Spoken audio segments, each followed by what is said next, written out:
So,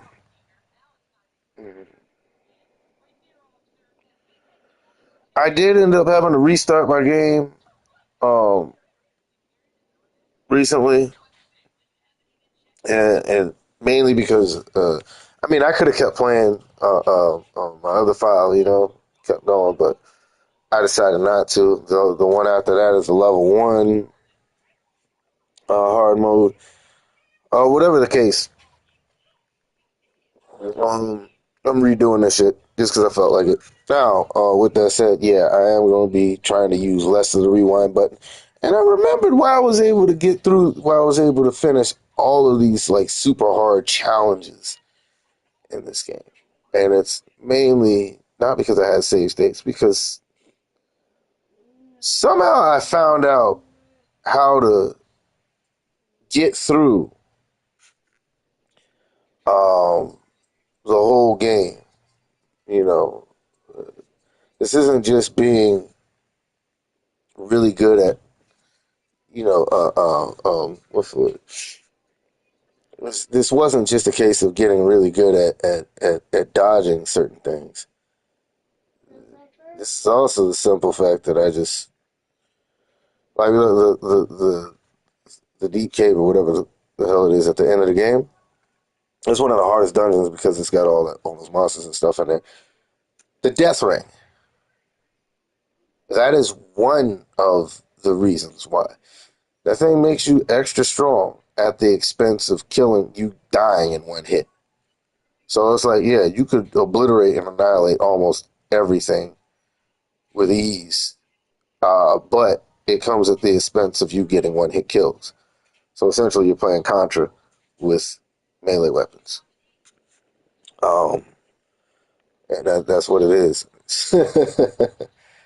um, outside of that, though, uh, it's pretty much a good thing. And then I forgot, it's also boss badges. I forgot about those things. Um, the boss badges are simple.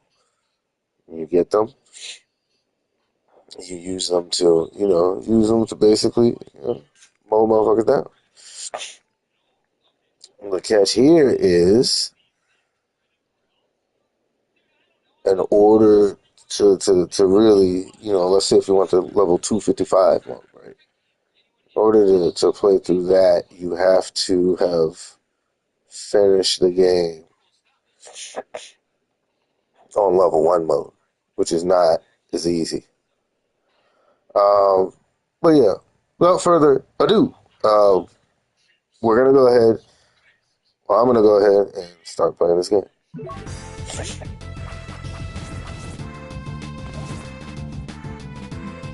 Oh shit! What the? Oh wait, no. And yes, I do have I do have. Let's see, that's what I was talking about.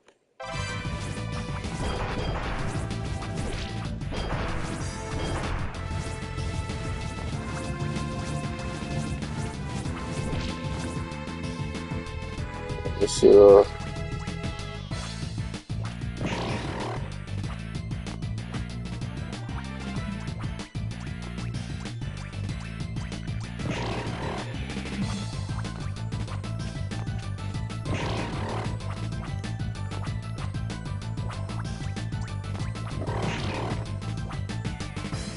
so now that I'm playing this game on hard mode,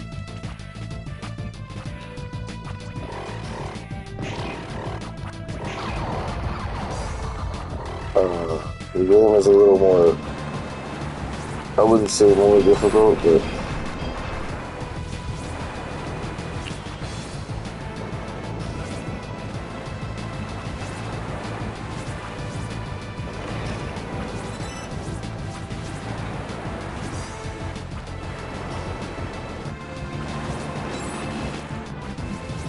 okay, I'm not difficult.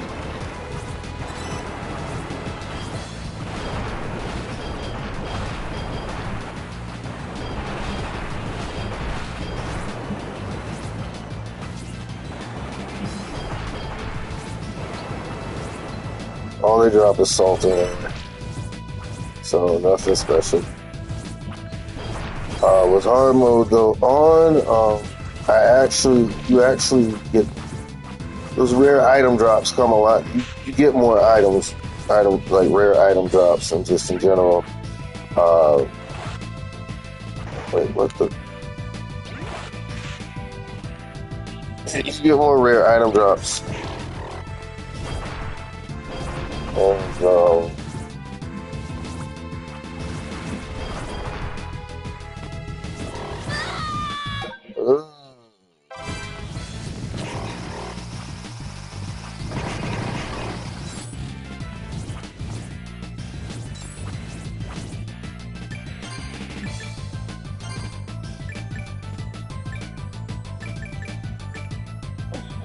And with the Mercury boots, it's a little different.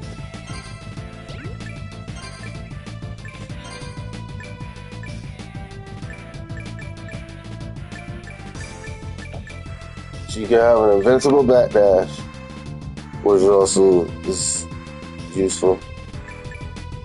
But to be honest, the Moonwalkers probably are a better fit. You combine that with Rapid as Field. Now you have an invincible backdash. And, so you got that Demon Souls backdash, basically. And you got, I don't really need this, but,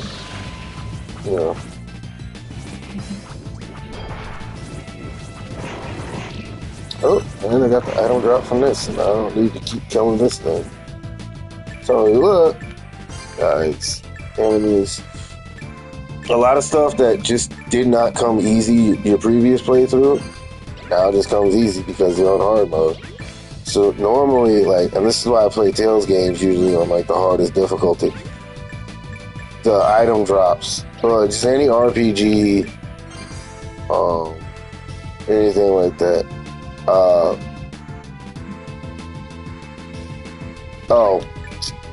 It's stole. Yeah, because you can't use that. The only thing I don't like is and this game seems a lot shorter. Oh.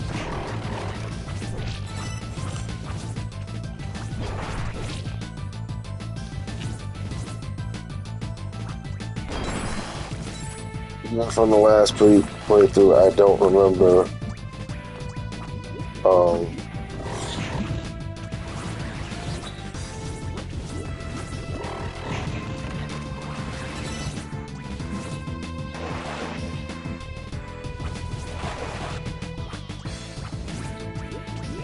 Now here's the other thing. You don't really have to fight everything because you're not going to level up.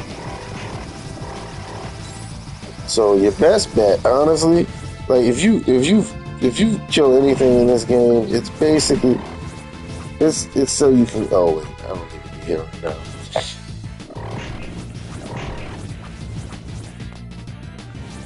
Oh wait, I need that raw killer fish though. No, I'm not gonna sit up here all day.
Oh, and I just noticed that you still keep getting experience.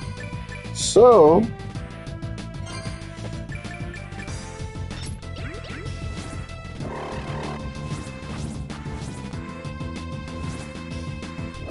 that part didn't occur to me. Didn't see that.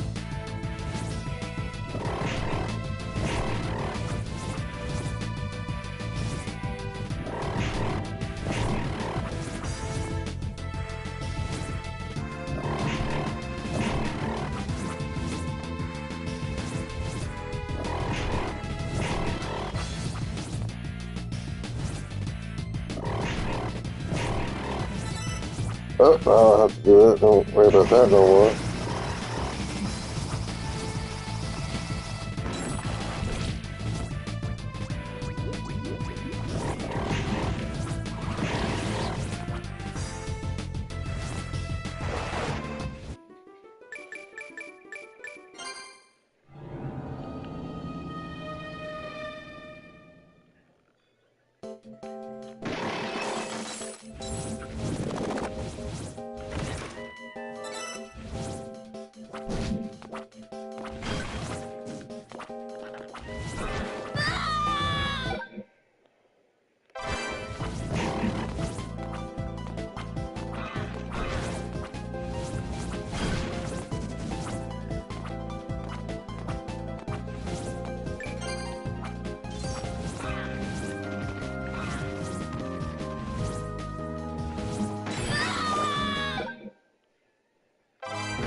Holy shit!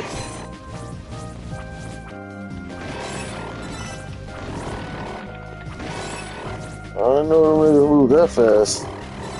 I mean, I knew, I just forgot.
Now keep in mind, I am not trying to speedrun this game to break some record.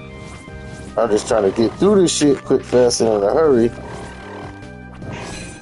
Because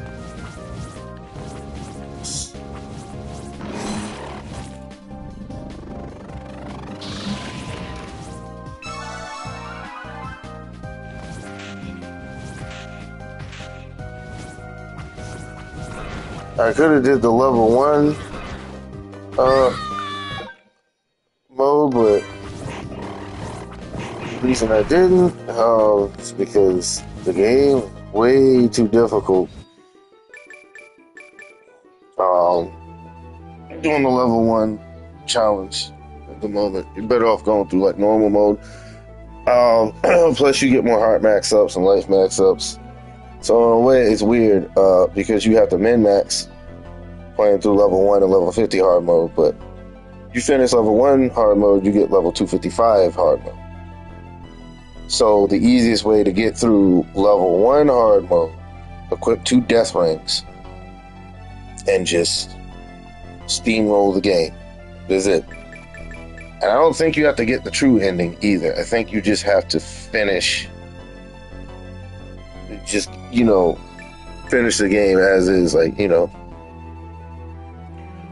take out Albus, for example. But then again, I didn't get Albus mode until, I don't know. Either way, I'm going to go through the whole damn thing.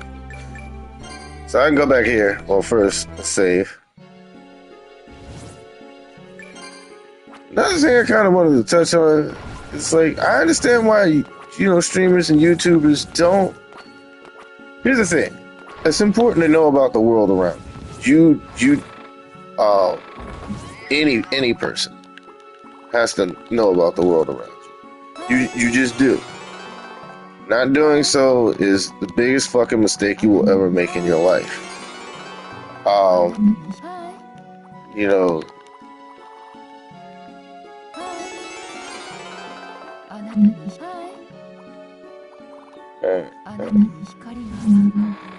So that's finished.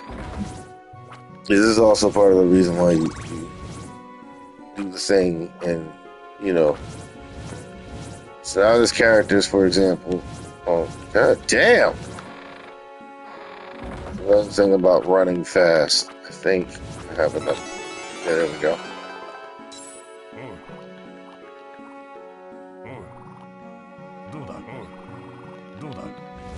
So the easiest way to get silver ore is to kill 10 men. They have them in abundance. But yeah,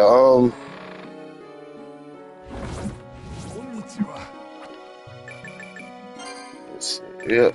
Or the job of a lifetime, Alexandrite.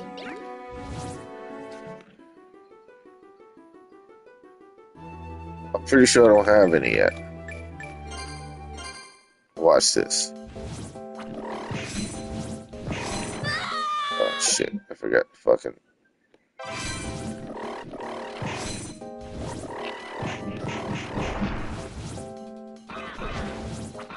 Bitch, did you really think you was gonna... Okay, so check this out. So because I run really fast, I could jump further distances. Meaning that I don't actually need... Oh, hell. But these things, no, they run too goddamn fast. Now, the easy fix would be to just not equip the death ring. And yeah, that would be the smart thing to do. But then this also means it's nigh on impossible for me to actually, get through the rest of the game. So... And I think I need parries for this one too. But yeah, in a lot of ways, just running through the game with the death ring, or rather, the bosses that you end up fighting in this game. Oh shit. You kind of gotta fight them with the intent to not get hit, because that's how you get all the boss medallions. God damn.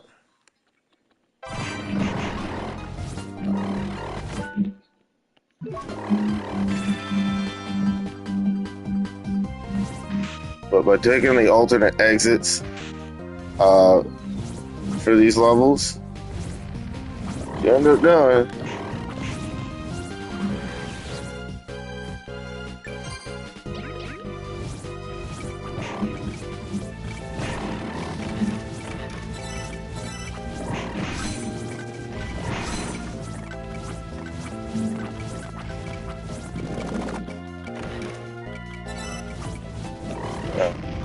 you ask me, I don't actually remember what all those chests are. That's just, from previous memory of playing through the last new game. Um,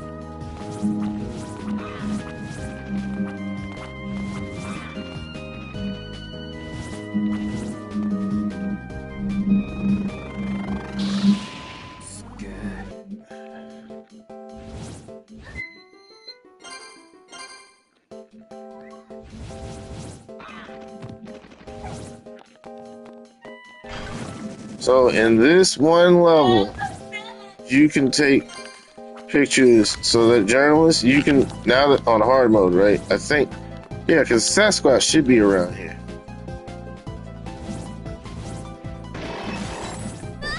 Motherfucker. You bastard.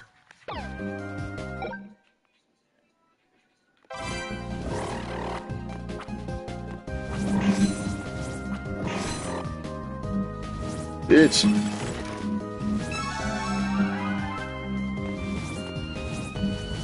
Anyways, those guys are pretty scary. I forgot. Some of these areas have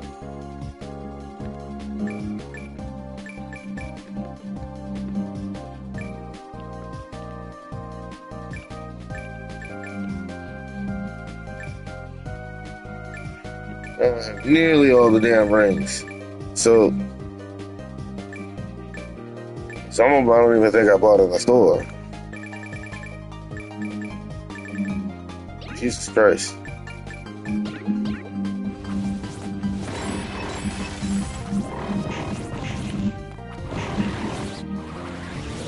What's he on? What's that?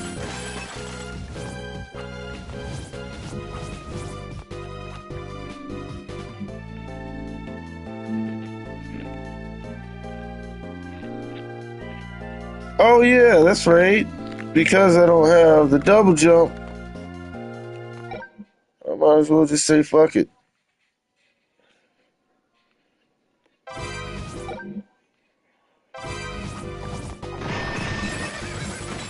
Pretty sure I got horsehair and I have ink, so I don't have to worry about that.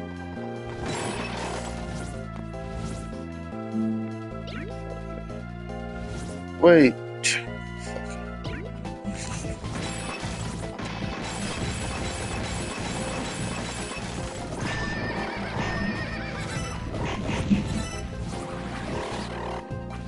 So anyways, even without like a luck boosting item,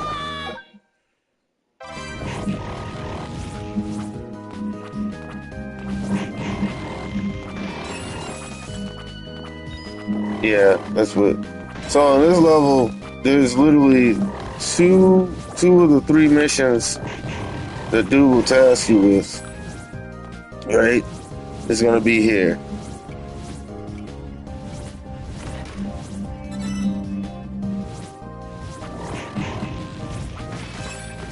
Oh, the Crimson Mask is a good item.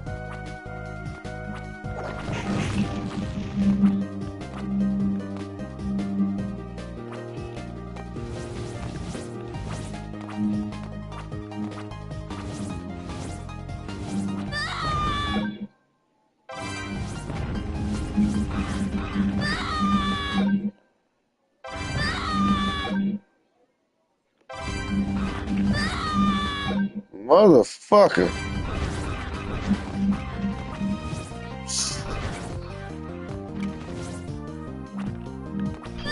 Oh shit.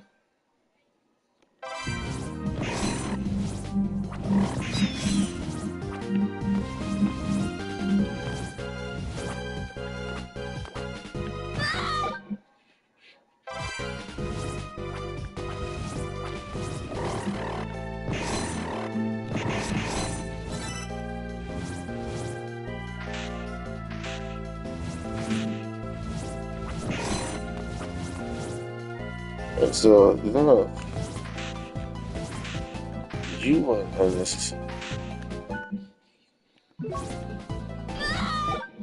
So you.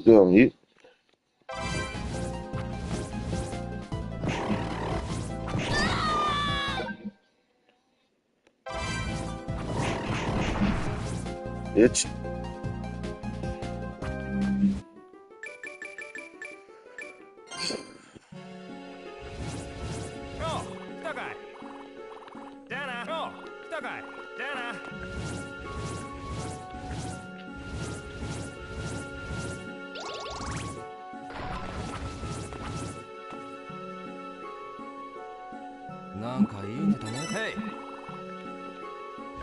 Game show.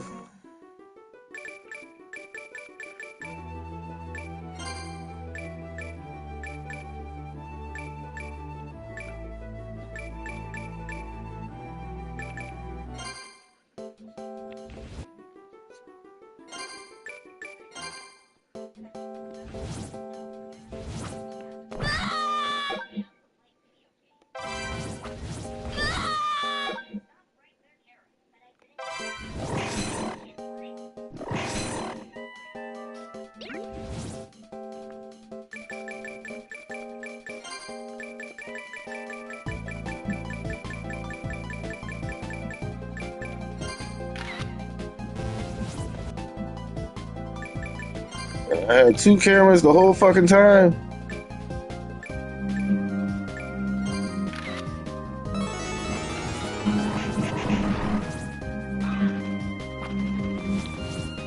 Well, what that means is I basically could have,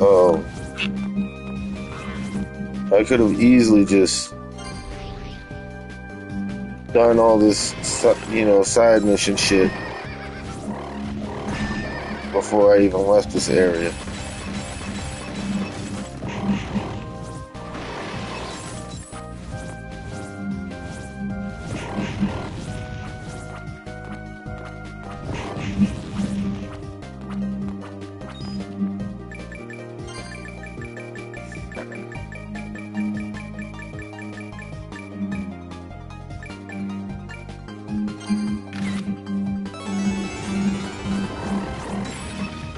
I don't have to worry about that.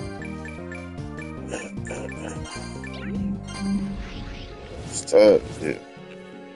I will use an escape rope.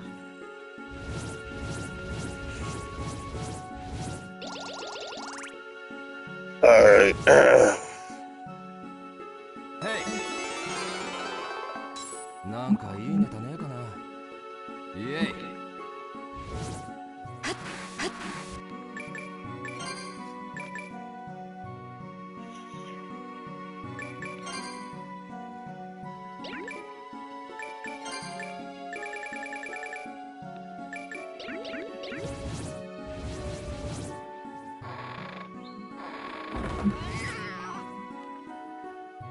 いらっしゃい。いや、何か買っていくかい？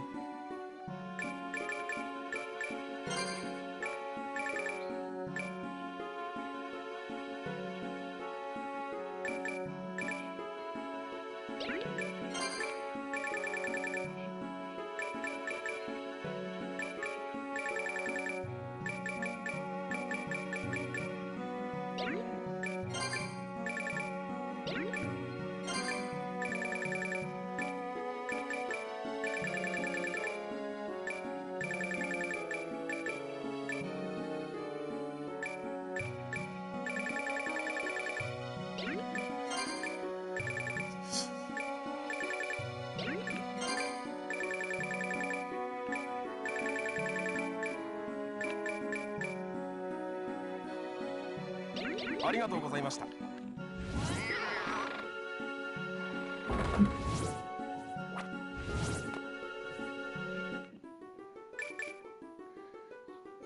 Misty Forest Road. If I remember correct.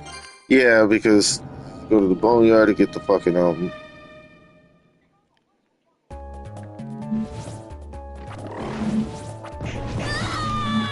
mother.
Again, you don't have to have the death ring equipped. I do, but I'm also just trying to get the Queen of Hearts item and level 255 max sooner than later. So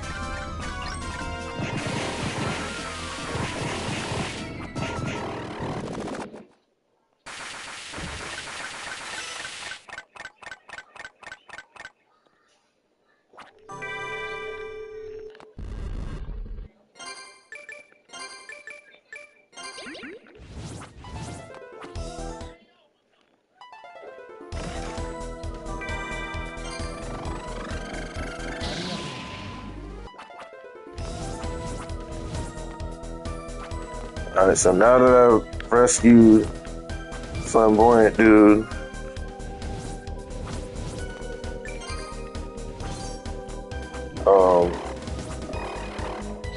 the next thing for me to do is to leave this dungeon.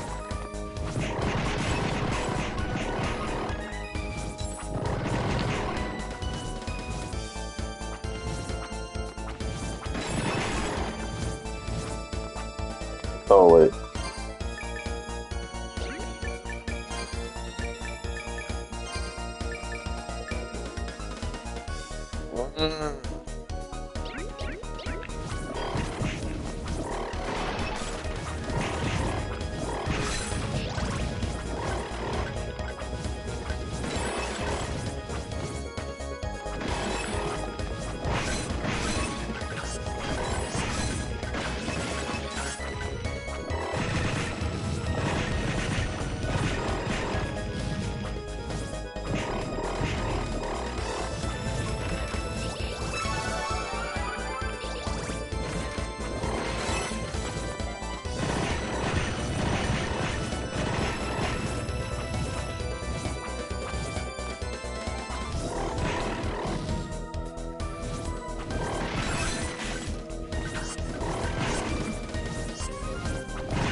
Now, if you're wondering why I don't ever use glyph unions,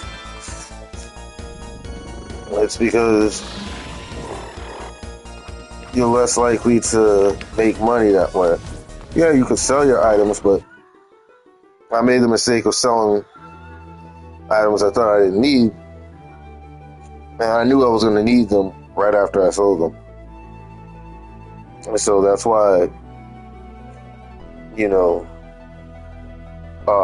you're gonna end up playing through this game a minimum of 2 times to unlock everything. I could have did the level 1 hard mode, but I need to ease myself into it, you know. And so basically the best plan of action, so I'll not even go back there. Uh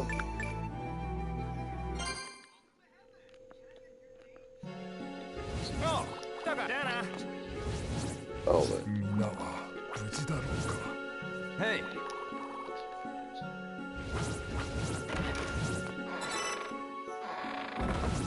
The Butcher, Silver Hill, Silver Ore. Hey! Hey, change that.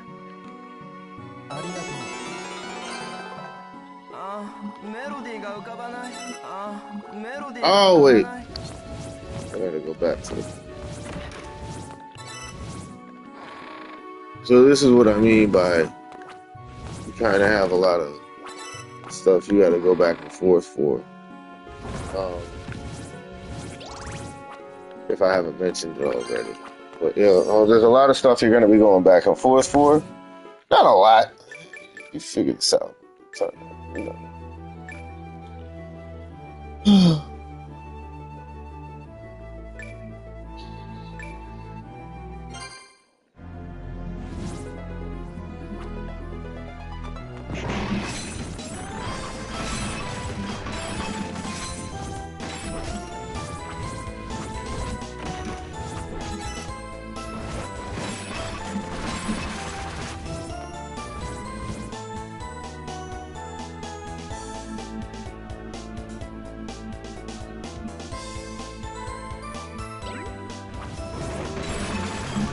I really don't like how this level is laid out.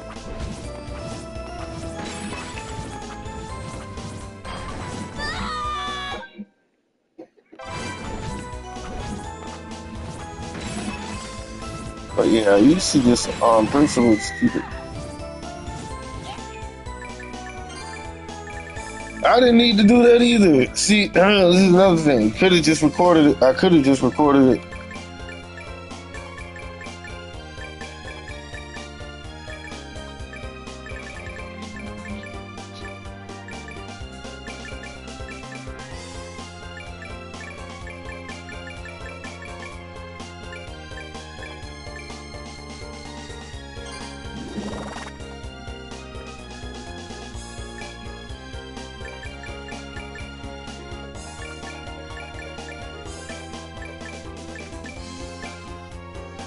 One more runs.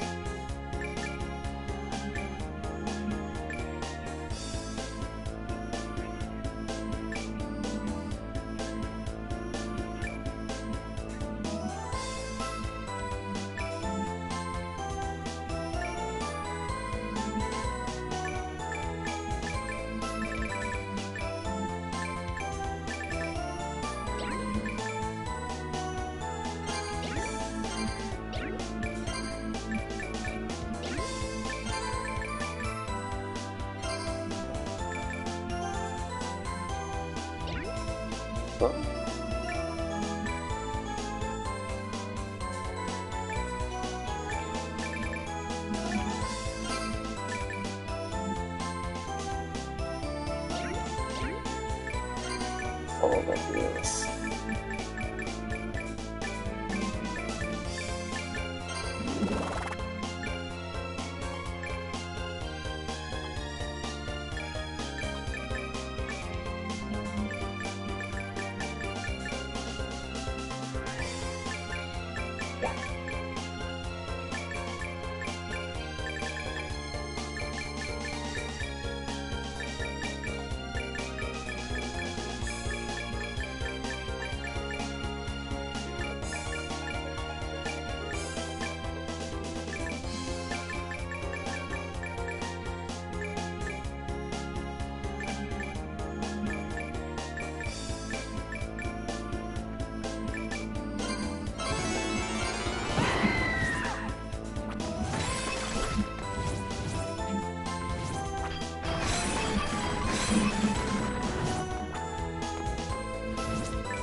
To CPC, that's what.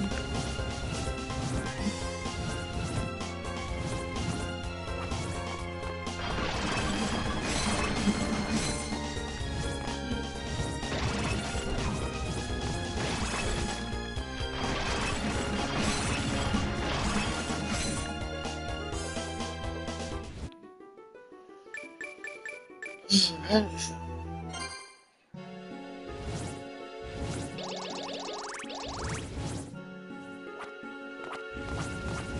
がとう。ああ、メロディーが浮かばない。ありがとう。こんにちは。こんにちは。こんにちは。ご機嫌。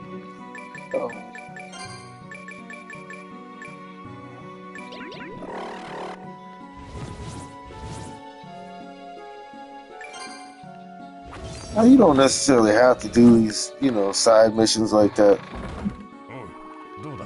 all the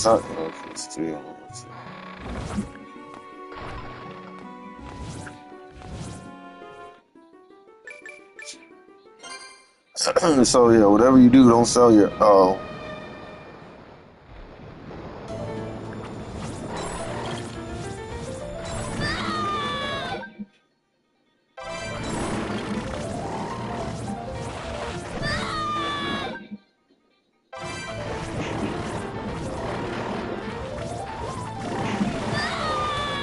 I despise water levels.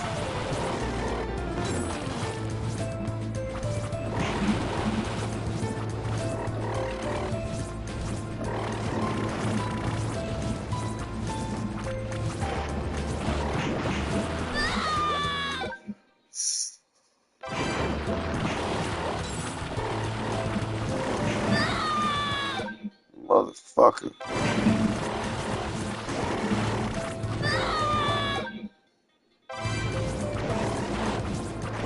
And suddenly, it's very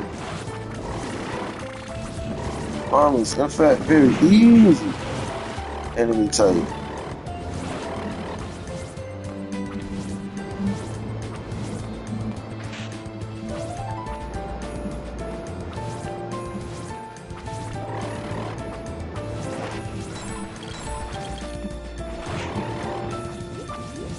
See, honestly, just run past everything.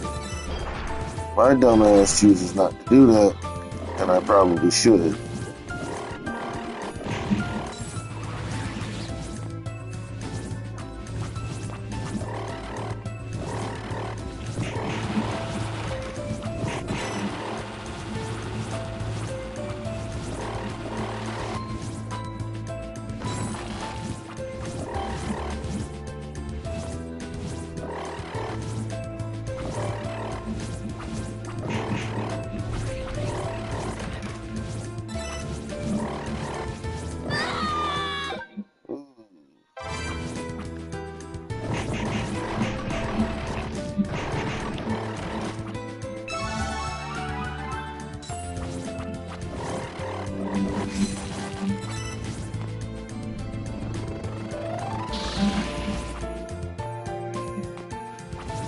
So the number one reason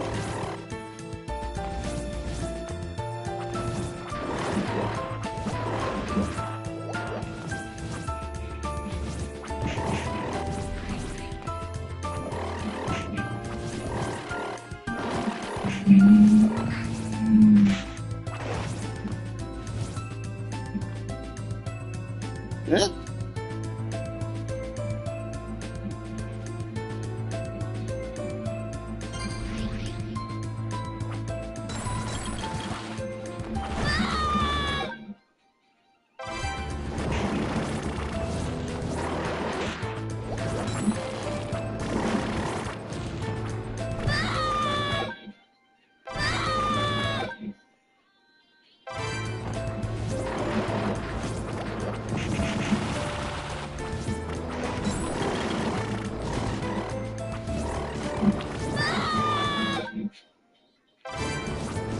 See how long it took.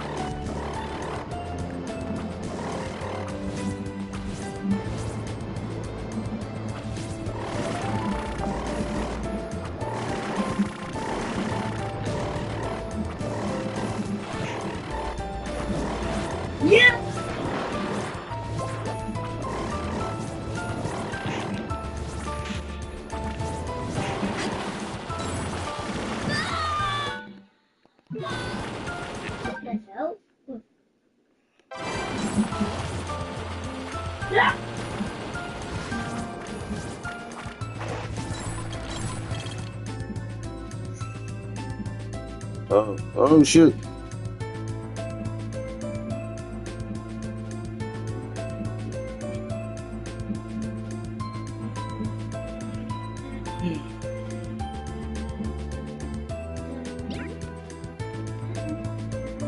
Oh.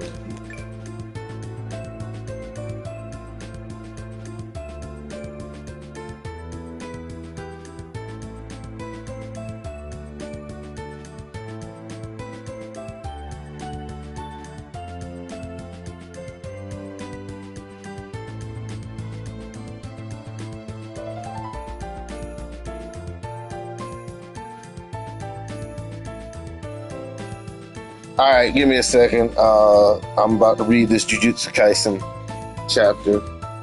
I'll give you a little play-by-play.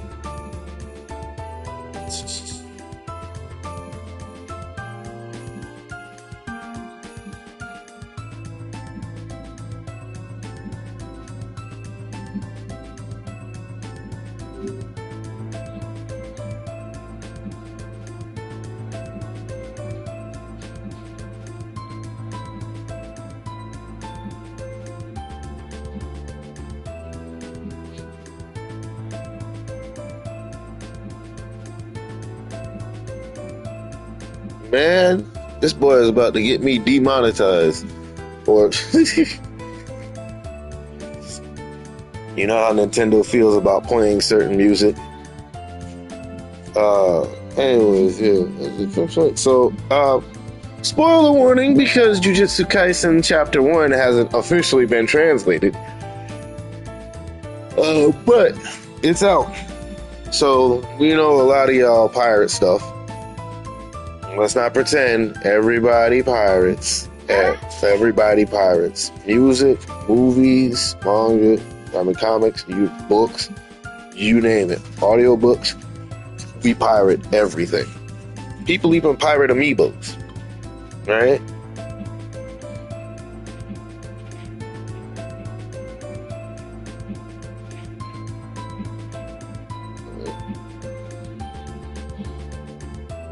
Alright, oh, so.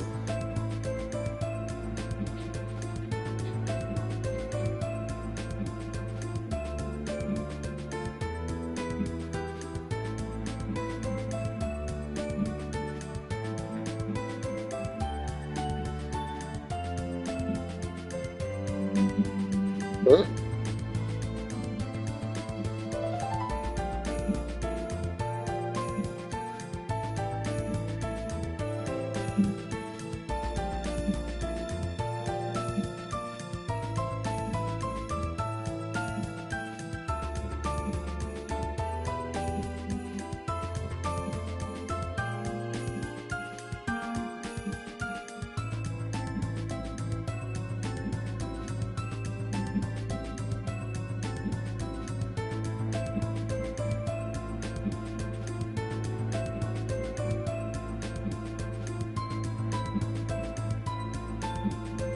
Nowhere to run.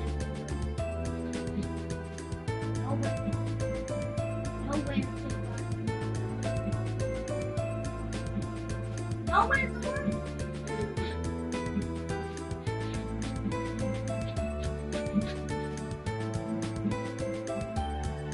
Let's go.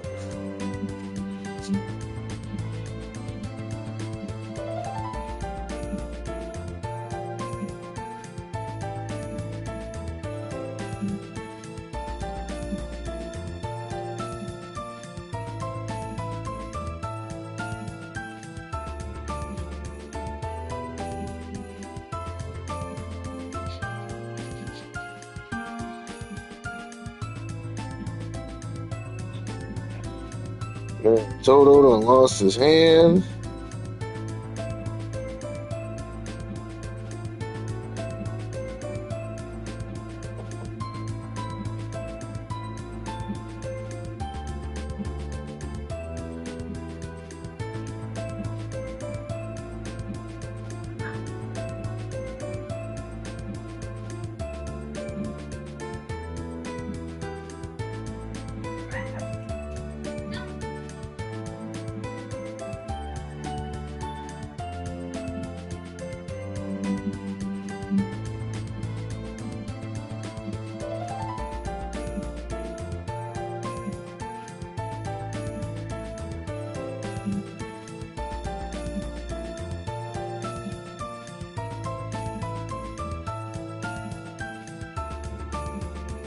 Oh man.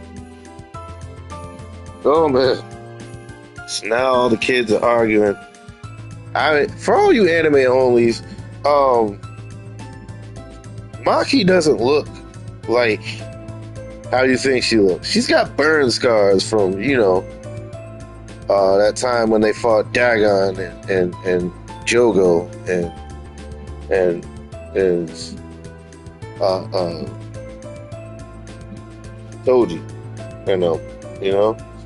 So yeah, the Shibuya incident. There was a life changing event for everybody. Yuji got scars, more scars on his face. Uh, what is it? He lost a finger, lost a couple fingers or something at some point. Or no, he lost a finger because but yeah, Toto, he's still missing his left hand. Old man's got a shiesty back, but basically everybody that you would have liked from the Shibuya incident, most of them return. Most of them return. For the most part, yeah. Anyways, this is the end of the series. Pretty much, Sukuna dead, but we knew that was gonna happen. Megumi is back in his original body, but we knew that was gonna happen. Anybody reading the manga. For you anime onlys, oh, sorry, I did say there was a spoiler one. So outside of that, 156 to this, because it's funny reading this curse words.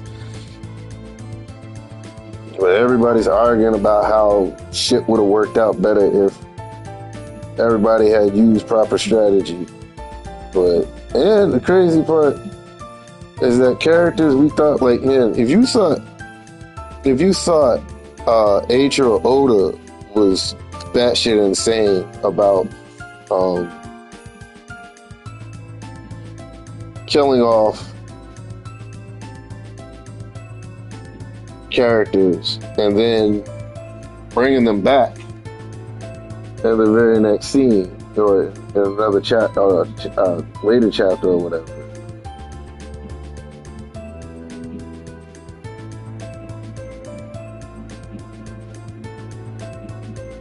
And now everybody's blaming the folks from the foreign jujutsu schools and shit.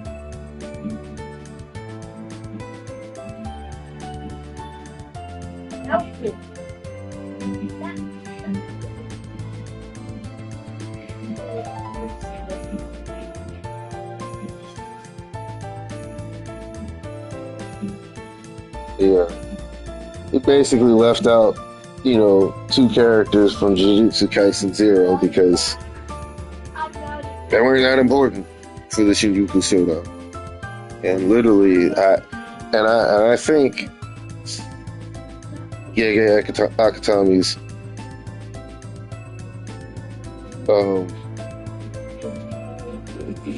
it's weird. The way, don't get me wrong, this is a very clever moment. How they did. Akutami's very clever in how he does stuff.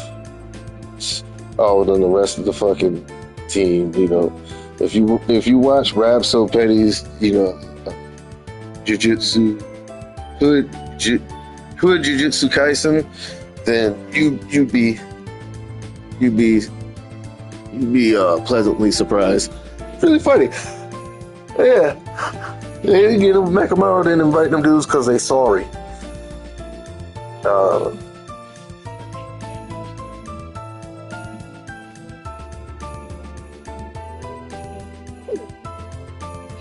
So, bro, you got shorts on shorts now, son? You want to play the Switch? No. What? My son over here trying You know to... what I mean? Look. I see it. That's cool. Wait, what the hell? Why does that song say I'm gonna kill you? because it says nowhere. Do you understand what that? Dad, you know what it says? Do you understand the gravity of saying something like that? That's not me. Sure, it's not, but you know. Look, it says nowhere to run. It says nowhere to run.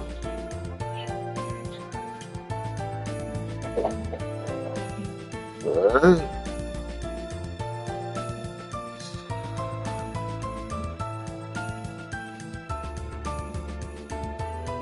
Alright. The man essentially became a trade secret.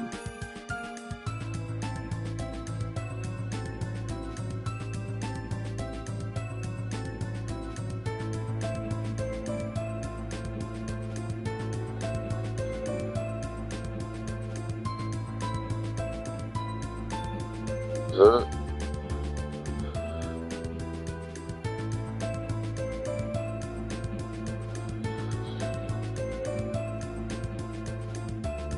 Oh, you talking?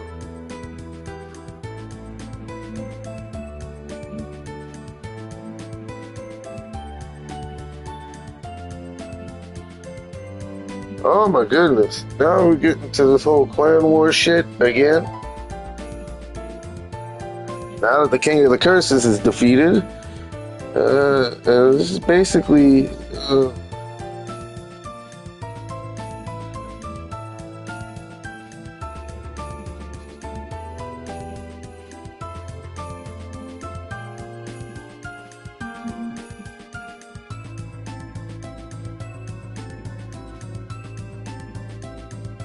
yeah.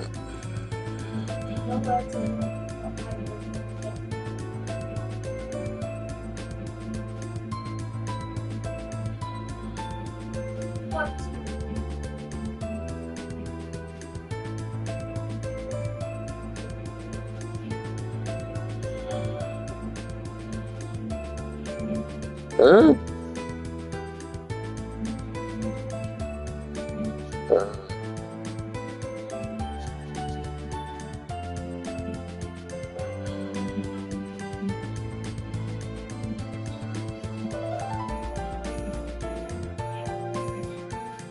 What other banana?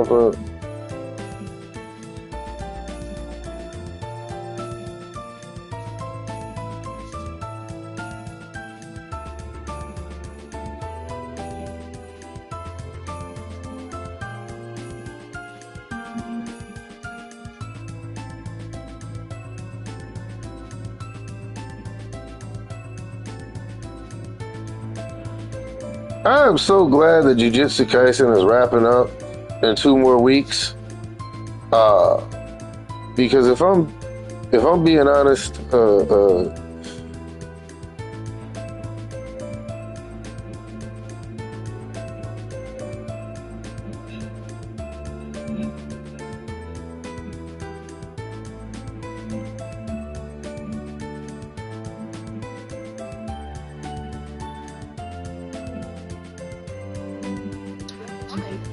Oh, of course you're one. Of course. But does that make her a trans woman? That's a woman. You are 100%. But I'm not a trans woman. It's another definition that people like to use. Or You thought he was a man? oh no. trans women out here, tell us about your transition, how it went. So, for you, a trans woman, that's a woman. Okay. 100%. I'm not a trans woman. So a white dude asks a black woman at a fucking gay parade or just in a woman, a rainbow dress, questions about transgender people, assuming that she was a man. And now, look, again, this is why streamers and people don't do political stuff, because they get demonetized, they lose viewers and all that other stuff. But current events, paying attention to current events and what's up with society nowadays is very important for one reason and one reason only. I don't know how many people were pissed off about there being a female lead character in this game, but I imagine it's a good thing she was pretty. But here's another thing, right? At the end of the day, there are men and women who work on these games, right? Japan's every corner of the world is going to be a little bit sexist, mainly because men are built for war, diplomacy, and things like that, and women are not. So they say. Women are less rational when it comes to making logical decisions, they say, right? But I don't believe in that because it's more of what's taught. If you're going to sit up and say that, oh, the women have become masculine and the men have become feminine, then wouldn't that mean that they're not, that nobody is in their initial nature as, nature or God intended? If we're going that route, right? Wouldn't that mean that both men and women, right, born that way or otherwise, are victims of circumstance and just a bad environment? Because that's more or less how I see this. You can't say, oh, men are not living in their defined masculine, and women are not living in their divine femininity, if these people are in fact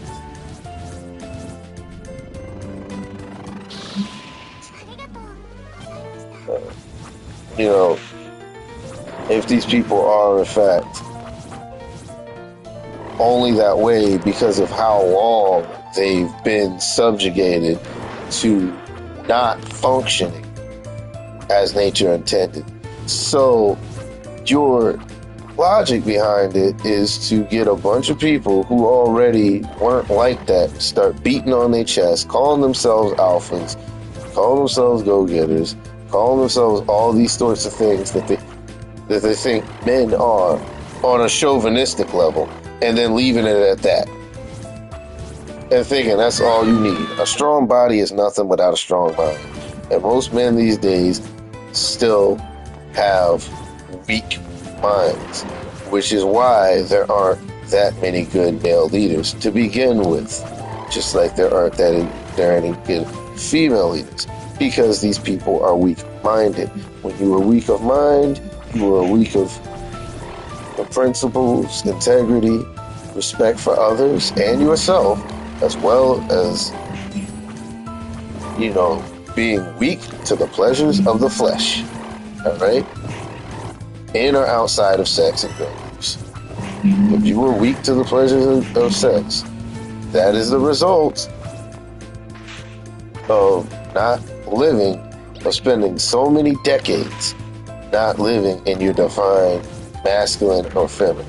So yeah, and I say it that way for a reason, because a lot of these guys are they're tools.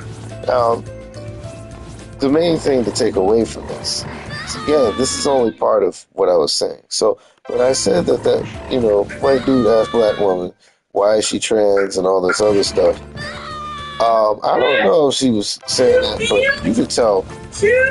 Did you just upload a video to YouTube?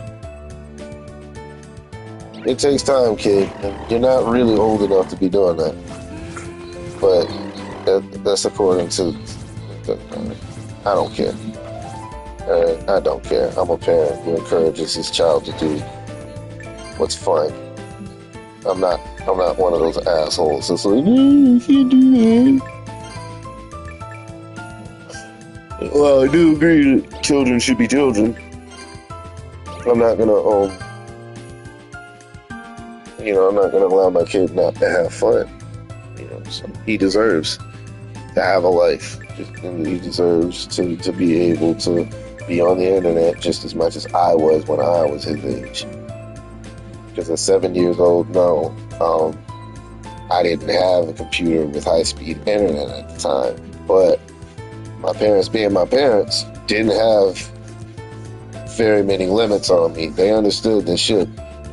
when the cats are away, the mice come out to play. But you know, Jerry knew what time it was when Tom was in the house.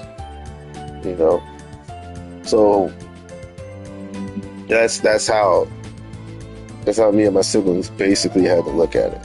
And a lot of parenting nowadays, or just in general, ain't like that. There's not enough trust between child and adult. Which again goes back to what I was originally saying. When you instigate, right? Children do that. Immature women do that. Immature people do that. Right? It doesn't matter the ethnicity, or color, or gender, born as, or transition to. It doesn't matter about the hair color. All right? Yes. This isn't to say there isn't a correlation with people who are a specific ethnicity, gender, color, etc., upbringing. Yeah. You know, people say that everybody in the military is fucked up. No, not all of them, but we do have a lot of military personnel do have a very indifferent view of how the world actually works, given that they were part of an assembly line of soldiers, you know? So that's just what it is there.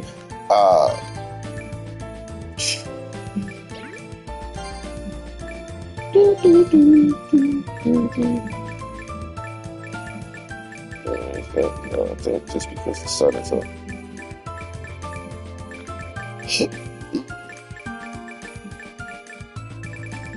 You know, so anyways, so I'm trying to get sidetracked. And I think I realize why I get sidetracked is because I use a lot of context to really drive home the points I'm trying to drive home. But if you spend too much time, right, trying to provide context, you end up repeating yourself without people asking you to repeat yourself. You end up rambling, and you just end up not getting to your point or even forgetting what the fuck you were going to talk about. So it's important to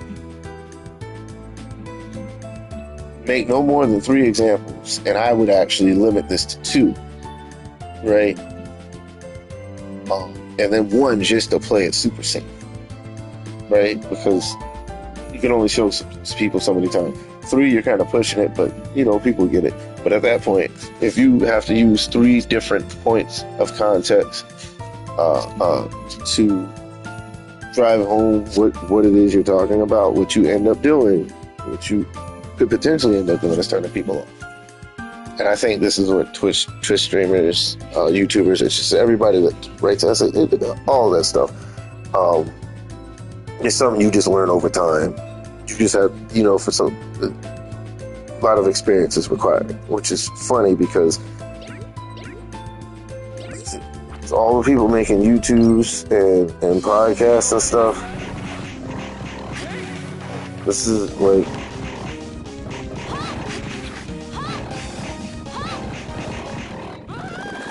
this is a serious exercise in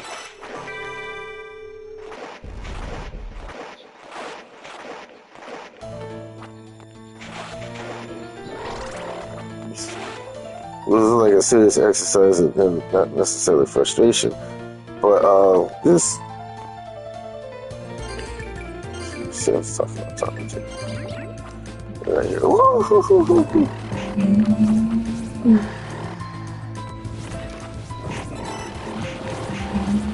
And I got tasty. Oh, what the fuck?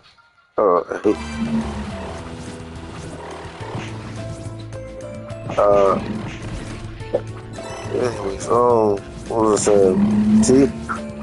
But this is I spent so much time trying to provide all that damn context to anybody who might be listening or watching the stream that I forgot what the fuck I was talking about when I started getting really into the game that I was playing. And that's another reason why you don't want the point that you're trying to make to distract you from actually being good, or, you know, just paying attention to the video game that you're playing. So it's another thing that's important. I'm not like a real teacher, but I don't have any, you know, I don't have a real purpose other than this is something I want to do, not just for fun, but from, you know, I figure like shit, I might as well try my hand at seeing if people are gonna, you know, watch what I do. Like, But there is a different kind of. It's definitely a different kind of. Gaming don't hit the same no more, right? Well, if you decide that you want to be serious about streaming and making content regarding gaming, gaming will no longer hit like it used to for you. It won't. God damn it. Oh no, I should have killed that one. Alright, fuck it. That just means I shouldn't be rushing over there. That's what I should do.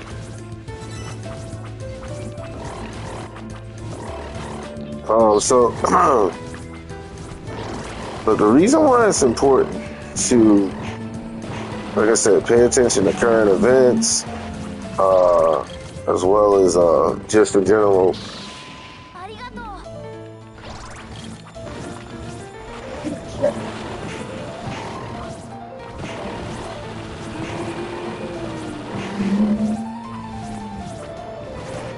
The reason why I feel it's important to pay attention to current events and just the news is because, number one,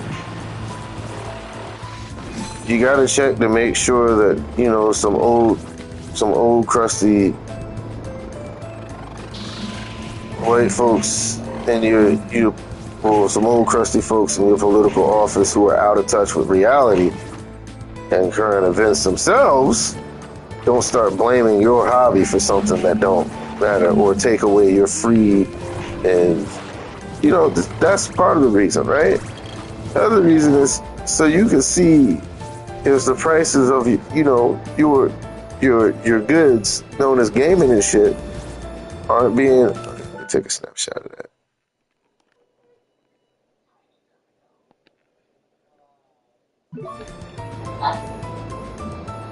There we go. 666,867 experience points. That's why I did that.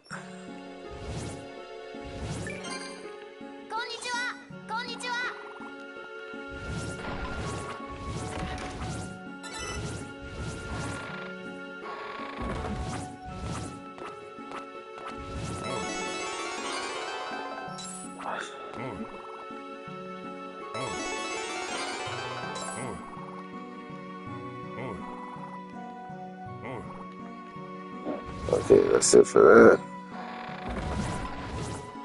Yeah, I'm just assuming I got all the shit. I just go do it, you know?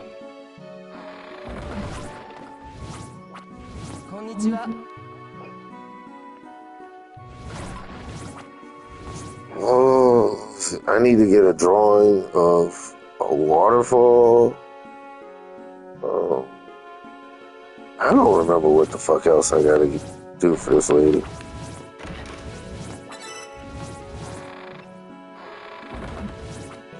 All I know is when I see that waterfall.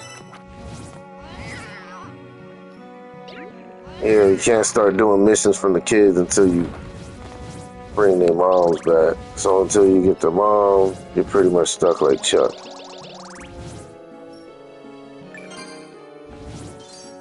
But anyways, the death ring makes playing this game a lot faster and easier.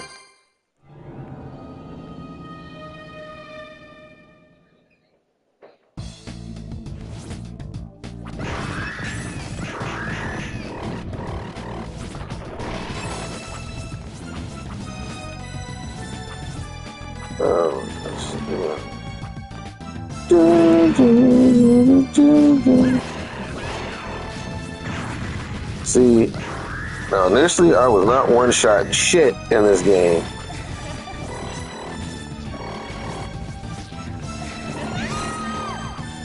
Now, of course, the easy way to also do this is to just not wear the fucking death ring.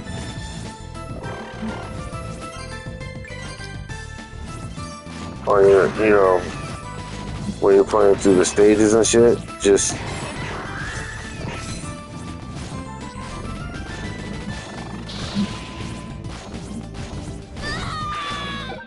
I'm tripping.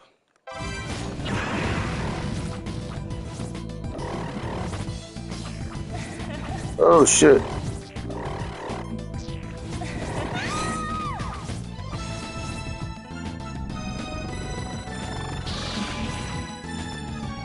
Huh?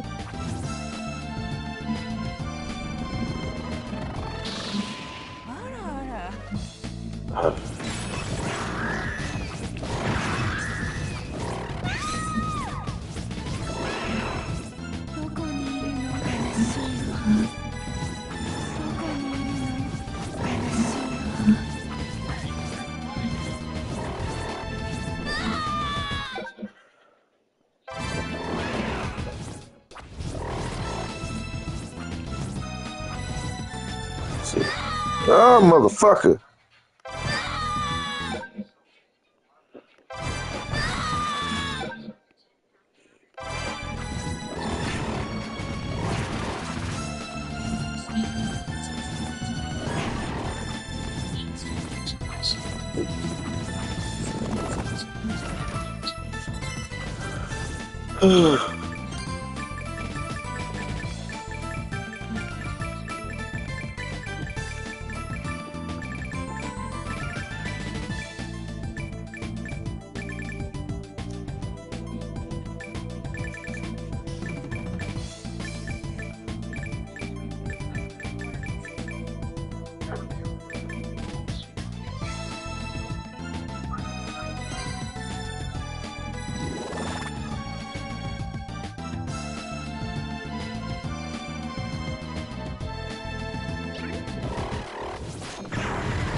But yeah, since there was a save point before every boss,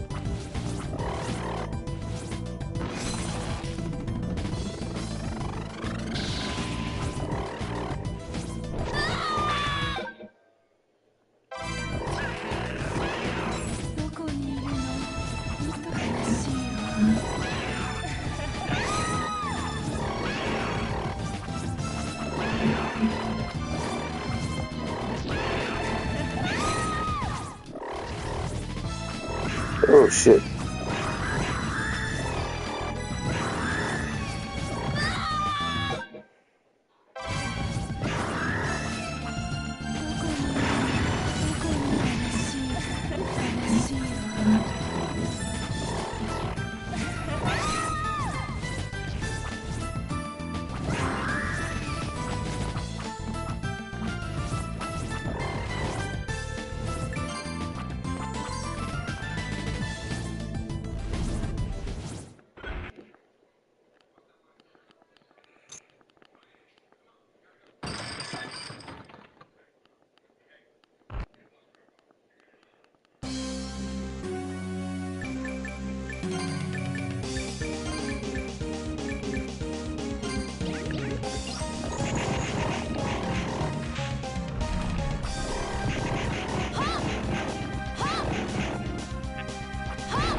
I can't see, kid. I can't see, kid. Oh! Wait, guys. No. I don't need those. You need more. Then I'll wait. Yeah, you can wear them.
Generally, what you want to do is if you know the game like the back of your hand, you just equip necessary shit so you could just switch stuff up on the glyph sleeve and keep it moving.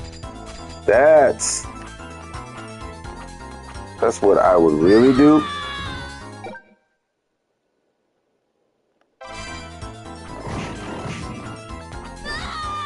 What the fuck?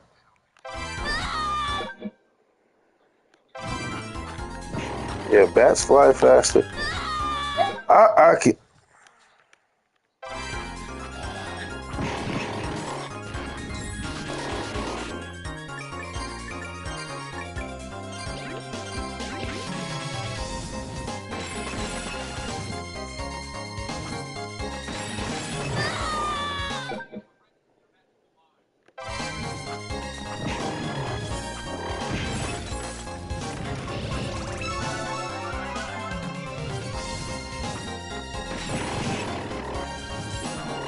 Now, why is your HP max important? Simple. Your HP max is important.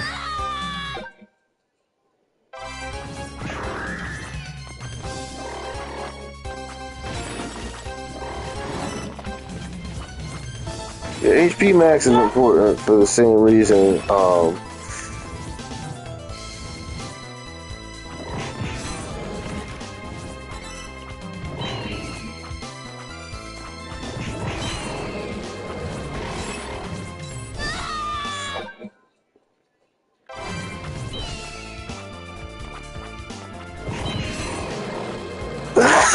shit.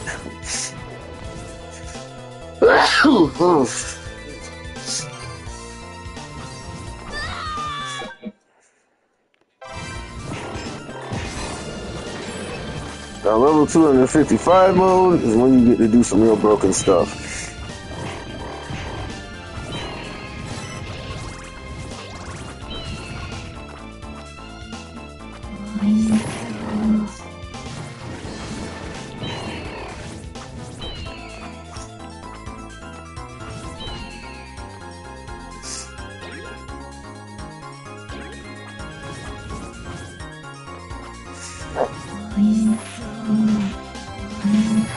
Oh shit.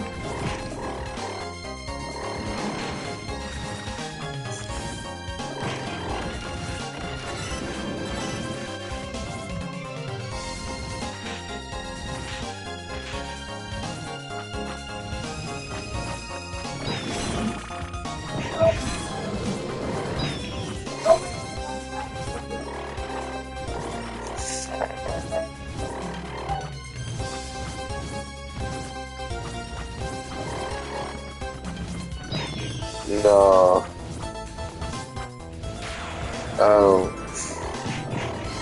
I like doing dope, but not so much that I'm just that fucked up. I can't do it no more. People are just weird. But no, I'm on. Oh no.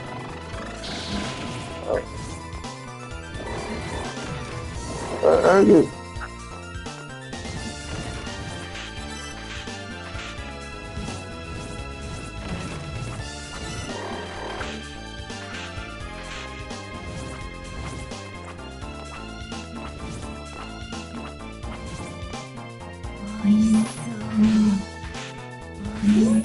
Shit.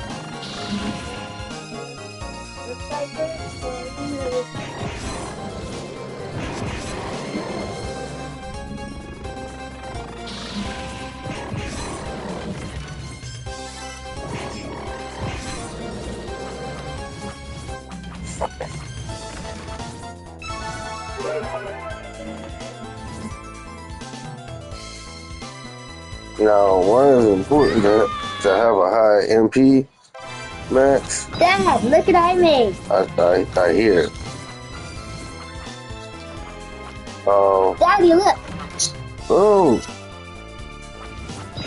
where the run button in reverse? You put that there? Yeah.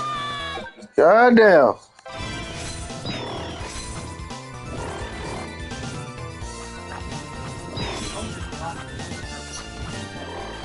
Let's see.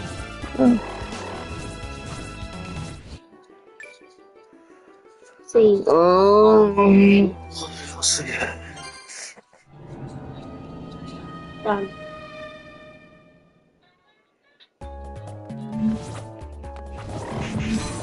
I got the slower to run picture.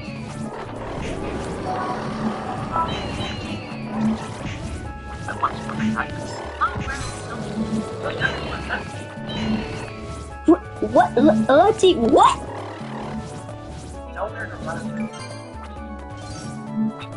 How do you keep on new types?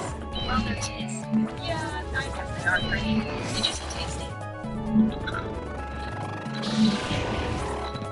How do you keep on new types? Well, they're tasty. Yeah, All right, hey. they are pretty.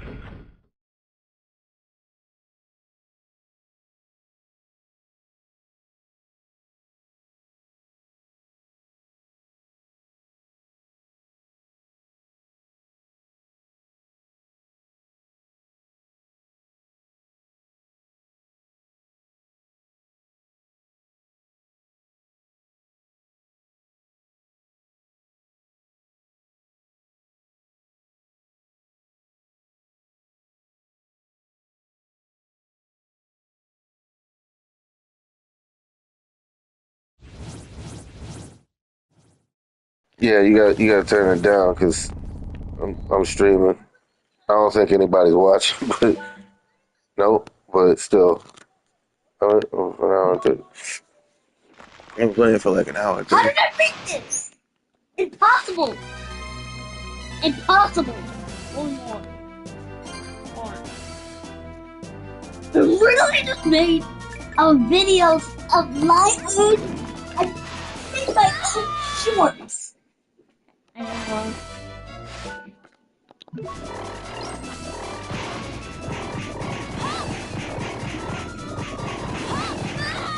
Oh shit!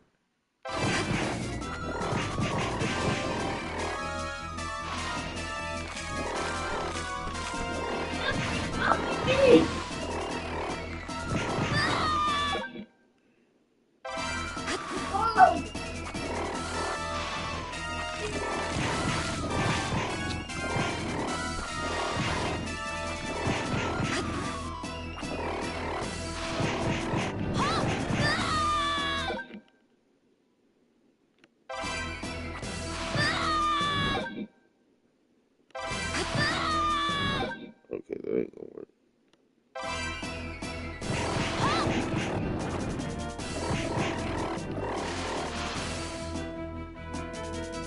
And another thing is,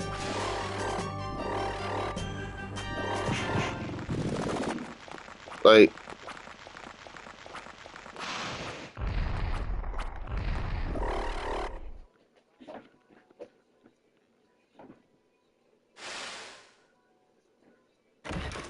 How did I make?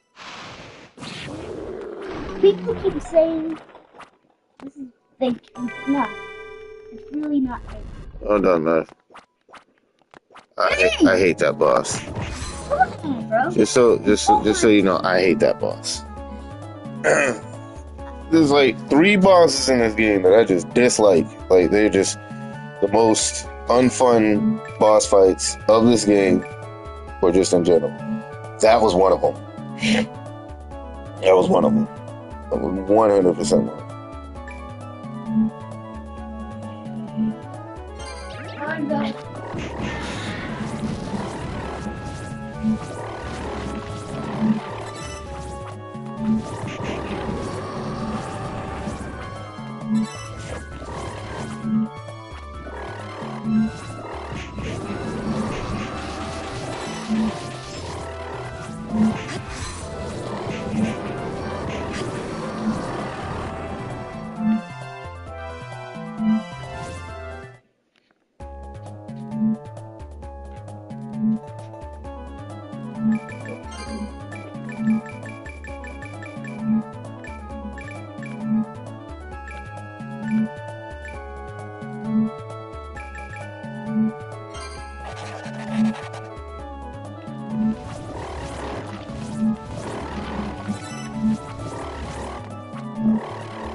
Yeah.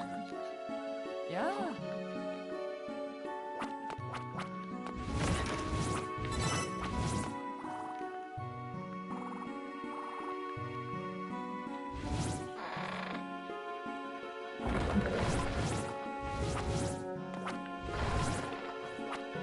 So yeah, so now we've gotten everything started. A good majority of these side missions for the villagers, that stuff can be completed way faster than her.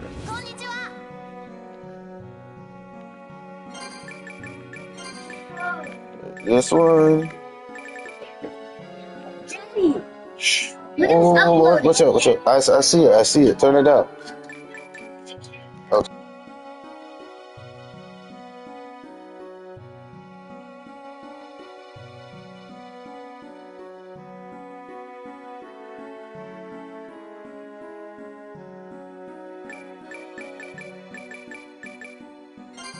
おいで。こんにちは。こんにちは。もっと右。もっと右。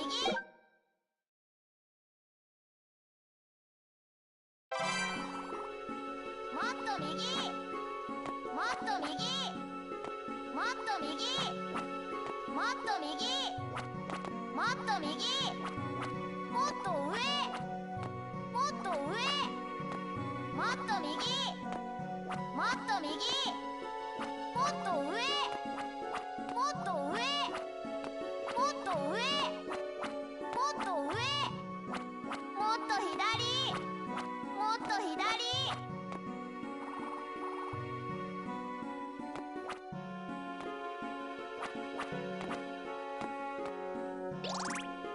おいで。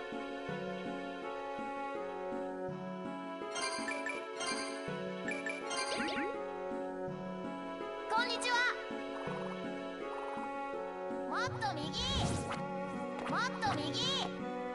もっと右。もっと右。こっちだよ。左だよ。左だよ。左だよ。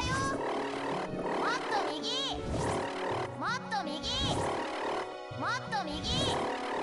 右だよ。右だよ。上だよ。上だよ。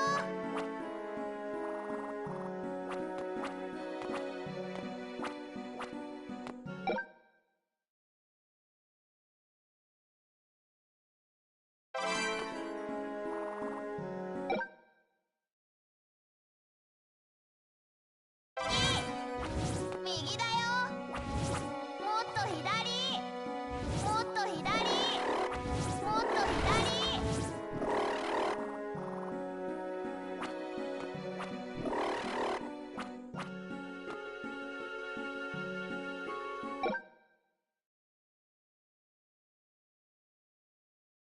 左。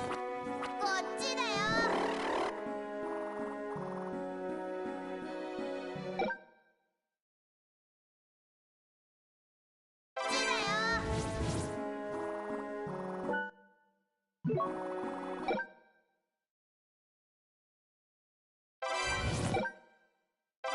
もっと左。もっと左。こっちだよ。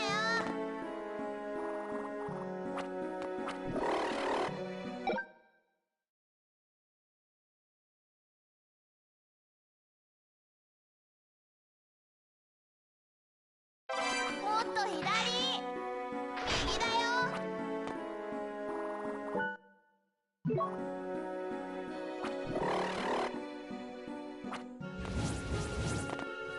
こんにちは。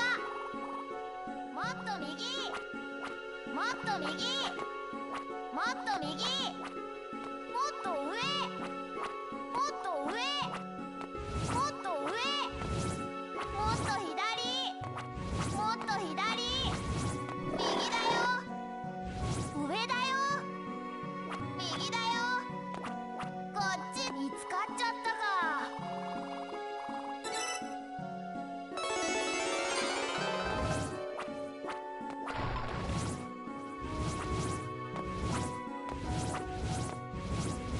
こんにちは。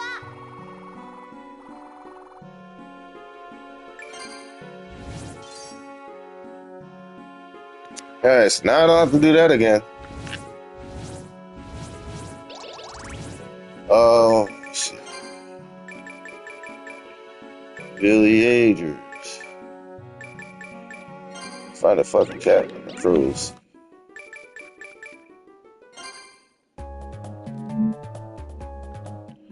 Wrong spot.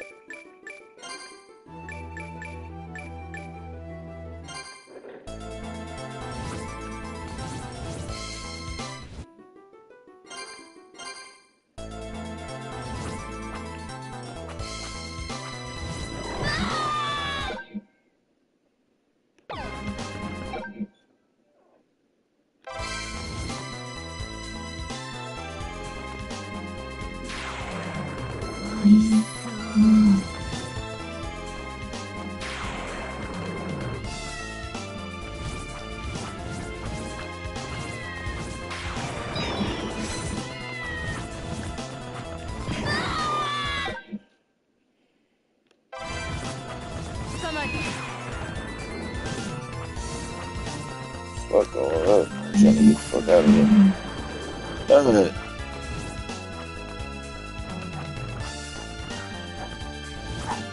Damn.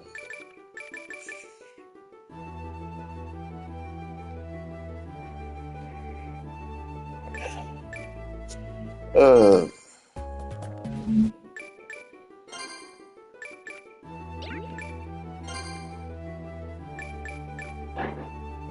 let's see. Now, you see how I got sidetracked from everything because I was so busy trying to tell you about politics. But listen, I fuck, I'm going there. I need to go with those crows. The crows are coming for us. I shouldn't bother with none of this stuff until I get Perry's. Oh, no point.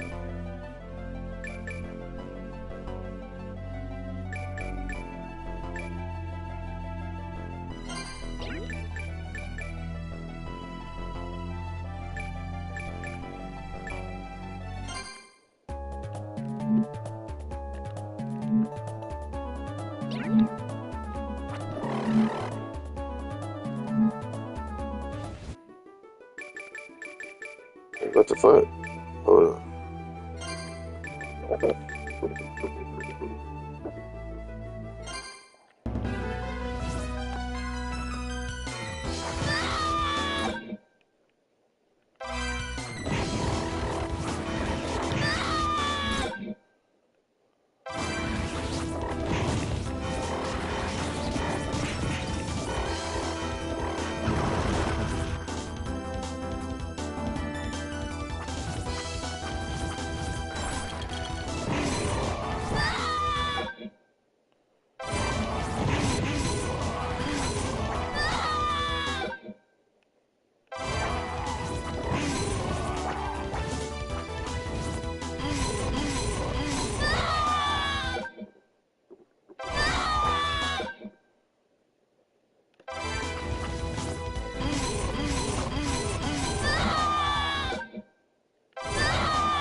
Okay.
What am I doing? I'm tripping.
I'll just give a sec. I'm actually looking. Well, I know the lighthouse is one of the things that you can draw.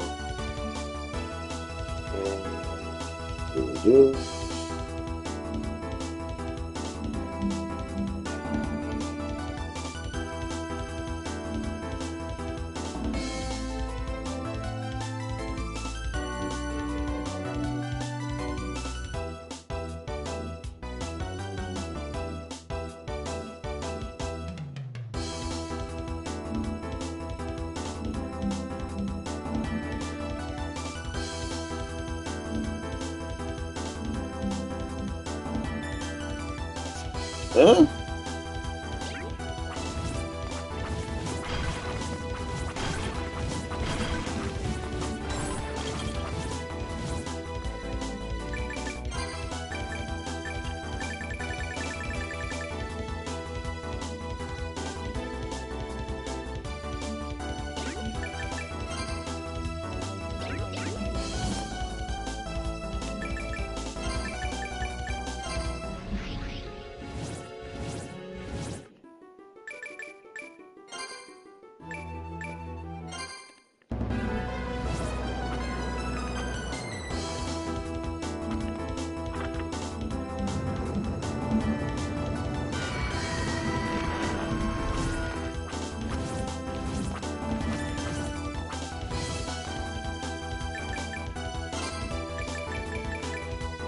I knew it. Yeah, I meant to go to the lighthouse, but I got them confused. Oh well.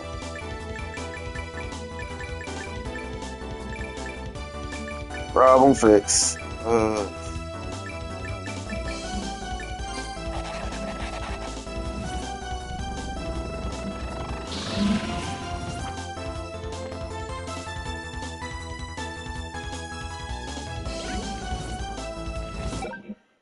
Let me see something.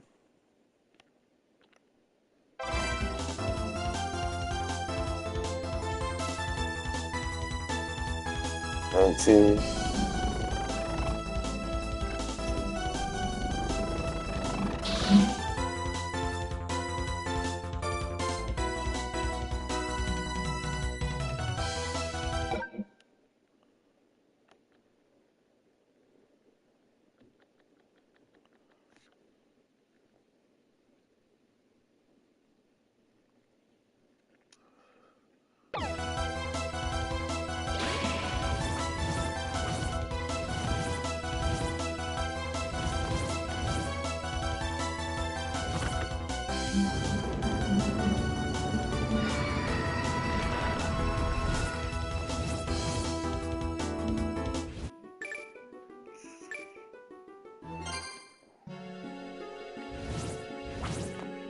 Oh wait, I had to go back.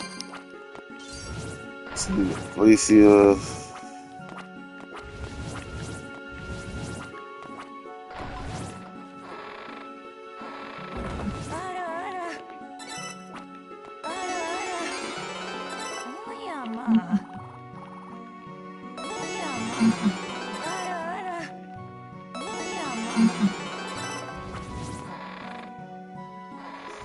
I don't have to do that no more.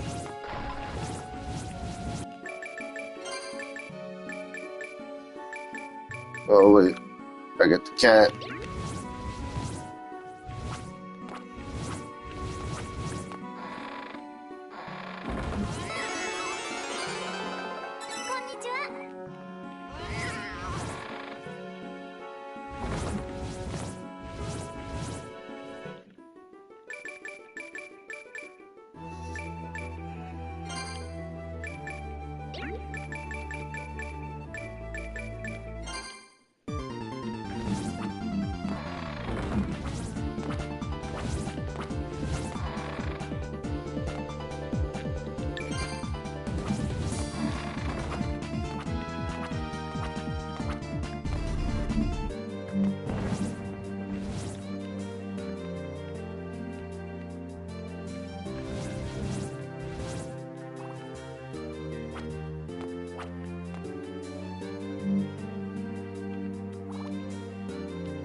Oh, man.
Uh,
You want an apple, son?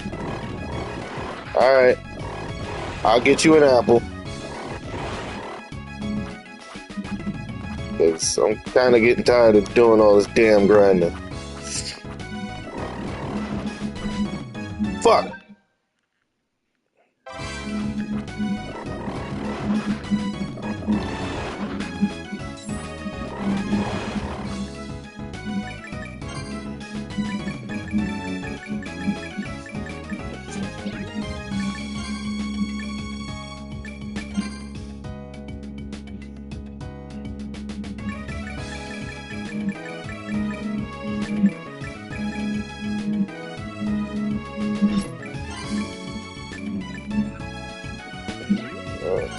Forwards.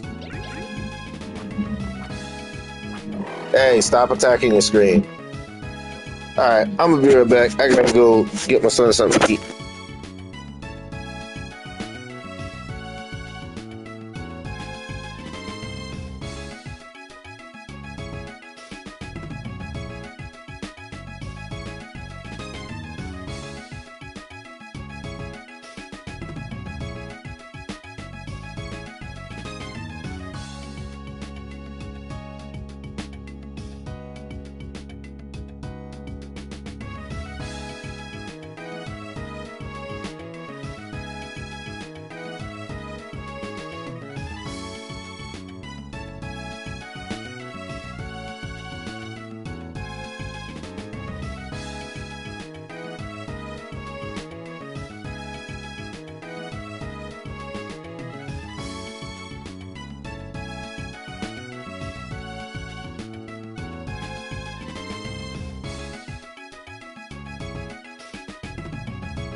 The king has returned. I had to eat some bacon. Now, Come on, bro. Come on, bro. I won't die. son, I won't die. you gotta learn. We'll play later. We'll definitely play. Bro. We'll definitely play later.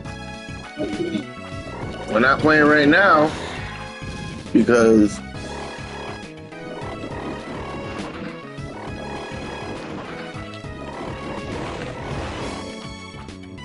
I'm doing this. So when I finish this, dirty hands. You finish that apple first before you play any video games.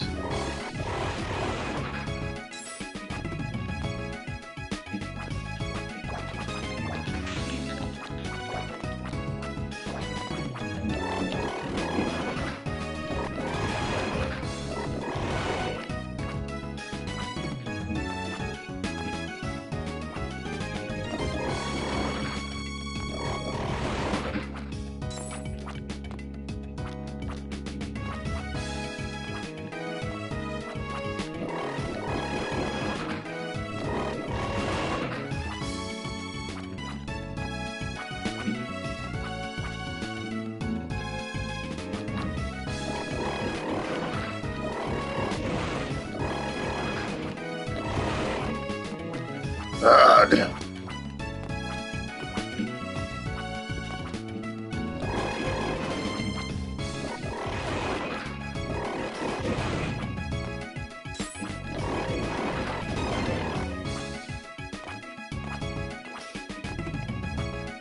All right.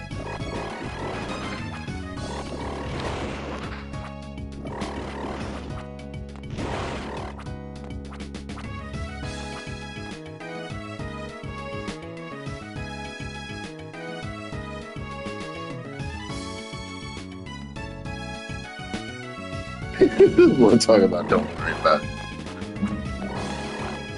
Yeah, so anyone wondering about the bathroom sounds and other people, I live in a rooming house.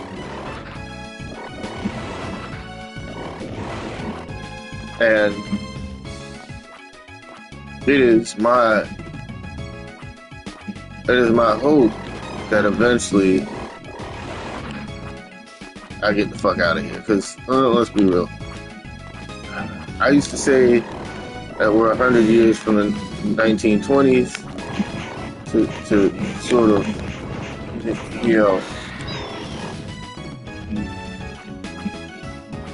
make peace with the fact that I am now living in the hood.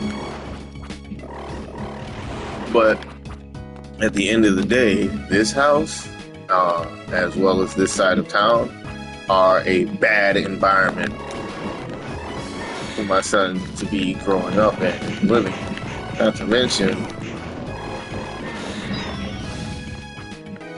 as important it is to keep a close-knit family, I need to, go ahead and get back, the space I had where I wasn't always sharing it with, my son and my mom. You know what I mean? I want to go back to being able to play my video games where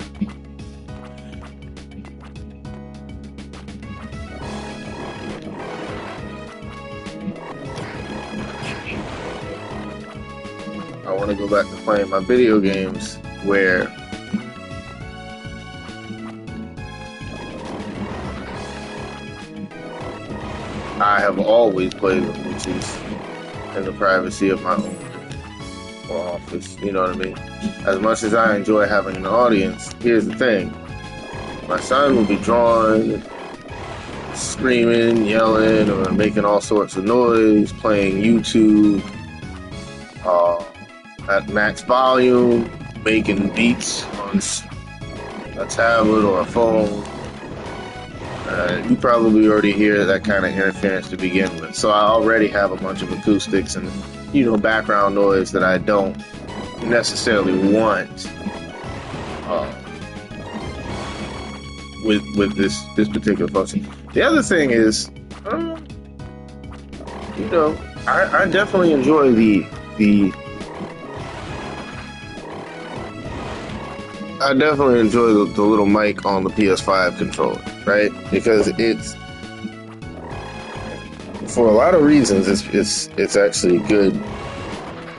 Because number one, you don't have to go out and buy a headset, right? Because you're already first off we were just talking about the controller that comes with the console. You don't have to buy a headset. Headsets can cost anywhere from, thank God, $10. See if I can get another one. It can cost anywhere from $10 all the way up to, you know, a full 50, 60, 70, $300 here. You know, like I got the Pulse wireless Elite, whatever the fuck it's called, headset for the 3D Elite wireless for the headset for the PS5, and it set me back like $80. I said 90, but it was 80. Look at it when they were like $10 off. You know, it ain't my first, you know, $100 pair of headphones I bought from Sony. I bought the Pulse wireless headset for the PS4. Pulse wireless gold headset for my PS4 previously, and I lost the dongle, so I was like, yo, here because he had a PS4 too, and he switched from a PS4 Pro, the God of War model of all things, to a vanilla Xbox One S. I'll never understand that. Yeah, I know. If we're gonna talk about the Xbox or whatever, just my tone, it's like this. I've had a PlayStation since the first one, but when I got my PlayStation, it was like 4 years after the initial Japanese release. It came out December of 1994 in Japan, and it came out somewhere around this time, like August or September 1995 in the US. I didn't get my PlayStation till December 25th of 1998, like a lot of kids, you know? The Dreamcast was out in Japan, but not in the US. Right? So your parents would have been paying, you know, well over $300 just to import it, you know, despite it being a $200 game console. So, you know, which, I mean, we can talk about Sega and Dreamcast and all that, but I'm gonna be 100 with you. The Dreamcast was not more powerful than the PlayStation 2. Other than having, you know, some really powerful co-processors and the SH4 chips, Windows CE held it back, and almost any game that used the Windows CE programming background was just gutter trash. But so I don't get super sidetracked or lost in like a rant or ramble, I'm gonna stop it right there and just say that for the sake of context, I grew up with a Super Nintendo. I had an NES, then we got a Super Nintendo, then we got the Saturn, and then 2 years after that, the PlayStation. And then 2 years after that, the Dreamcast. The difference here is that my younger siblings got the Dreamcast, and then, of course, 2 years after that, I bought a PS2 off of one of my friends in high school. Hold on. Oh.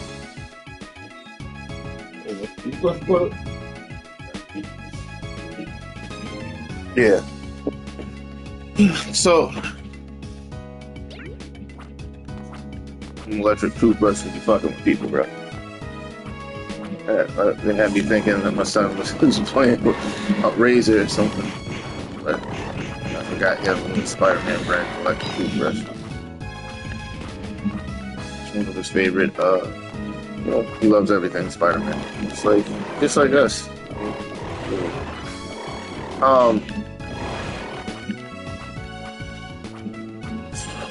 But like I said, you might think, okay, implicit bias. Like, nah, I'm aware that the original Xbox had it like that, right? The MSX had it like that, but there was always something Microsoft was lacking. Each and every single console generation. For the MSX, it was smooth scrolling. That is the one thing that both the Sega Mark III or Master System and the NES actually had over the MSX. So, and the MSX is Microsoft's first foray into home console gaming. Although Final Fantasy looked better and stills on it, game that came out 6 months later, better.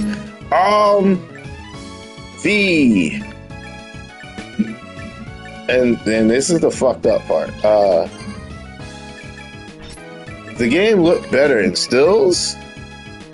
It did not change the fact that the Xbox, the MSX, ran like shit.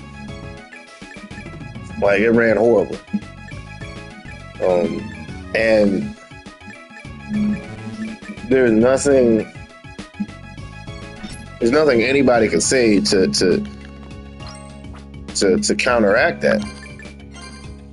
I don't even think I had that damn lift on.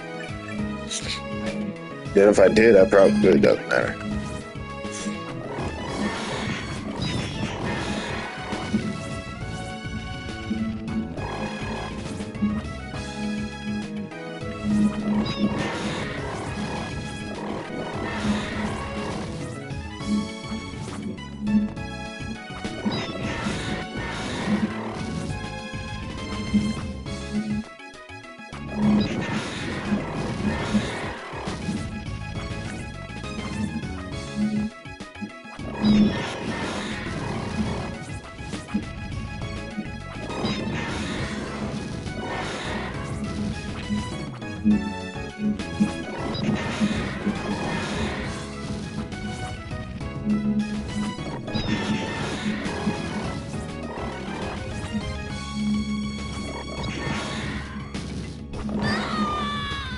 Oh shit, I forgot I have the death ring.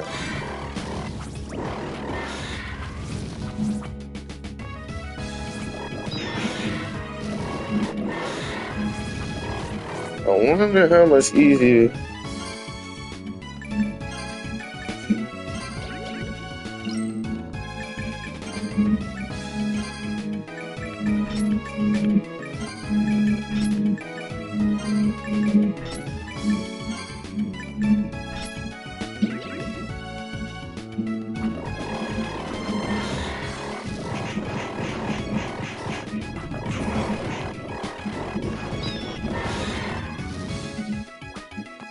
Nah, still 3 stars. Fuck that. Rapidest feel.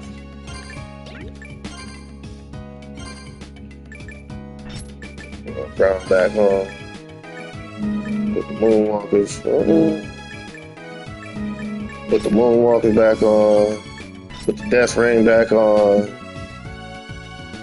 And then put the sun ring back on. Really, I don't need much luck at this point. Everything I needed to get, I already got.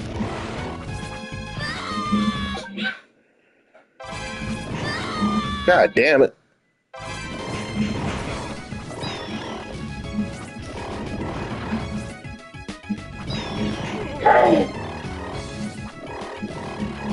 You know that, bro, I can't see. All right. All right, you done? You got the dot? You hear me? Yeah. Go over there. Here, come on. Dot. Oh.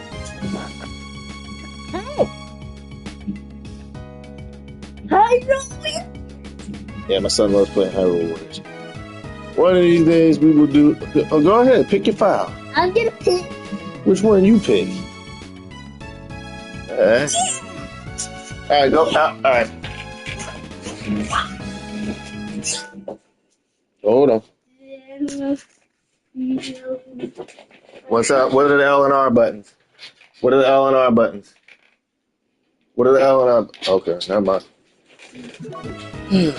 So, anyways, as I was saying,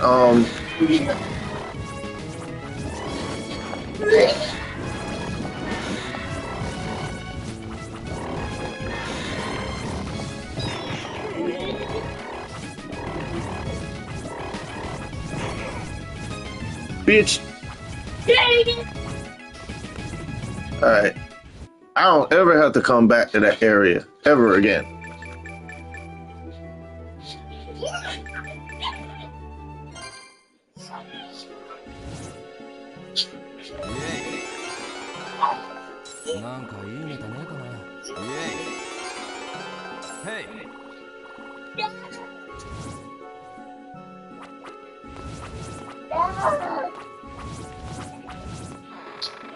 Alright.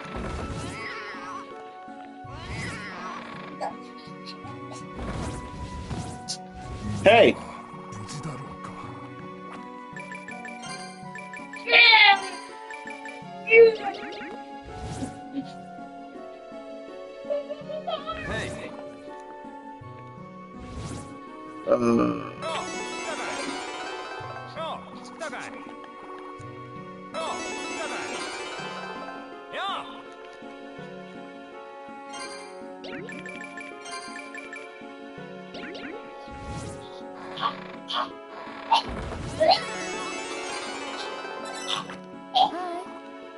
Help, help, help, help, help, help, help. I'll go do that shit later.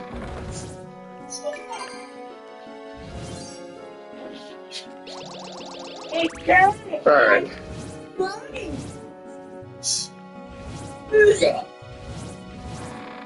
Alright. いらっしゃい。いらっしゃい。いや、何か買っていくかい？ Why did you do that?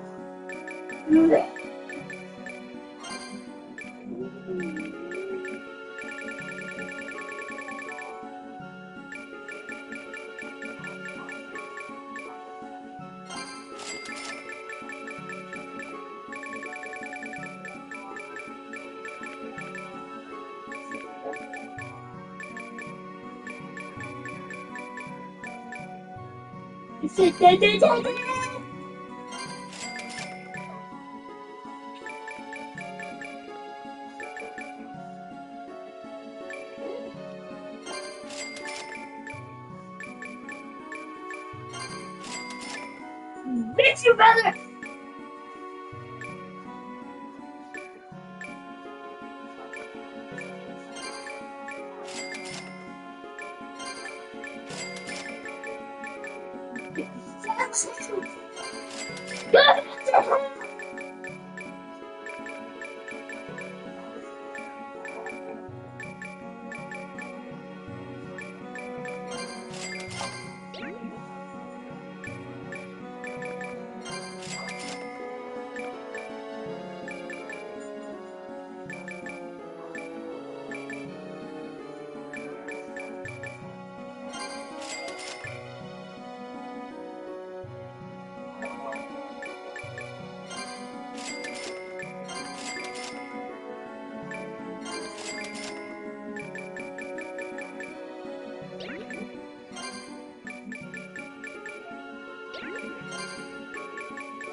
I don't know why I'm crowding up my item list with a bunch of shit, but I'm doing it anyway.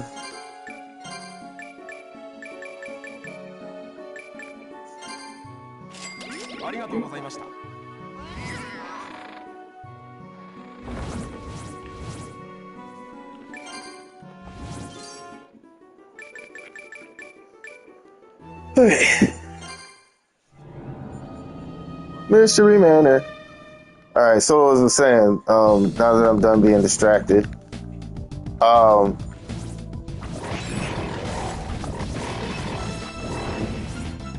so what I was saying about,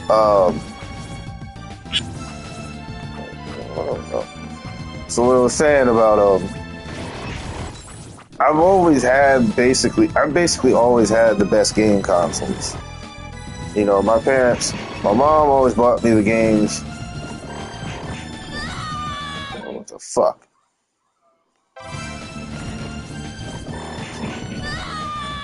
Bullshit. All right.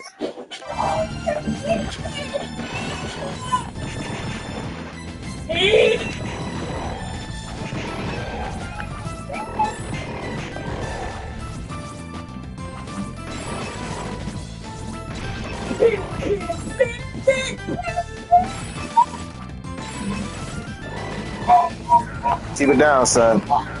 See, this is what I meant by if you try to provide too much context or you end up rambling on. You know what I mean? I'm having more fun with this game than I am speaking to people who may or may not actually be present for the stream, or people who are even gonna watch the stream later. You know? So there's that. But as it is,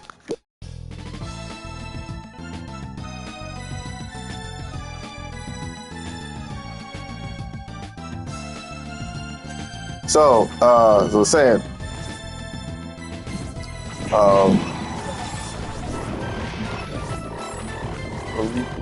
we talk about like, you know, game console. Basically, when I got a Saturn, that's when I realized we went from Nintendo to Sega to Sony, back to Sega, right? We skipped the Nintendo 64 entirely, right? I had cousins who had, you know, other consoles like the TurboGrafx 16, aka the PC Engine, you know, Sega Genesis. Basically, I have family members that had these other game consoles, so there wasn't, you know what I mean? It's not that there wasn't an incentive, but I had, you know, I had options. There were Neo Geo machines where, you know, I grew up around arcade machines and Neo Geo machines and stuff, so we had those. We had arcades. Like, I literally can go and play I was literally able to go and play Mortal Kombat. Mortal Kombat 2 on an actual arcade machine right across the street from the elementary school that I went to. So, you know, and both locations were walking distance from my home. So I was in no way, shape, or form deprived of options as a child. In fact, same year that we got a Sega Saturn, we would get a PC, a Windows 95 PC earlier that year. That tells you how old I am. And so with that came the discovery of Duke Nukem 3D. I had never heard of this game. I had heard of Duke Nukem because I had friends who also had. I had a friend. First, let me take off the death ring.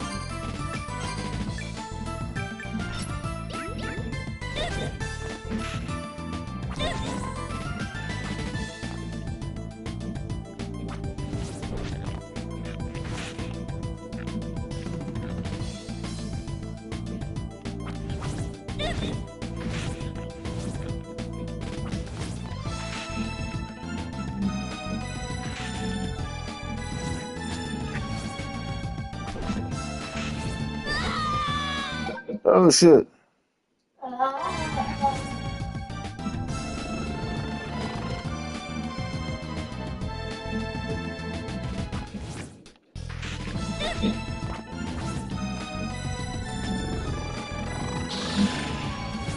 All right.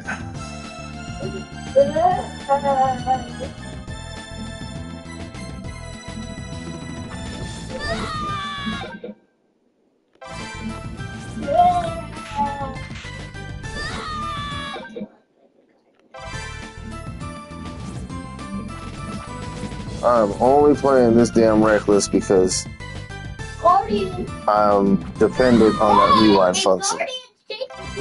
Okay, Guardian's chasing me. So, anyways,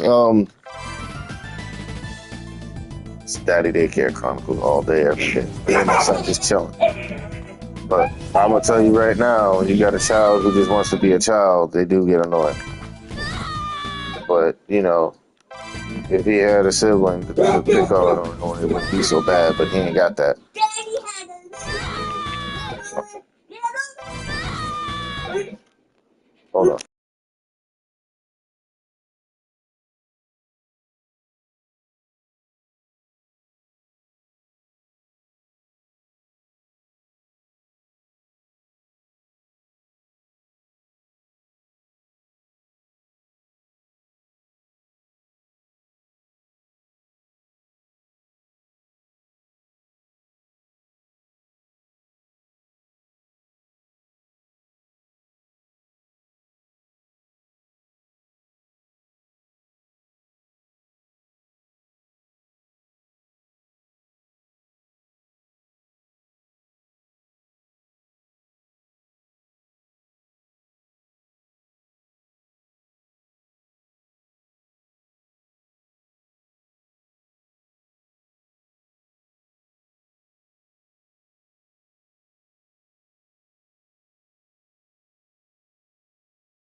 今こそ滅びの時だ。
捕まえる。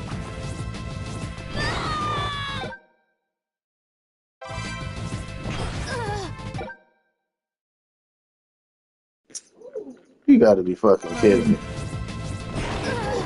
God damn it.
捕まえる。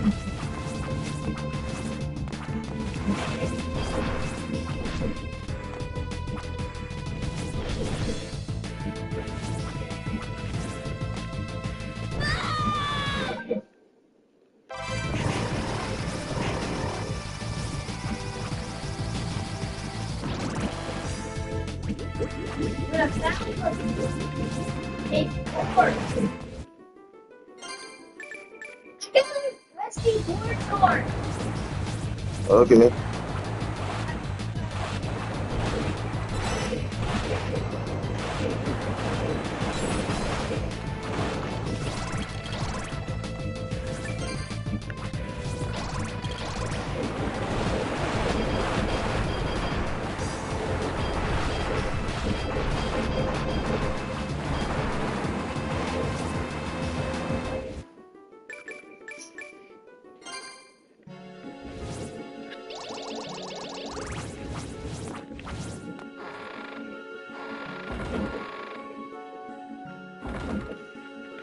Uh, こんにちは。こんにちは。こんにちは。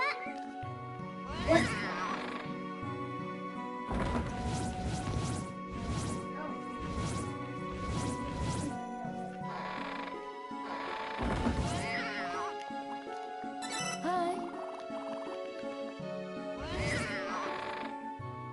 こんにち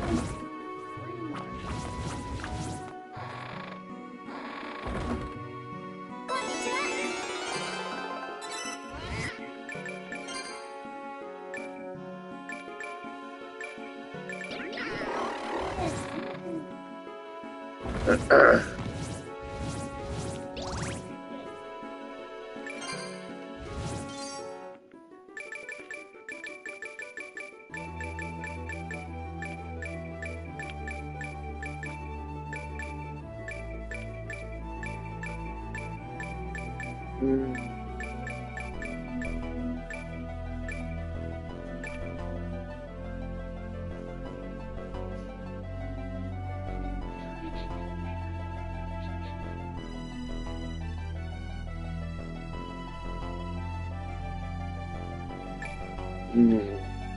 Trying to think. Yep. So, so like I said, I keep getting into this game and I keep trying to help my son and stuff. All I was saying is, like, I never, I knew which was best and which wasn't. But I also know that my family members had bad taste in video games. Most of them did. So, playing a console like the Saturn, I grew up with the grades, but it would be my youngest brother and myself that would rent or borrow or buy the best games on the Saturn. My knee brother, he's the one who actually got the Saturn for Christmas. He didn't know what he wanted. When it came to games on the PlayStation, my dad didn't know what to buy. He knew what was popular, or what was on sale. My mom, on the other hand, actually listened to what the fuck I wanted. So whenever she bought video games for me, it was like, okay, I like these games. She knows what I'm talking about. She listens. I told my aunt one time, "Hey, I need a PlayStation. I need some Pokemon cards, right?" She went and bought me a pack of Pokemon themed playing cards, and I still have those to this day. So cool. But when it came time for my brother to get something for his birthday, I said specifically, get a dual shock analog controller for the PlayStation. Specifically that. I wrote it down and she went and got it. Otherwise, she probably would have come back with some cheap knockoff or, some crappy third-party controller.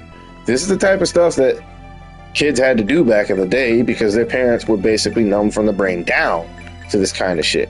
Now, a kid can run up on you and be like, I just want Nintendo points, PlayStation points, Xbox points, Robux, V-Bucks, etc. Steam points. They know exactly what they want, right? And you know exactly what they want because you are already in these ecosystems. And you've been a part of these ecosystems for decades, some of you. So it's a little different. But my son is not a tool. He's not going to be somebody who's like, oh, well, Xbox is better because... No. Like, at the end of the day, there were some things that Microsoft did. There are games you can only play on an OG Xbox or MSX.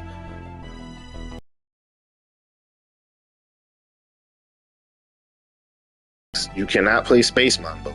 You cannot play Contra or Haunted Castle or Akamojo Dracula or PlayStation, because those are the only games from Konami that have not been ported from the MSX to the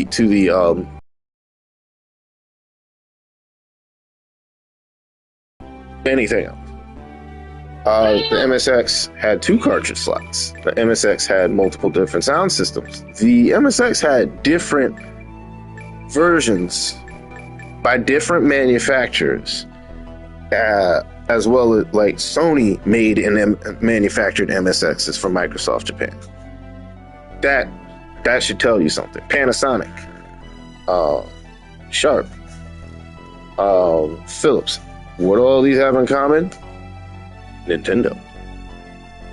So it's not, cross-pollination is everywhere, but again, you're not going to see this stuff. You weren't going to see this kind of stuff. Microsoft was basically the first to have multiple SKUs. They were the first to use, they were one of the first besides Sega to use standard off-the-shelf PC parts. They were also one of the first to standardize. They weren't the first because Atari was doing it, and I believe folks that made the Commodore and ZX Spectrum were also big in programming. But what else? They were the first to have a modular game console. One of the first, if not the first. They also, what was the other thing about that? Oh yeah, you can use mods on the MSX games. The other thing about the MSX was that it had mid-gen refreshes. There's the MSX, there's the MSX2, and then there's the MSX2 Plus, and now as of its anniversary year, I believe it was 2022 or 2023, the MSX3 released, which is basically, it was the last version of the MSX that was supposed to release, but never did. So that means from the 4th and 5th generations, Microsoft skipped out on video games, period. If it wasn't on PC, they weren't fucking with it. So there were a lot of good things that came from the MSX, don't get me wrong. But the NES and PC Engine did it better. They were, and the Master System, aka the Mark III, the NES and Famicom Master, they all did it better. They were better 8-bit game consoles. The Famicom and NES came out before the MSX. PC Engine came out after everything else. So it was the pinnacle of everything you can get in an 8-bit console generation. Whereas the Sega Genesis, technically still an 8-bit console at Super Nintendo, but the first 16-bit game console came in 1989. So the Sega Genesis was, the Neo Geo would actually be the first of its kind. Unless, no, Neo Geo came after the Sega Genesis.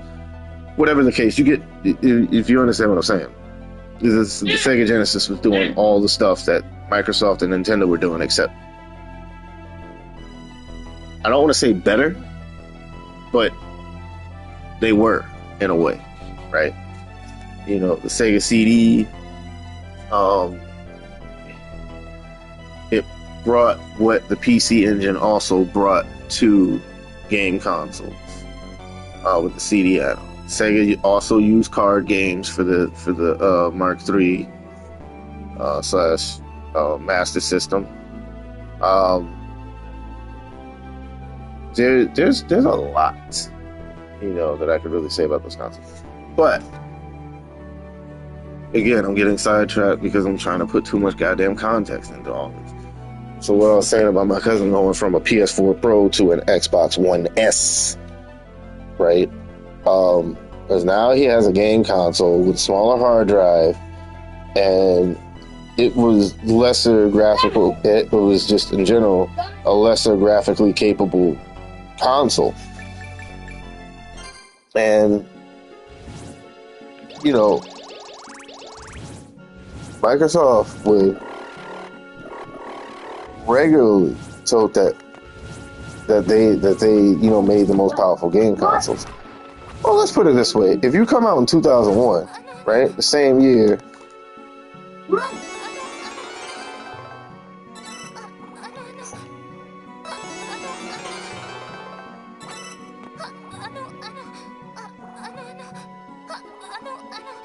Okay, I need that.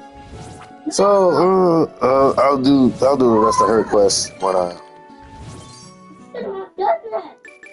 I'll do the rest of her quest.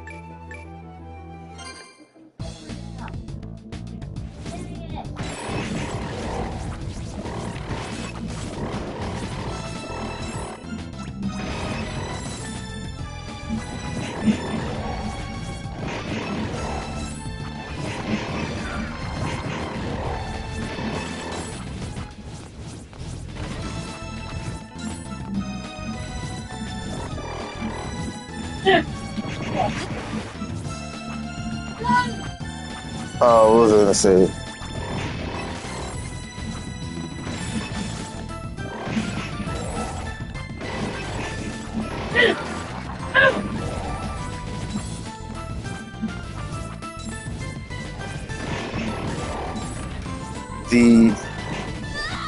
Like I said, for $300, and you're coming a year after the PS2, 3 years after the Dreamcast, and just a few days before the GameCube, right? You got all this celebrity talent behind advertising, all the money that went into just advertising. You better be the most powerful game console with the shittiest controller. All right? Nobody liked that D-pad for the Sidewinder. Nobody liked the D-pad for the original Dukes. People were like, oh, the Dukes. The Dukes sucked. All right? The controller was big. The button layout was trash. The button layout was straight up trash. It had a skewed diamond button layout, right? And the black and white buttons were in a way that just didn't work. It's not conducive to what a gamer would want to use playing a 6-button fighting game. The D-pad itself was trash for fighting games. Sure, you could buy an arcade stick. That didn't change the fact that the controller by default had to, should have been suitable enough for the controller should have been suitable enough for all the games that were released on it, and it wasn't. GameCube had a similar issue. Damn near all the games, well, find some new stuff. Then equip another weapon, or find another weapon. Oh well. What did I tell you?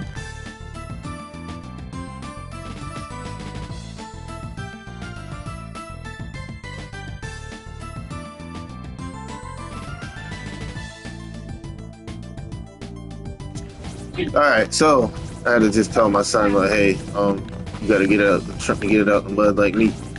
I mean, I'm not saying he has to struggle, but if he don't, and this is for all children, right? Children love video games, but they fucking hate losing. And nobody likes losing, right? But if a child doesn't learn early on that they need to take care of the video games that they have, the consoles that they have, the controllers that they have, the accessories that they have, and they need to pay attention to detail in the video games that they have, no matter how simple or complex the games are, right? Then they will never be able to actually take on any challenges, whether they be ones that they create for themselves or the ones in the video games they love so much. A lot of kids nowadays love video games through imagery and brand recognition, but they don't actually like the challenge of being able to play those games. And don't get me wrong, I'm with everybody. You know, who was there back in the day when video games were inexplicably difficult. You know, I get it. You know, I don't think we should go back to some of the really unfair challenges that the video games of yesterday brought to us. I don't think we should go back to the faulty hardware that we got with the NES or even the Famicom disk system or Twin Famicom. I don't think we should be, you know, I don't think we should be going back to hardware failures like the stuff found in the 360. I don't think we should be seeing disastrous launches like, you know, the manufacturing defects found in the PSP. So, yeah, it's long-winded. You know, I'm trying not to ramble and be too long-winded, but understand this context is important. I say all that to say, regardless of what anybody thinks or what their preference is, right? I like the Xbox controller. I do. I think the Xbox controller is good. The Xbox One controller, right? You know, more specifically, the new controller with the USB-C port, and that's just because it has a USB-C port. You know, once everything is USB-C to USB-C, I will be officially happy because I don't see a point in being tasked with plugging in a cable, right? That has to be plugged in a certain way on one end, but all you gotta do is stick it in.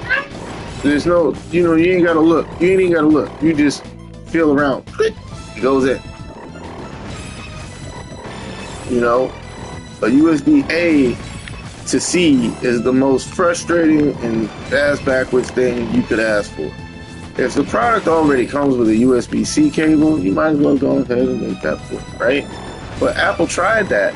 They were the originators of USB-C, and people got pissed. Android users of all people were getting pissed.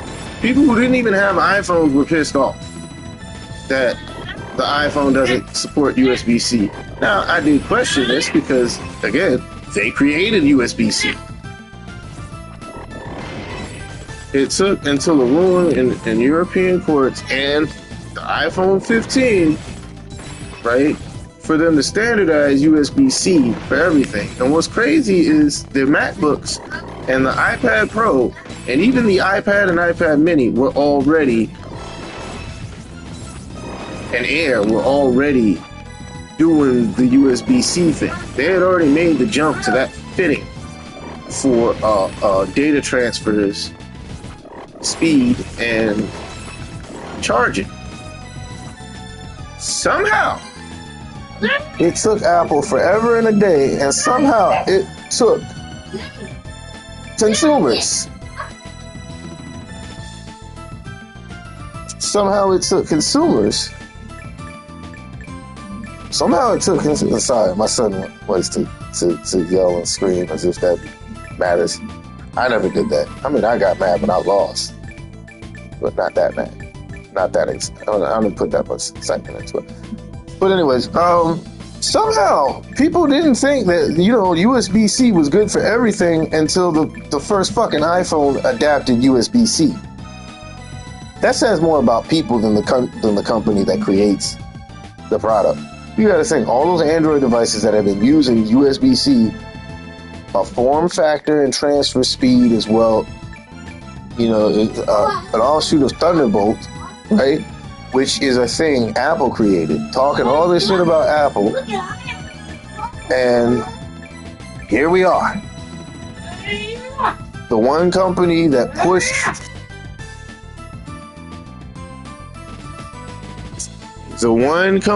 pushed everything forward, that always pushes things forward with their smartphones. People didn't give a shit about USB-C until the latest iPhone started doing it.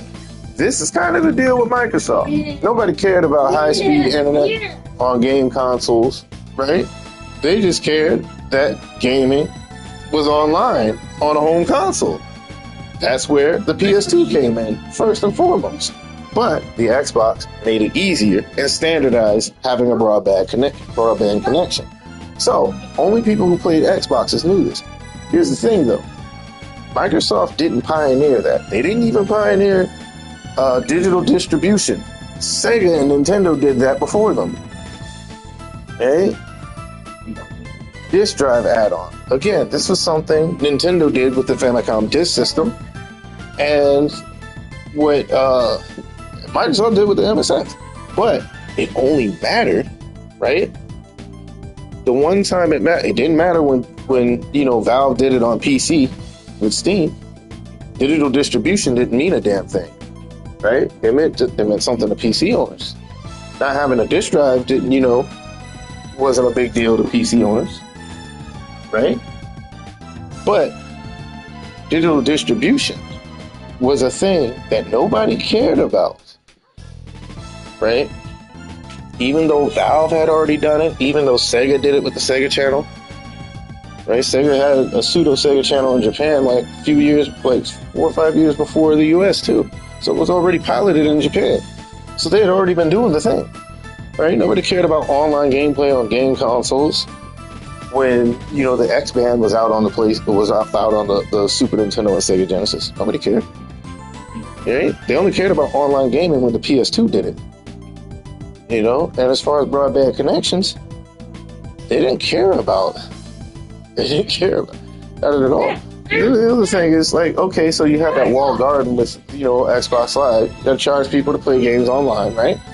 You had complete control over your online experience, which is what the PS3 did, Now, you could say that the network infrastructure for both the PS3 and 360 is as different as it was. The network infrastructure for the 360 was better.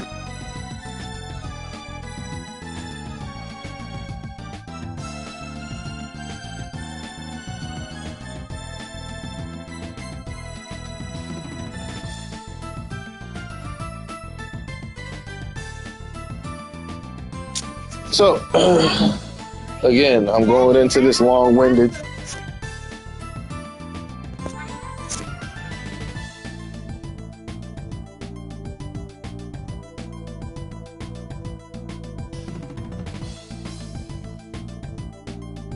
So, as I was saying, there's a lot of stuff that people do, but only certain people care about these things when they're done by certain people, right? Nobody cared about online gameplay on game consoles until the PlayStation 2 did it with EverQuest, right? Nobody cared about MMOs until we started playing Team Fortress and all that other stuff. And again, when online gaming really broke out was with the 360. That was when people actually cared about it, and that was when Microsoft finally mattered in doing something. But they didn't pioneer a damn thing. All they did was make the experience that them and everyone else had already dipped their feet in better up to that point. And it just happened to be, in some ways, significantly better than the competition, the Wii and the PS3. But better than the PC, which you didn't have to pay any kind of fee for to get the same functions, right? And again, PC have been doing the same things that Microsoft has been doing for a long time. But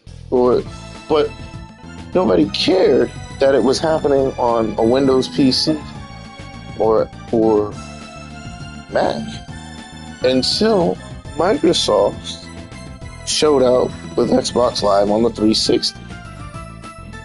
Right? Then, when the previous generation came around, nobody gave a shit that Microsoft was top dog in the online infrastructure, but nobody also cared that Sony was just as good, if not better, dare I say, in doing the same thing at that point. Right? So we can say they learned the lesson, arrogant Sony is gone, now they're back. I'm not talking about that. At the end of the day, if the PS3 ended up selling more units than the 360, what that means is, once again, they had the better console. You could have the better hardware. You could even have better functionality or functions that the competition don't have. But if nobody cares about what you're bringing to the table, it's not going to matter. Nobody cared about all the other functions that were in a damn BlackBerry or a PDA. But when the iPhone came out, people cared. How do I get rare? Android was the first to do its thing, but Motorola.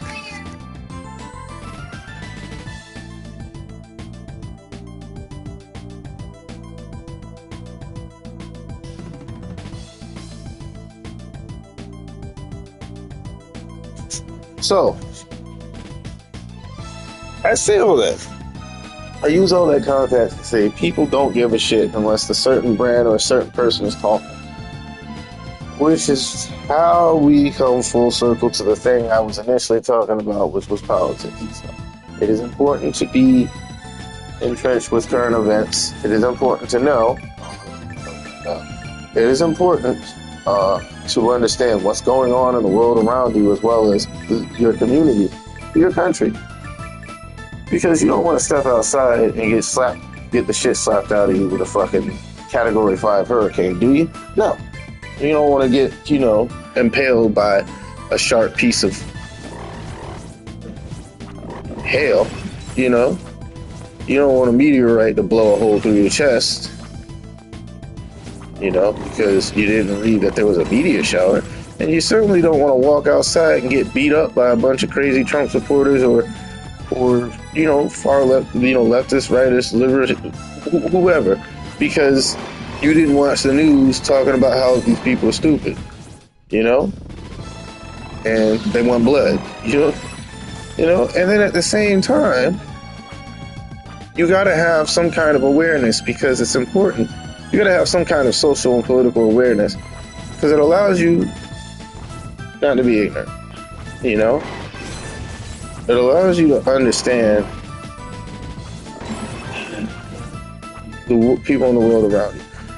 Now, nobody has the time to sit and look at different news sources, but all you have to do is read the headlines and read one. Now, realistically, it's like this. Don't pick a side. All right? If somebody's telling you to pick a side, don't pick, because it is not their fight. It's not your fight. Much like I said, the PlayStation is the top console when it comes to doing, fancy stuff like, compute units and, fancy graphics and all that other stuff. There's no more min-maxing. Everything is more or less the same. And I'll say this, that for $700, right, because I got a kid, tax season comes around, and he gets after me and wifey split the return, he still ends up getting getting half of what we split between us. And new clothes, shoot, everything. Boys, everything. Everything. And if we don't end up spending all that money on them, guess what? The paychecks that we get that we didn't have to spend end up getting spent on them. So it's a win. It's a win for him always. It will always be a win for him. And I have zero issue with that. Look. See this. I just forgot. This is what happens when you go too far into a rant on Steven. So, what I'm saying is, like I said, the PlayStation is the best, bar none. It's always been the best brand. There's a reason I have a Switch and a PS5 and not, and a PC and not an Xbox Series X. Now, truth be told,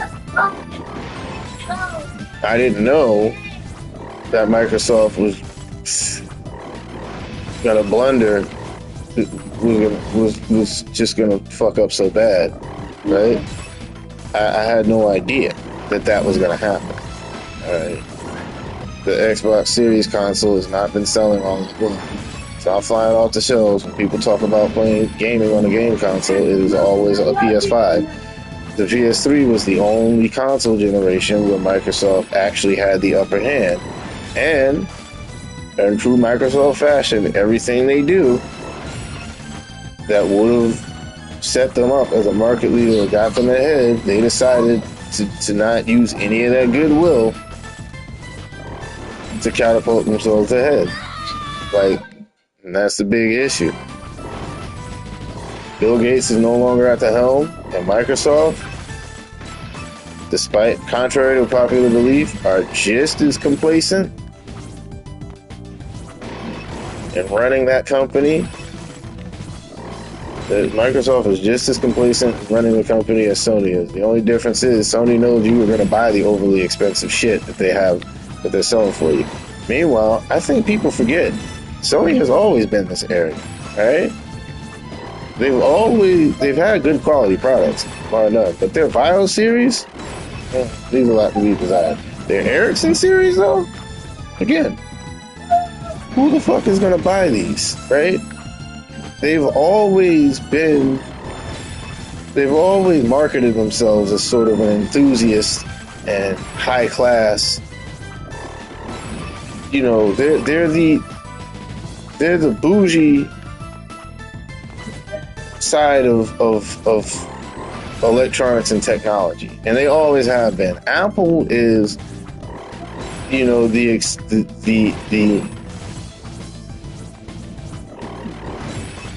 too damn high is the super bougie brand of high quality electronic products. And the sooner people figure that shit out, the easier. And again, I say this, I have a PS5. The only reason I bought one is because my PS4 wasn't working right. But as a child, I knew what was better and what wasn't. For example, Banjo and Kazooie came out in 1998, as did the Ocarina of Time. Guess what else came out? Crash Bandicoot 3 Warps, Paradise ID, Final Fantasy Tactics. 8 didn't come out until 99. Sonic Adventure, Virtual Fighter 3 on the Dreamcast, Soul Calibur. Technically it's 99, but you know, still arcade game. Street Fighter EX, EX 2 Plus Alpha came out in the arcade. I guess, yeah, PlayStation. Street Fighter Alpha. 1998 was Tekken 3. Alright, now these are different games. Metal Gear Solid also came out in 1998. What do these all have in common? They look better than Ocarina of Time, and they look better than Banjo and Kazooie. And people can say what they want, but here's the thing. Spyro the Dragon and Riptos Rage were also out, right? So, what I'm saying is the PlayStation, despite being less powerful, as a 3D capable hardware, most of its games had larger draw distance and less fog than the average Nintendo 64 game. It had a better controller layout, right? Especially with that DualShock analog controller. The thing about it is Sony already knew what to come with. They didn't try to reinvent the wheel. They just tried to make things better that had already existed, you know? That's all they tried. They tried to improve upon the formula. They didn't try to arbitrarily make something different and just make something completely uncomfortable. This is why the Xbox was a terrible idea and was designed so terribly. Right?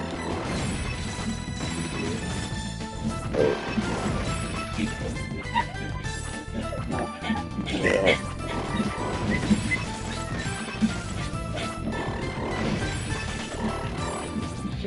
I don't have to keep doing this. I'm just doing it. But anyways, all right, that's long-winded. I'm just gonna cut this out now. I say all that to say that, like, listen, if you go from a PS4 Pro to an Xbox because all your friends are playing on it, no, you are followed. You are not a leader. And it's so funny. There are so many people that are followers but want to be individuals capable of reaching stadium status, consistently reaching stadium status, and they're just not gonna get it. And this is where I'm like, don't get me wrong. If you're buying an Xbox so you can have a faster controller response, cool. But here's the thing. Clearly that doesn't matter, right? It mattered on the 360. It does not matter now. It's PS4 and the PS5. That extra bit of, and don't get me wrong, I think Street Fighter 6 and various other fighting games would be best played on an Xbox because of that, you know, definitively faster controller response and data speed travel. They got it, but Sony isn't that far behind, and that's why people didn't bother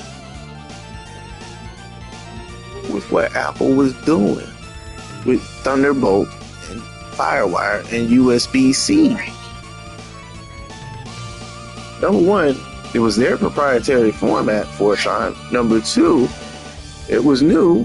Number three, it was expensive. So when you add all those things together, nobody's going to do it unless people adapt it in mass. So when iPhones start getting USB-C ports, not Androids, iPhones, guess what happens? Everybody starts adapting USB-C ports. Because when Nintendo was doing this shit with the Switch, nobody cared. You know?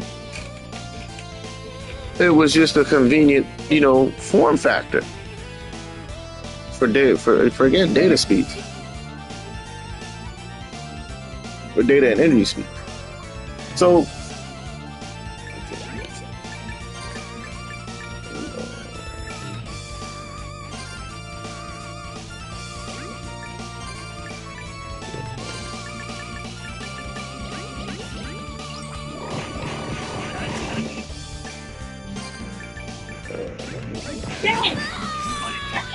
I tried to be. Oh shit, you son of a bitch.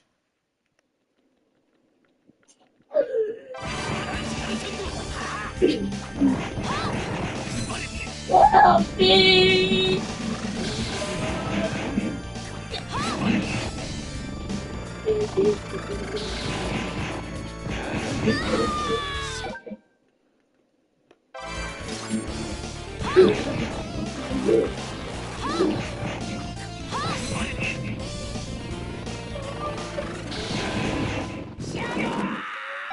Some bullshit.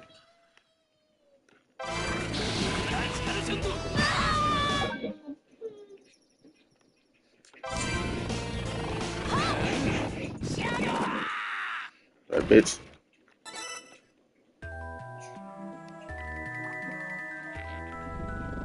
Yeah. So yeah.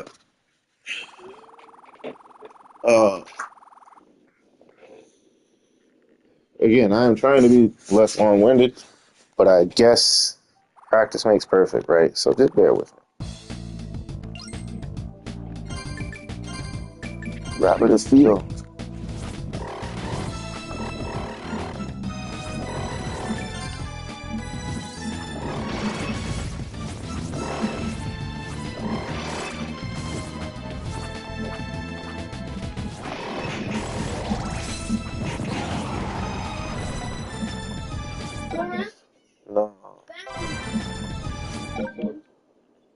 No.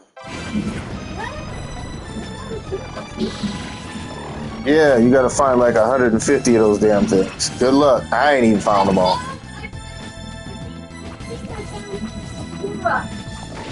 Well, there's a whole bunch of them. Ridiculous environmental puzzles that I'm gonna tell you right now, you are not going to enjoy doing after a while. There's a lot of video games are fluffed. But I'm glad you're learning how to play.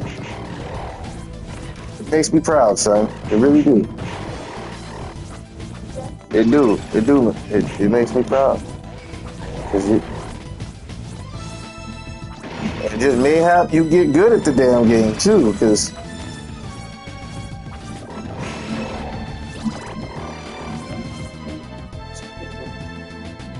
I don't care.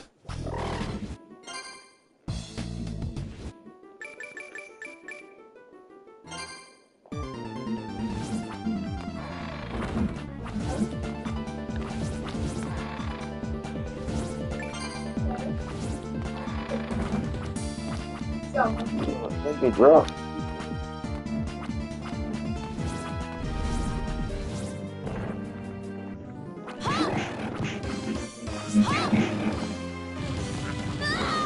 I forgot something.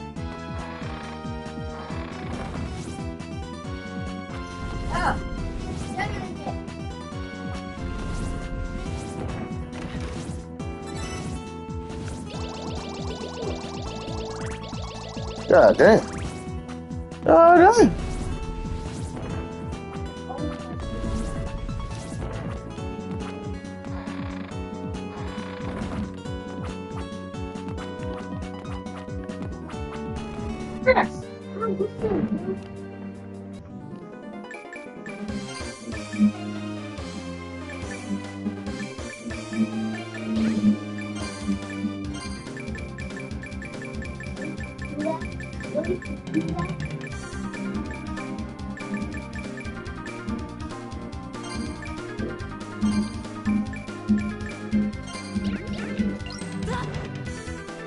Oh, fuck.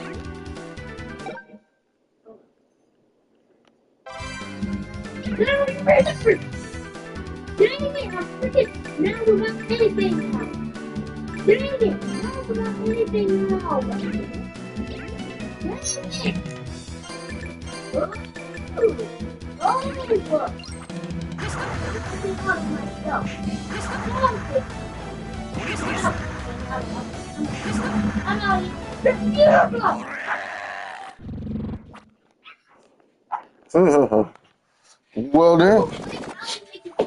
Yeah, that's right. All I had to do was do that 4 times. Oh.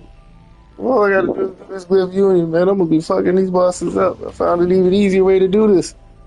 I think this might actually be how I ended up winning this game. You know, reach a boss with full hearts and then go ahead and just spam the shit out of this ability. You will win every time.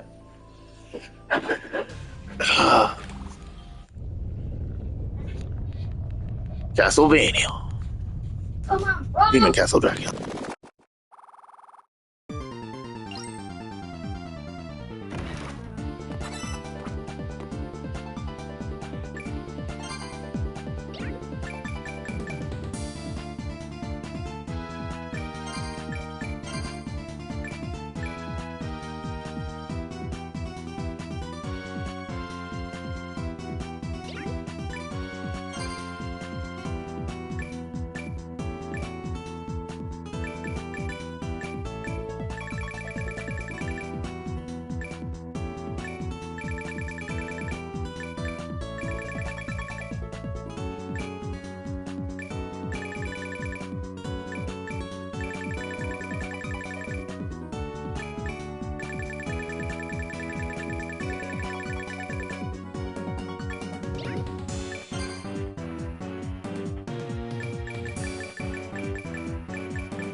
Woo! And then with 2 death rings, you can just nuke everything.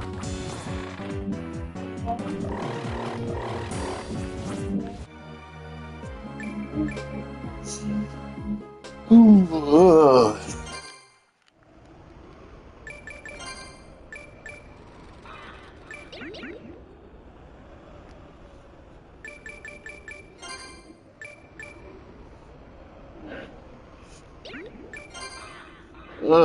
99.4. What?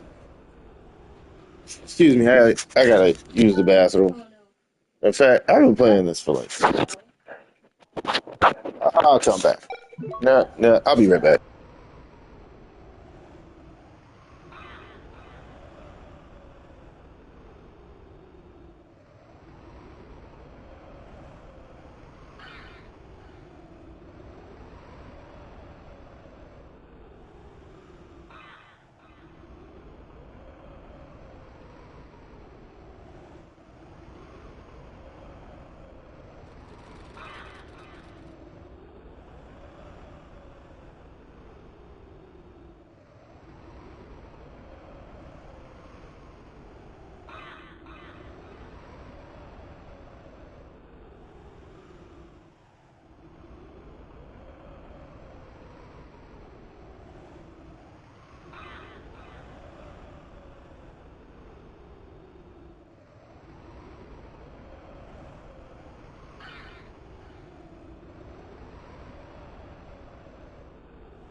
And I'm back.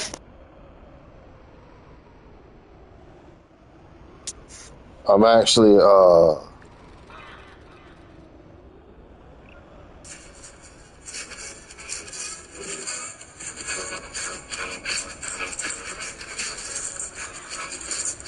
Wow. And magically, you figure out how to transform this damn transformer I got my son for Christmas some years ago. But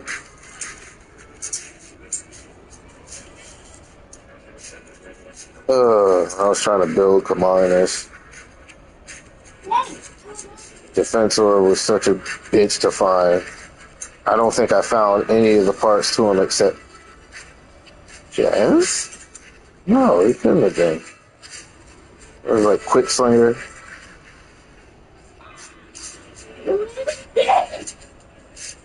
Either way, yeah, I collect Transformers too. I think Red Alert was the only one that I was able to find. But,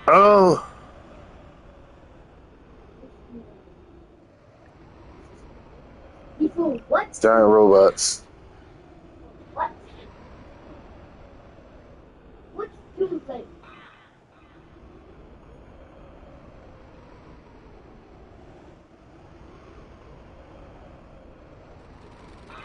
Double dealer.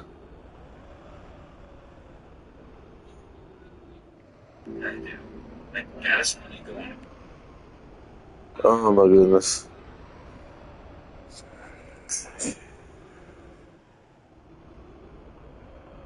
Mike Tria. Play now. Okay, besides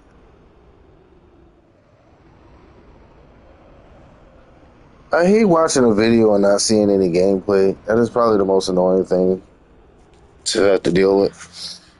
Okay, so I'm missing a piece of this map. Jimmy, relax. Expand. Dracula's castle.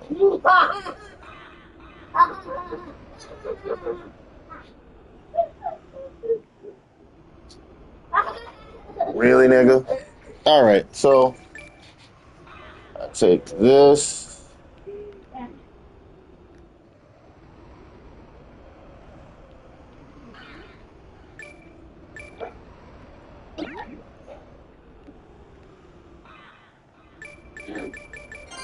And that's to make sure that when it comes time that I head there. Anyways.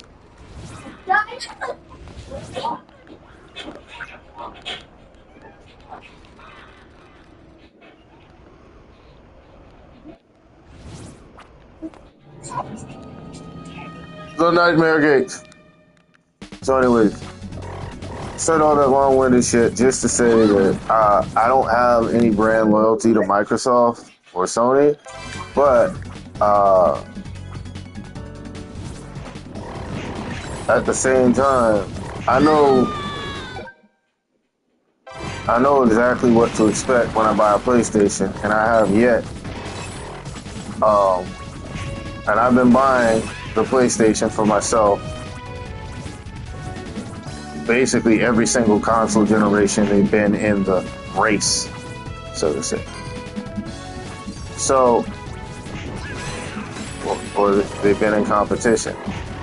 Now, as much as people want to say, well, yeah, you know, a lot of Xbox, for example, they love saying that competition is good for the industry. It is, but when your competition is so inept that they don't even bother, that they don't even bother trying, you know, I'm talking about, like, let's put it this way. You understand? I said this to a friend some years ago. I said that Game Pass is a glorified game rental service, and it's not good for people like me because I own most of the stuff physically and or digital. So why would I need it? Why would I need this stuff if, you know, why would I need it if the catch,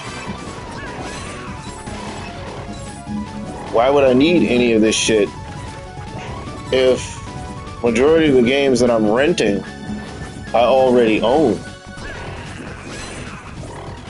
You know, so that's kind of the idea. There's no point in me renting a video game that I own already. And although, motherfucker, the only thing I do not like about this damn cliff is that you have to, fucking hell. You have to shoot it while you're airborne.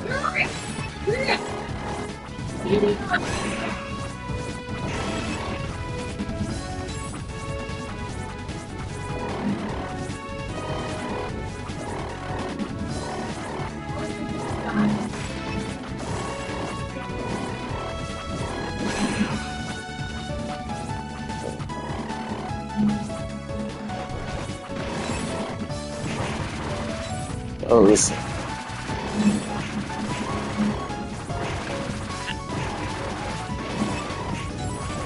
I know.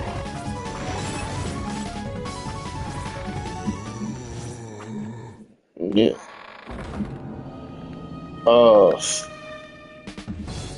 Yeah, I don't have any loyalty. But when the Castlevania Advanced Collection came out, I snatched that shit up real quick. Cause here's the thing. I know if I buy a PlayStation, I'm getting Metal Gear, I'm getting Castlevania, I'm getting Crash Bandicoot, I'm getting Jack and Daxter, I'm getting Uncharted, I'm getting Tomb Raider. Right? Even though Tomb Raider was basically used as like a PlayStation exclusive when it initially released, you know, it was still great on the Saturn and the PC where I originally played it. And yes, I played Tomb Raider on the PC. You know, when I heard about Mega Man, the first 3 games were out for the NES, but when I finally played Mega Man, it was Mega Man 4, right? And you know, the slide and charge shot were new. I didn't know this, but the first Mega Man game I actually played was Mega Man X, right? So there's, and all I'm saying there is,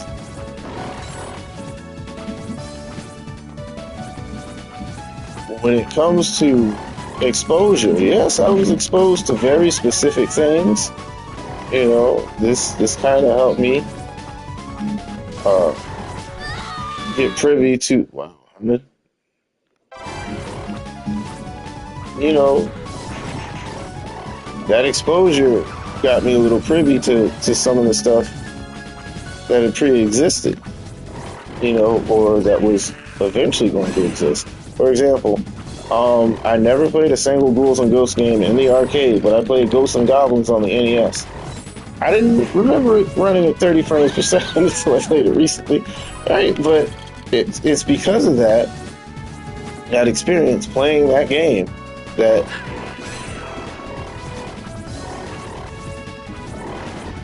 it's because I had experience playing that game that when I saw Super Ghouls and Ghosts on the Super Nintendo, I was immediately able to recognize it, right? Little things like that, you know? And I believe without those experiences, I wouldn't, you know, being told about Mega Man and not having played a single game in the series, that also, you know, helped me out.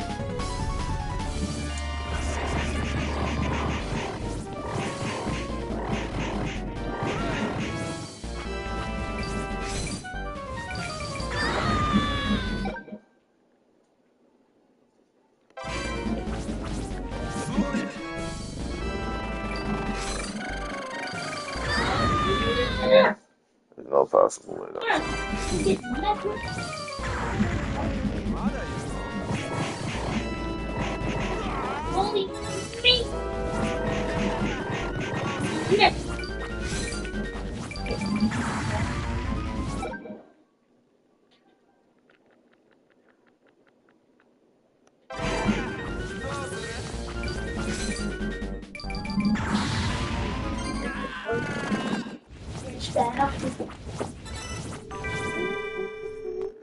Get the rest of your apple. Fly the fields. You gotta be careful, bro. So now that I have this, I can now travel through the rest of the castle and just keep things going. Yes, sir. Yes, sir. I need more. Oh, keep playing. Get further along. Another shield. Jimmy, hey, listen. Yo. Hey, over there. I'm trying to attack. I know, but I'm telling you, there's a way we do things for a reason. All right, let's keep it going that way. Um, Where's no damage? Wait, uh-oh. What do you mean by that fast? Jing-Shi is actually a pretty good what you call it, thingy, but it doesn't matter. This feel, oh, what the fuck? That's the strengths. I need parries. That's what I need. There we go.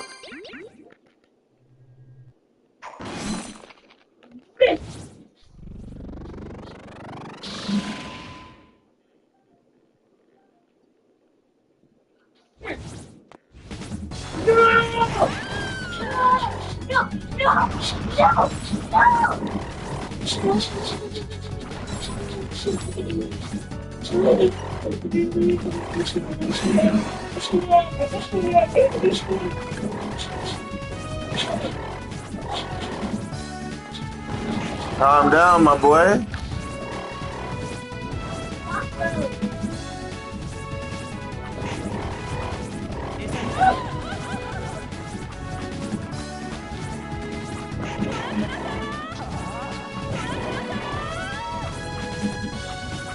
That's right.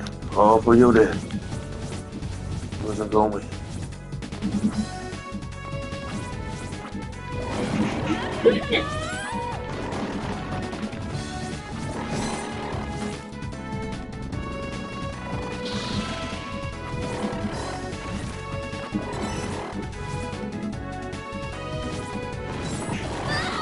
Whoa! 75.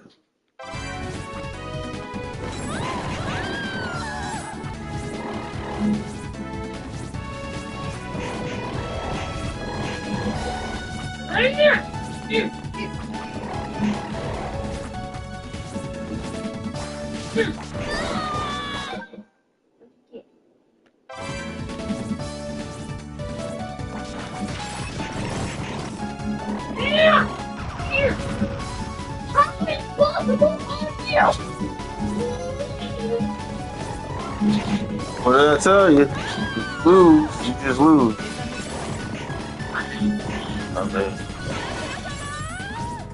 I mean, I remember what it's like to be a kid. It's not easy to just be chill about losing. But yeah, like I said, if you don't... My son's like me. He just seems to pick the most difficult shit.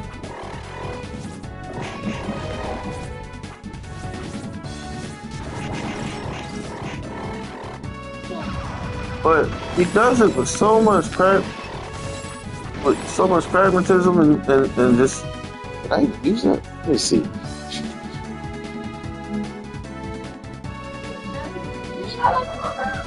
Hey.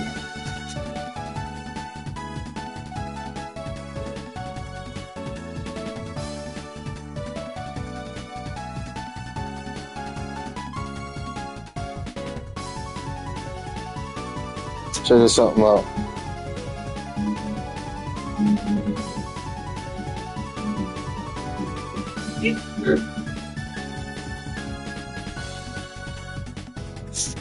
For a pragmatic child like myself,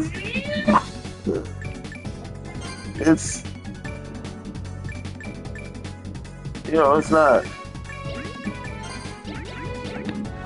it's not something anyone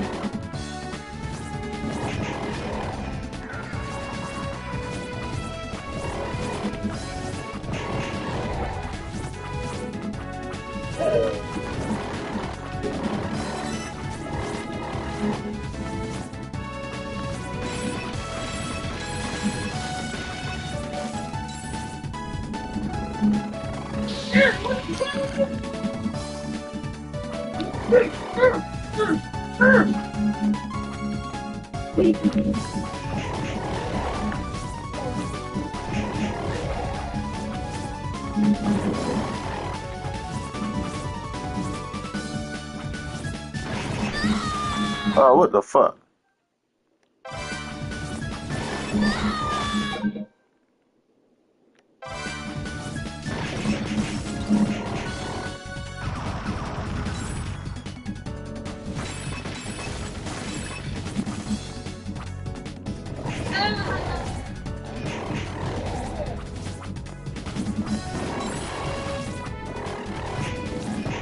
Oh, yeah!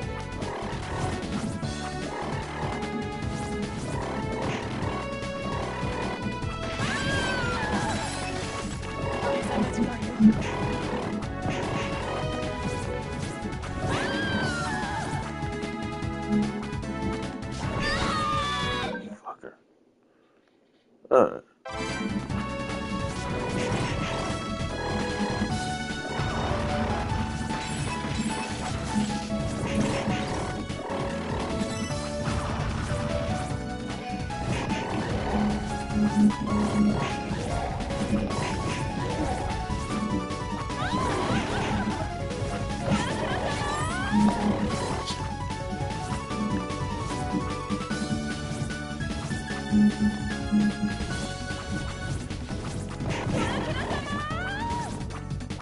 Oh, wait, can't go that way.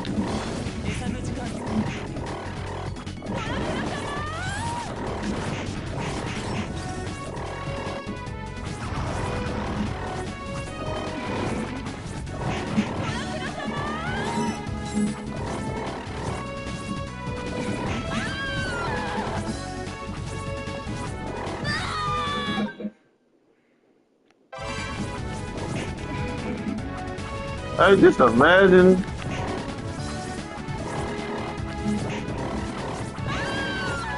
I don't have to kill everything in these rooms. I'm just doing it.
Yay.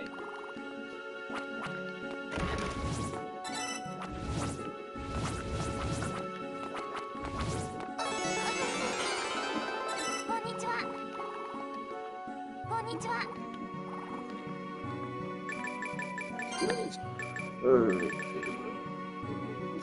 Oh, neat guy. いらっしゃい。いらっしゃい。いらっしゃい。どんなものでも準備してみせる。いらっしゃい。いらっしゃい。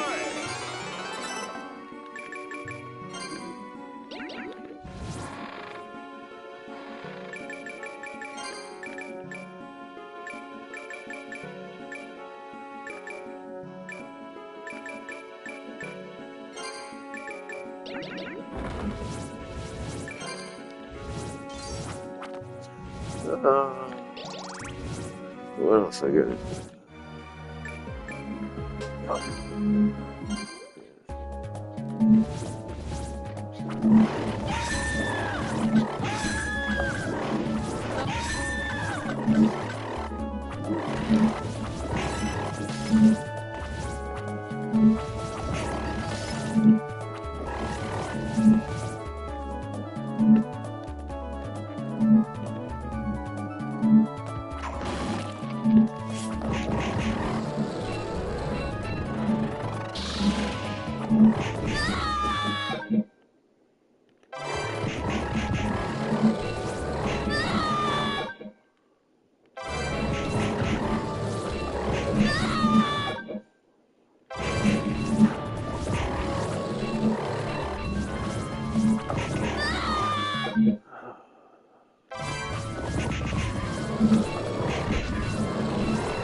Double. Double.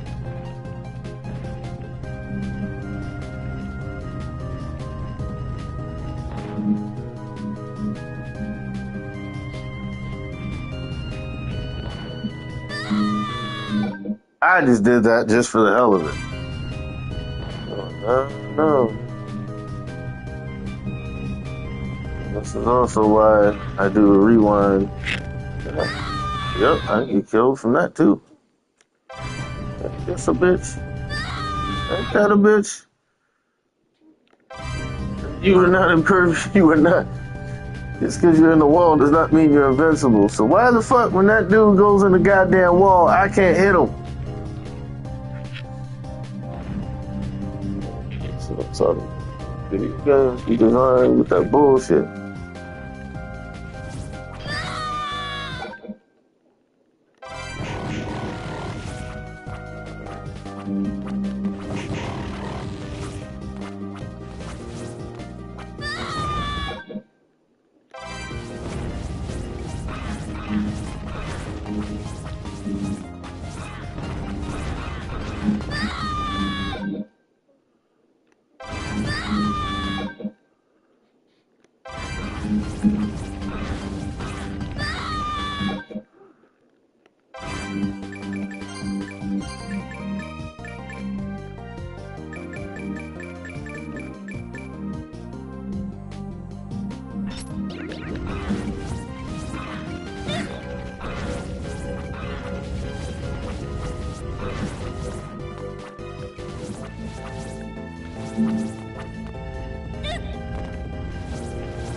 As long as we tracking.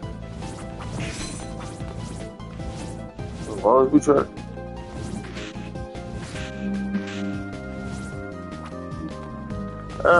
I missed a lot. Ah.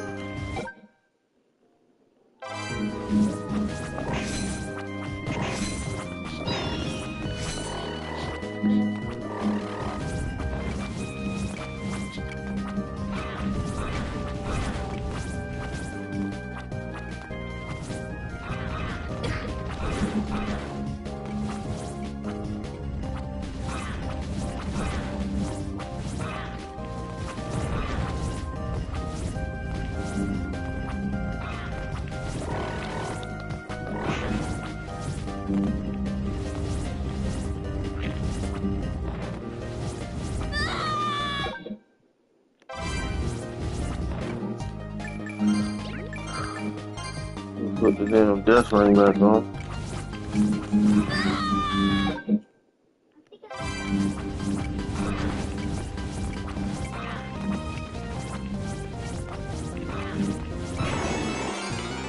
Oh.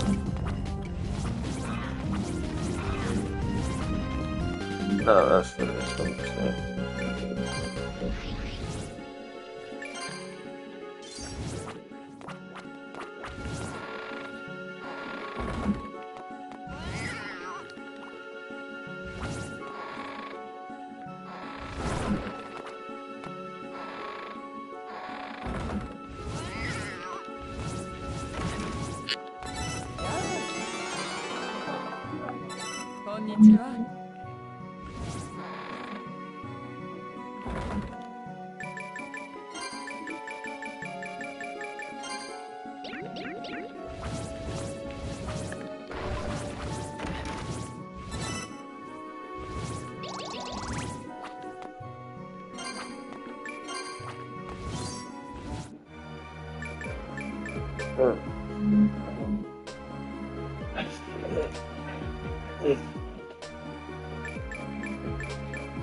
Oh. Oh, trust me. Yeah, but when you find out what the seeds are for, why you need them, you're gonna start looking for them a lot.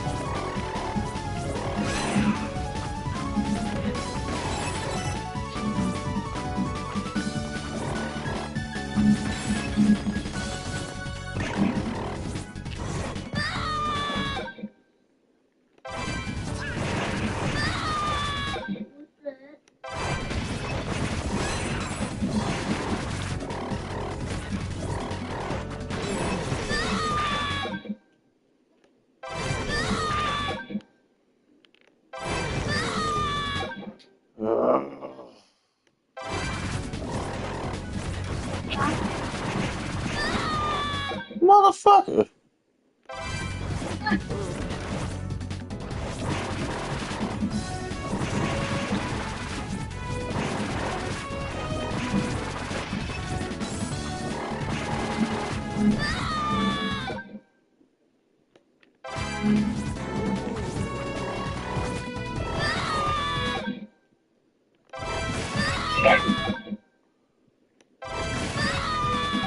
God damn.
What the frick?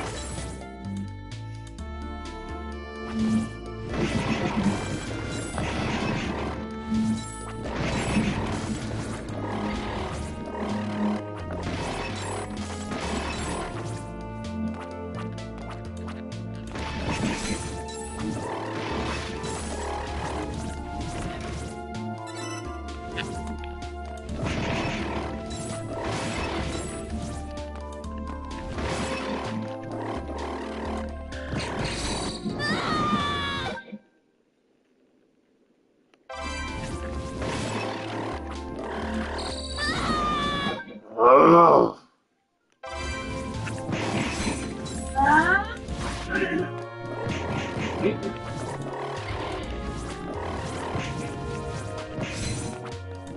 So anyway, I was trying to finish a bunch of other stuff, but man, I tell you, it's easy to get sidetracked by your own personal responsibilities as well as, you know, 'cause while I'm paying attention to this game, I'm also listening to what my son is doing and, you know, keeping him in my peripheral vision so I can still see what he's up to.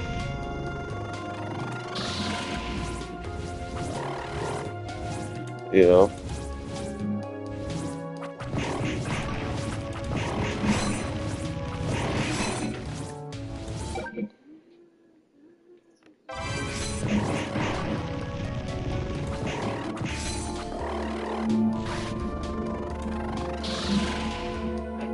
So that's just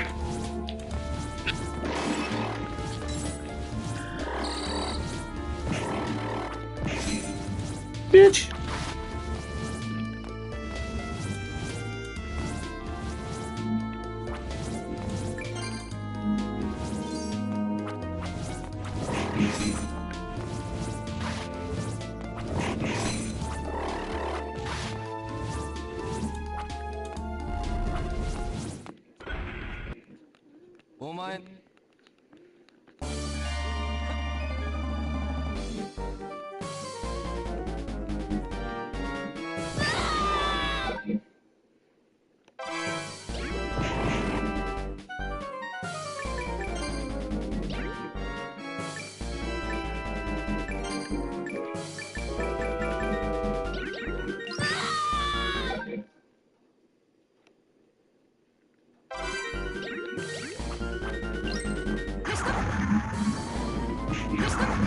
No!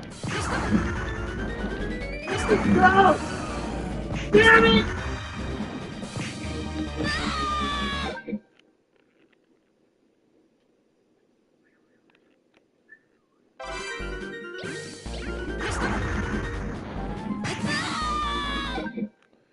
What the fuck? I got another box so far.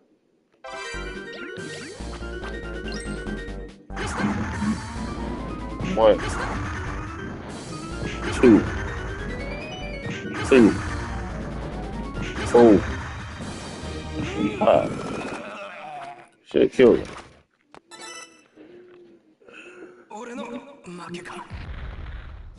Okay.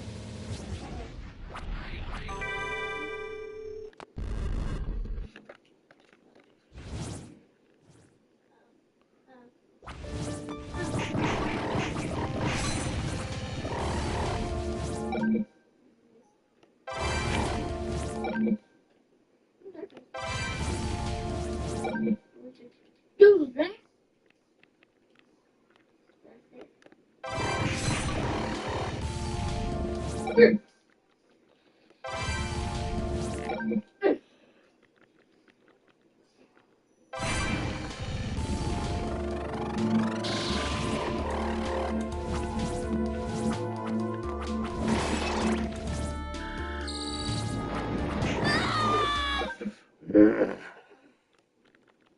Use the box with me.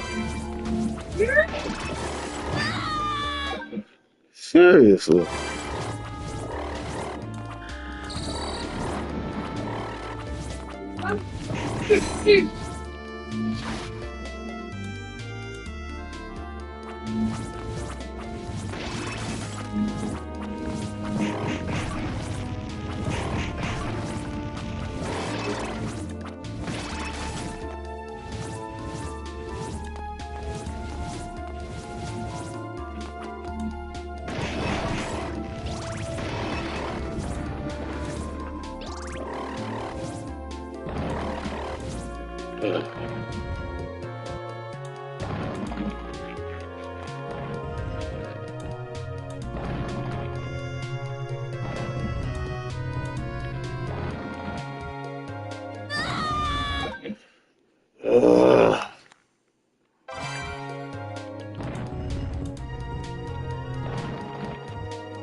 right, so for the sake of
ど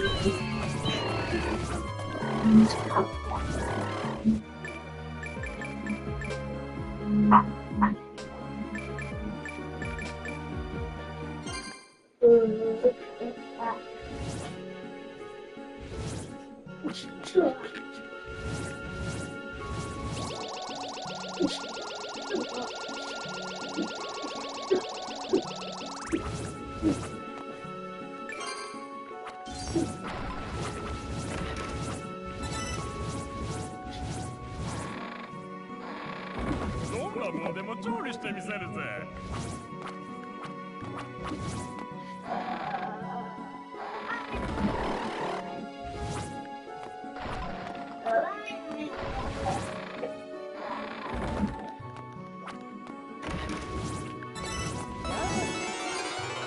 こんにちは。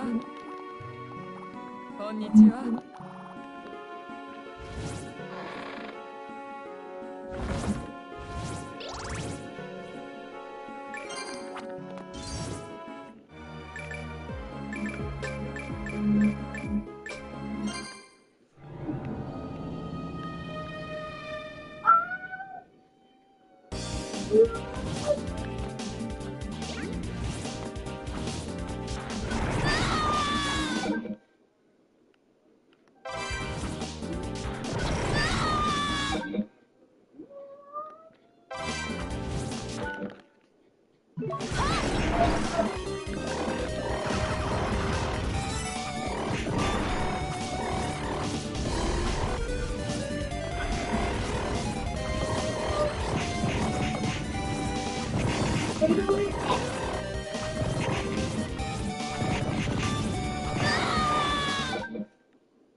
Oh my god.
God, you were fucking slow.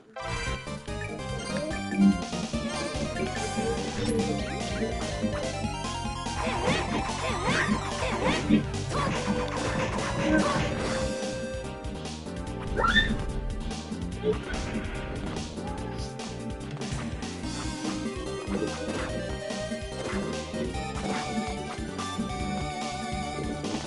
on.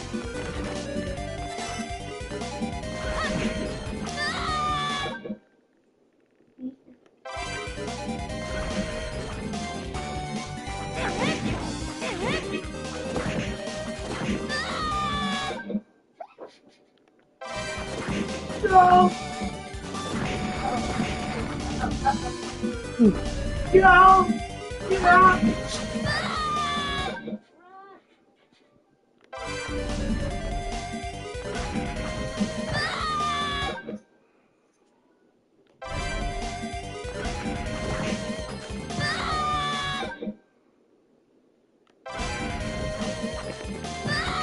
Oh my god.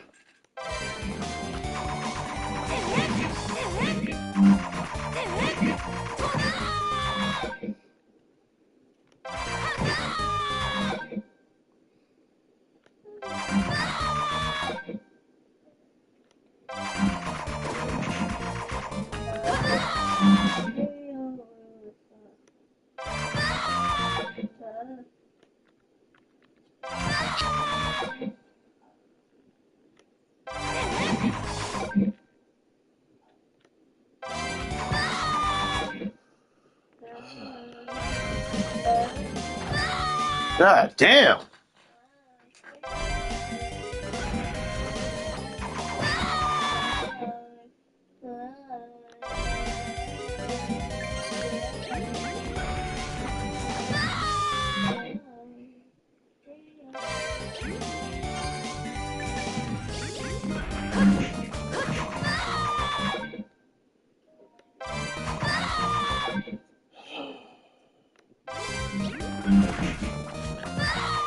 What the fuck? Okay, that's...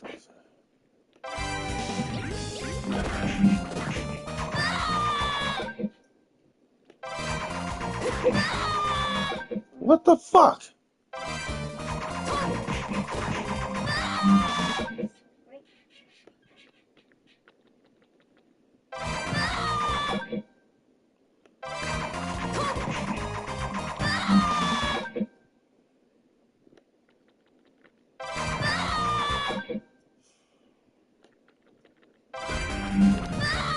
This is annoying as shit.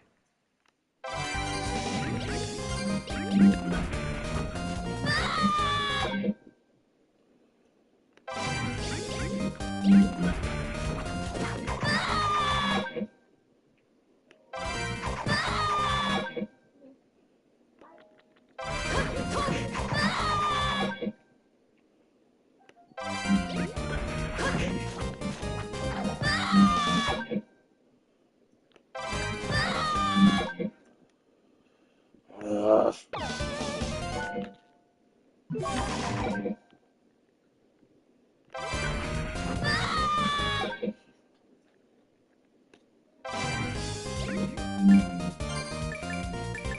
Alright, fuck this. See this first. And when you really don't want to deal with this shit,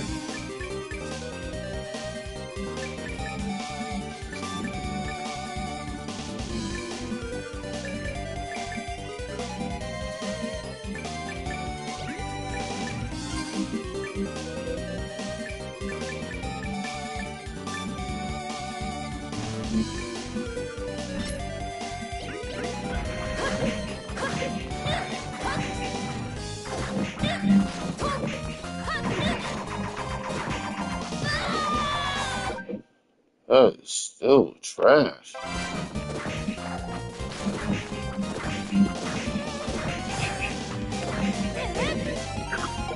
Oh.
Oh, my fucking nerves.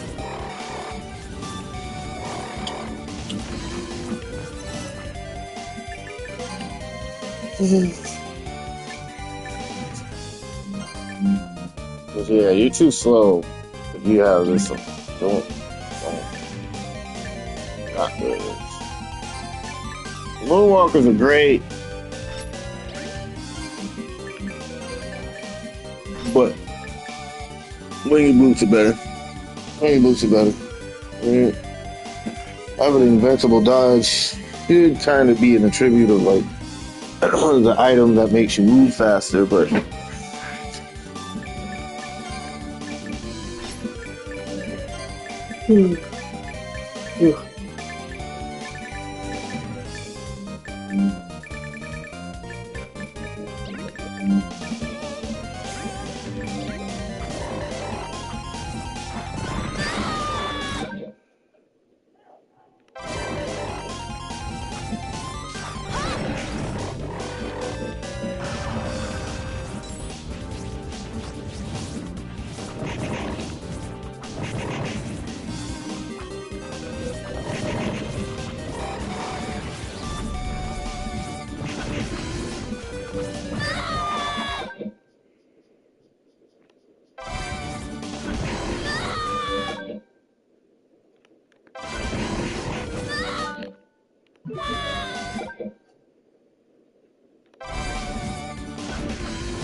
oh my god.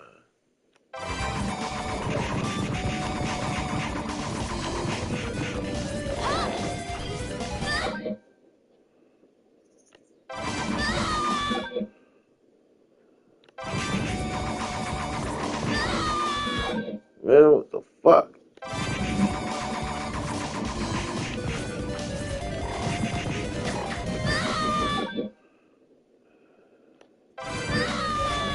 Are you fucking kidding me?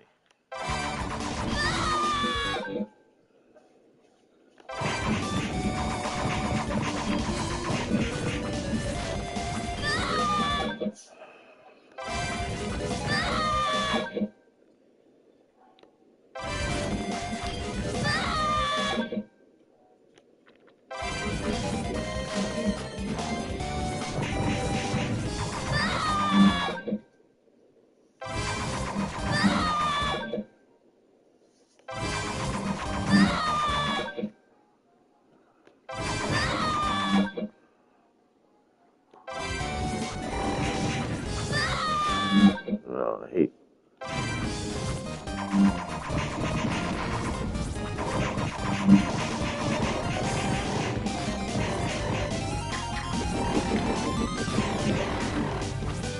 That's it. What was that for? All right.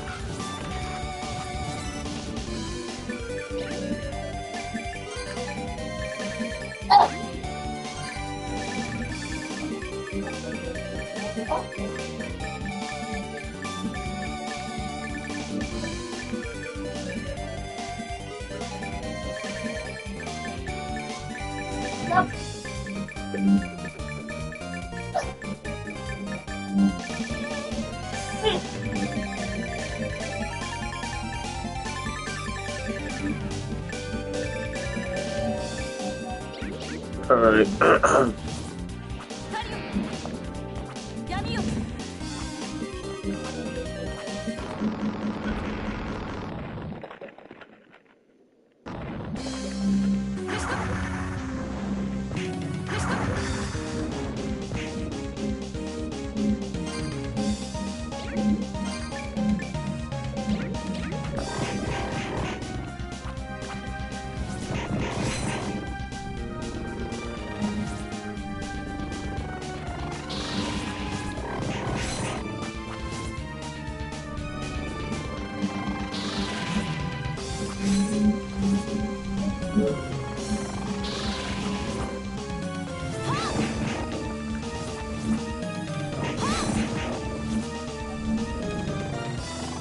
All Get beat up!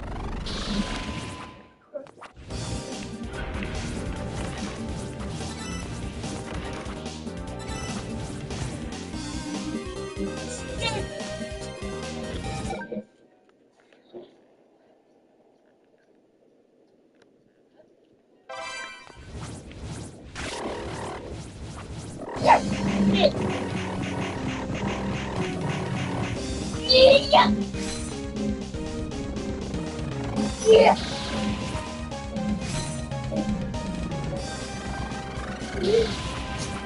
I got something! I got something!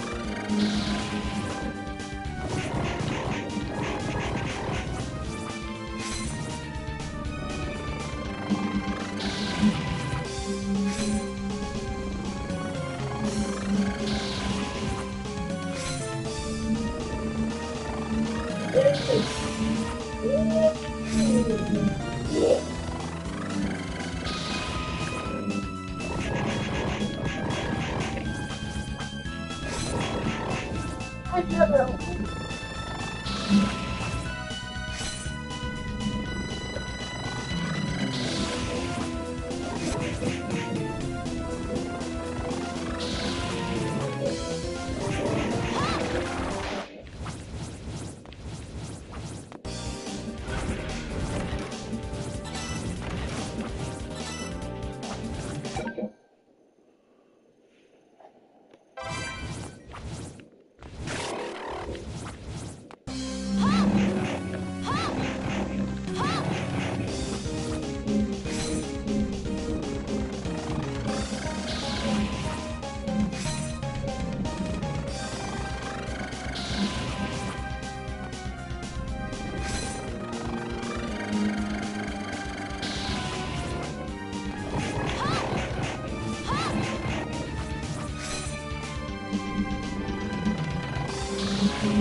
Hold on.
All right, so I'm reading up on glyphs because,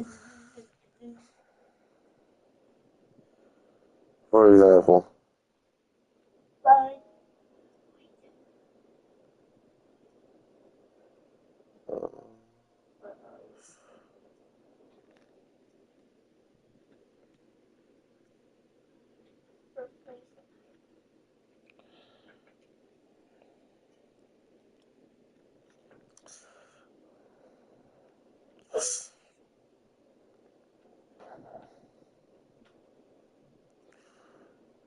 so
hmm,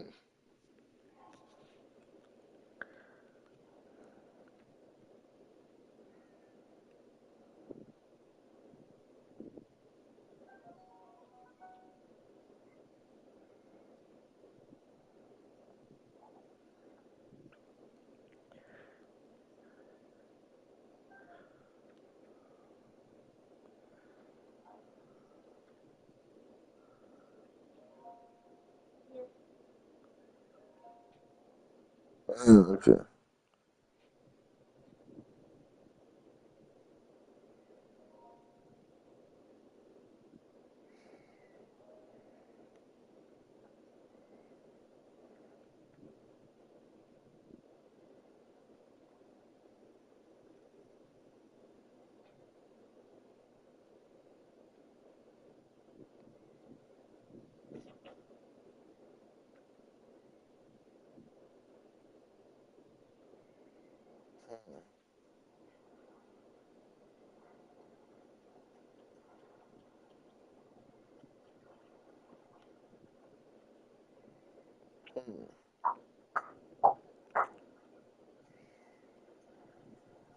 Okay.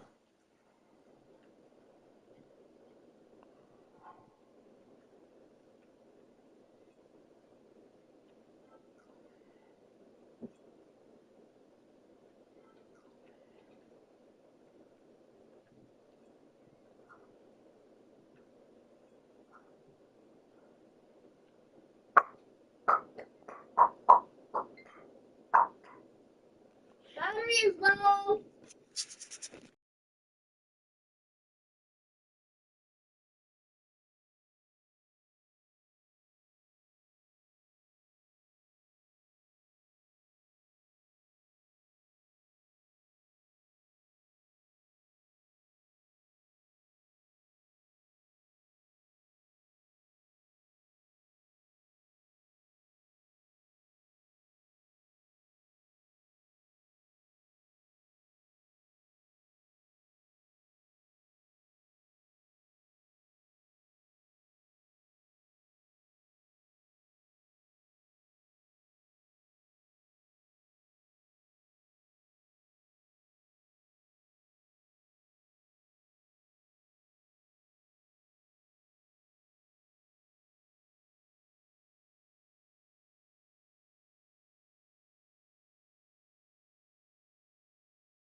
Sorry about that. I was just reading up because I could have sworn I had forgotten. Familiar.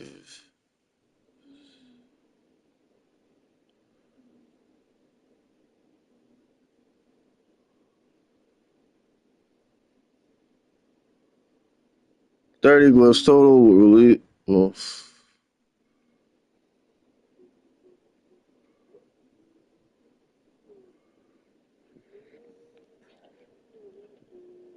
so 30 of them. Is that wrong? Yeah, that is.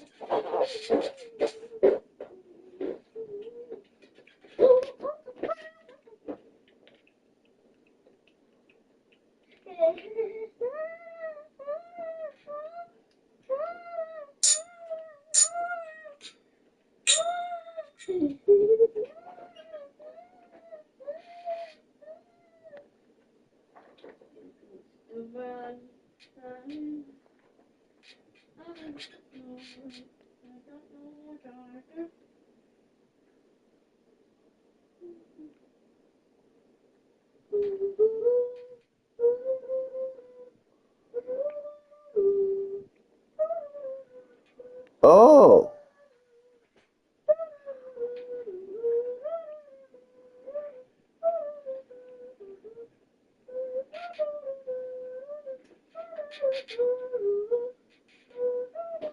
Huh.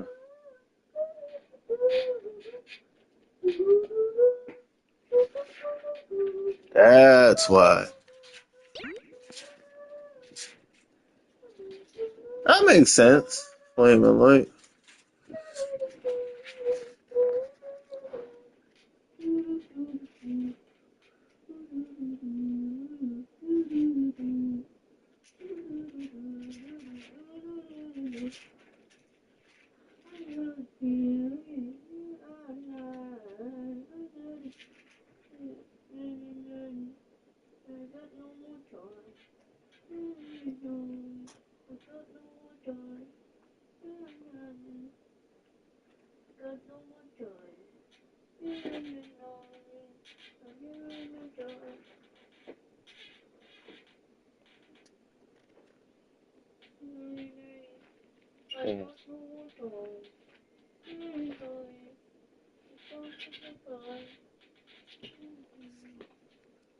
Intelligence.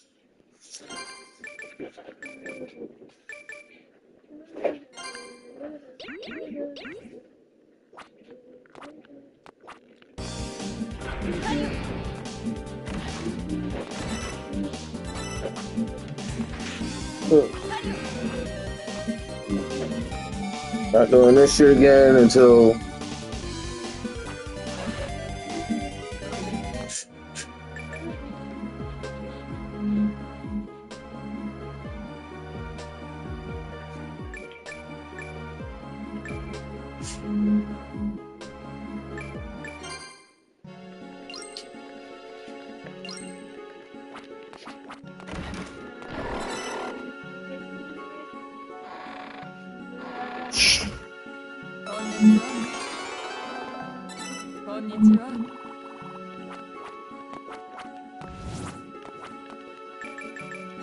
Alright.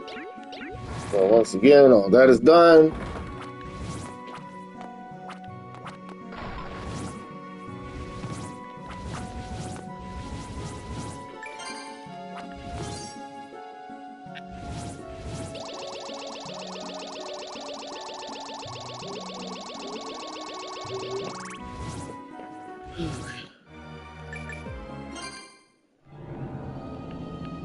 Over the training hall. Now the only reason we are here. Someone left stuff. Hey.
This is just a series of platforming challenges. Again, this is another, this is something else that I was able to do. I was able to play through this whole game and finish hard mode, on my DS when I had this game. 3DS.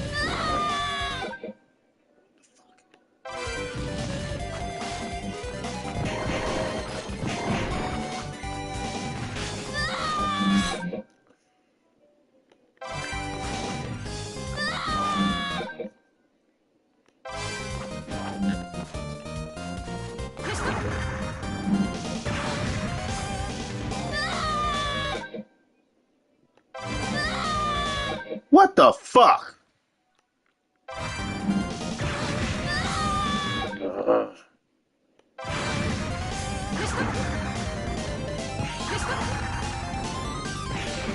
I just don't want to deal with it. Are you serious?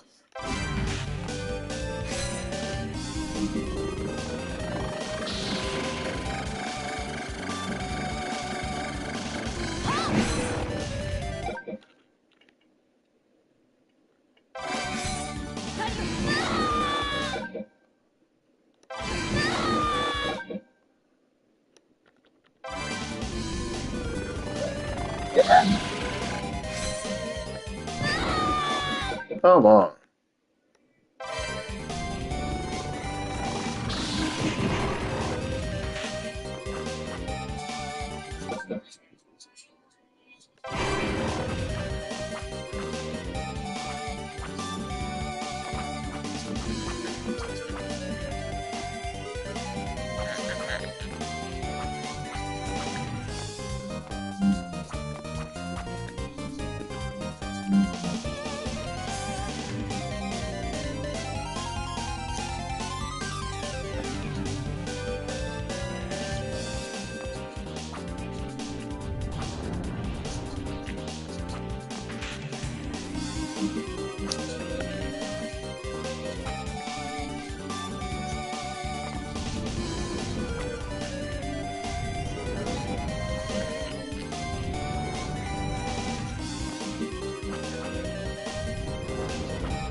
Alright, so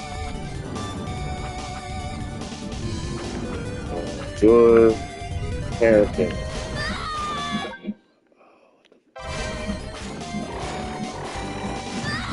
Are you serious?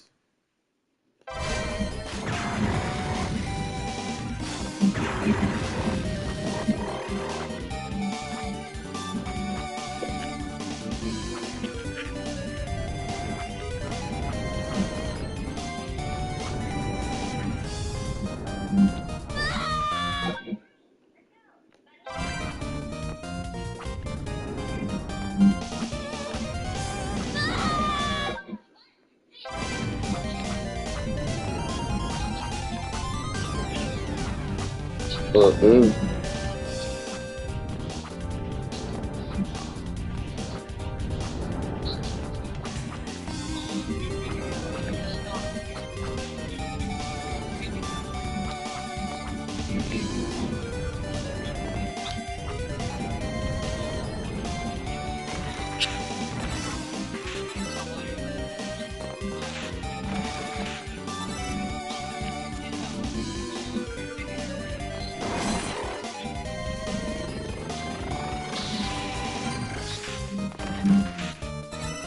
I cannot stand that stupid song.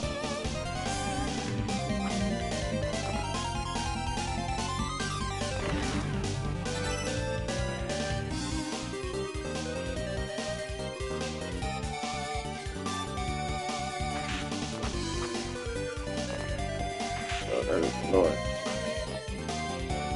Well, that's about it for that one.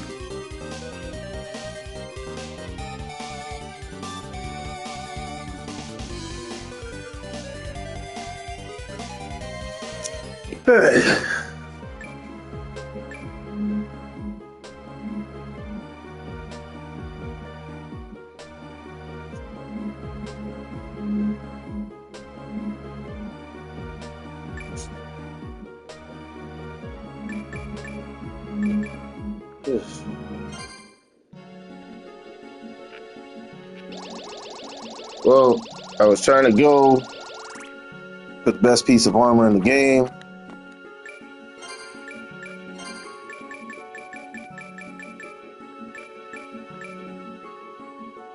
This is not one of them.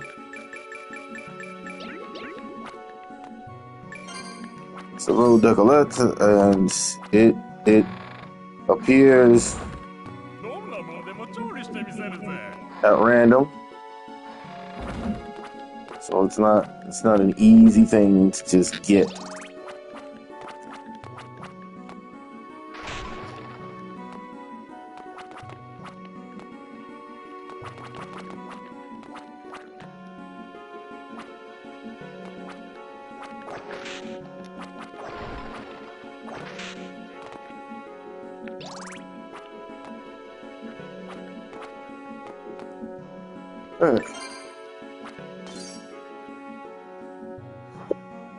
So now that everything is finished, we come back in.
Yeah, the biggest problem with kids is unnecessary amount of noise and chaos that they like to cause.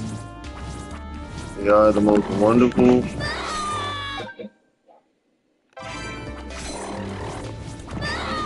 Boy, what are you doing? Stop playing with the toilet. Uh-uh.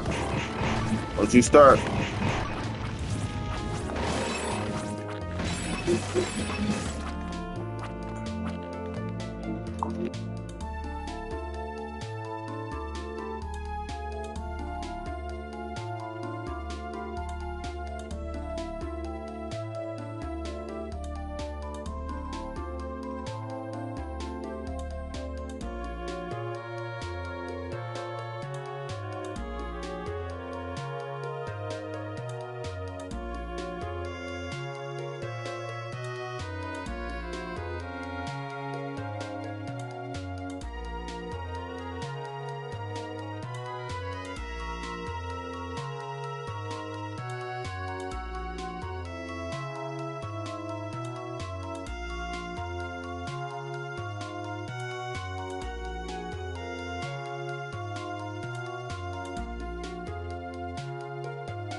Apologies, I'm doing something right quick.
All right, so I'm gonna get a little personal for a second. Calm that down.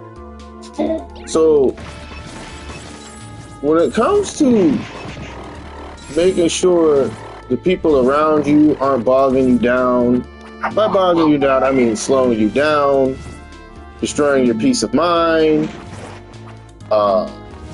you know, slander, etc. None of that stuff, right? The people around you don't have to be your friends and family. They don't have to be your peers at school. They could be your neighbors. They could be your roommates. All right. They can be.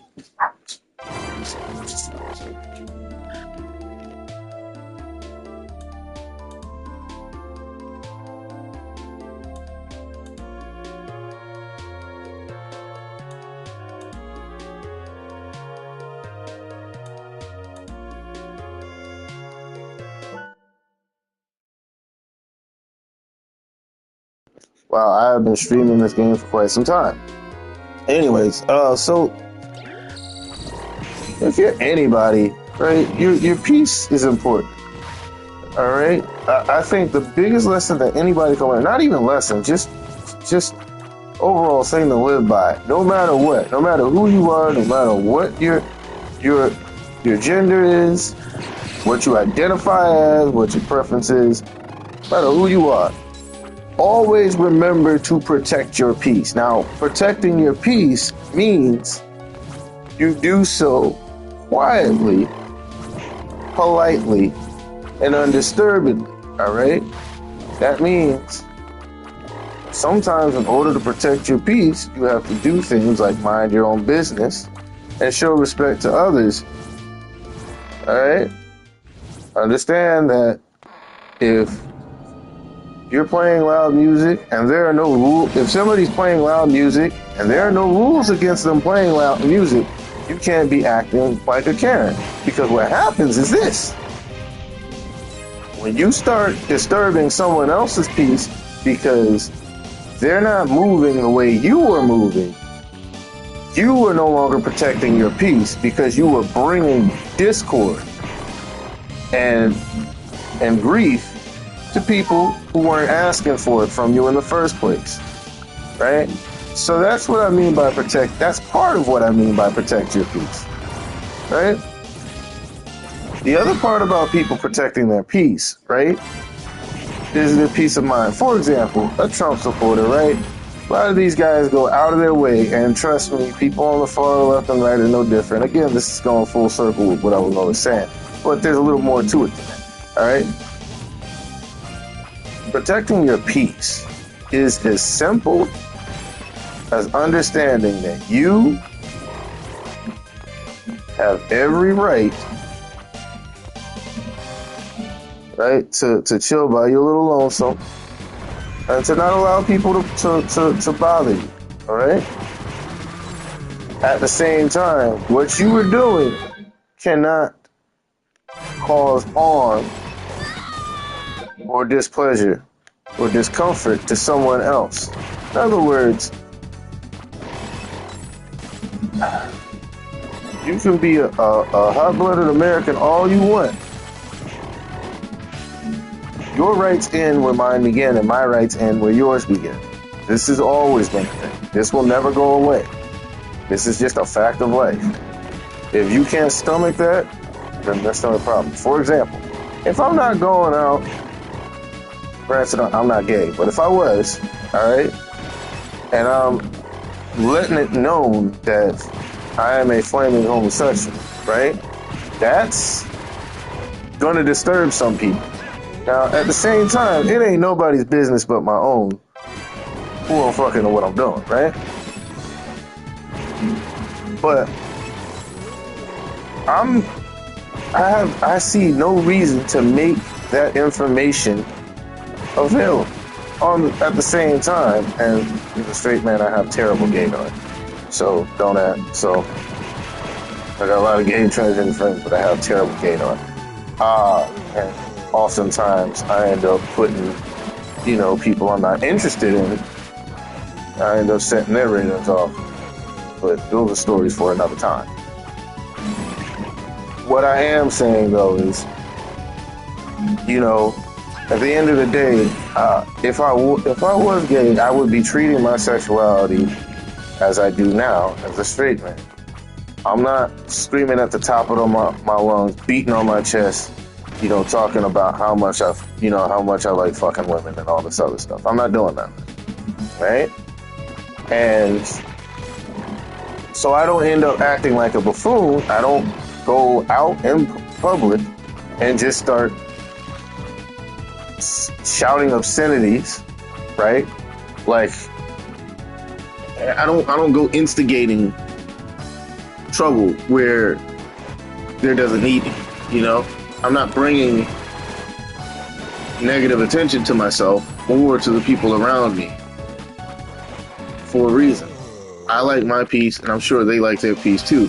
So what kind of person would I be if I fucked everybody else's peace up because I wanted to dick around and be an asshole, for the sake of just being an asshole? That wouldn't work, would it? Henceforth, I'm very adamant about protecting my peace, right?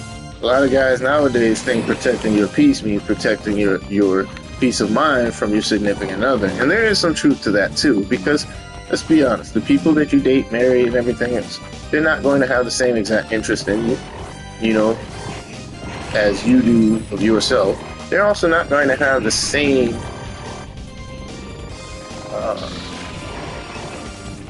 just in general enthusiasm in something that you. So, as an individual, you also have to acknowledge that that is a thing that you will have to deal with going into a relationship. Now, with all that said, the most important part of this whole thing, right, is this. Alright? If your partner is not tech savvy, right? For example, my partner ain't tech savvy at all, and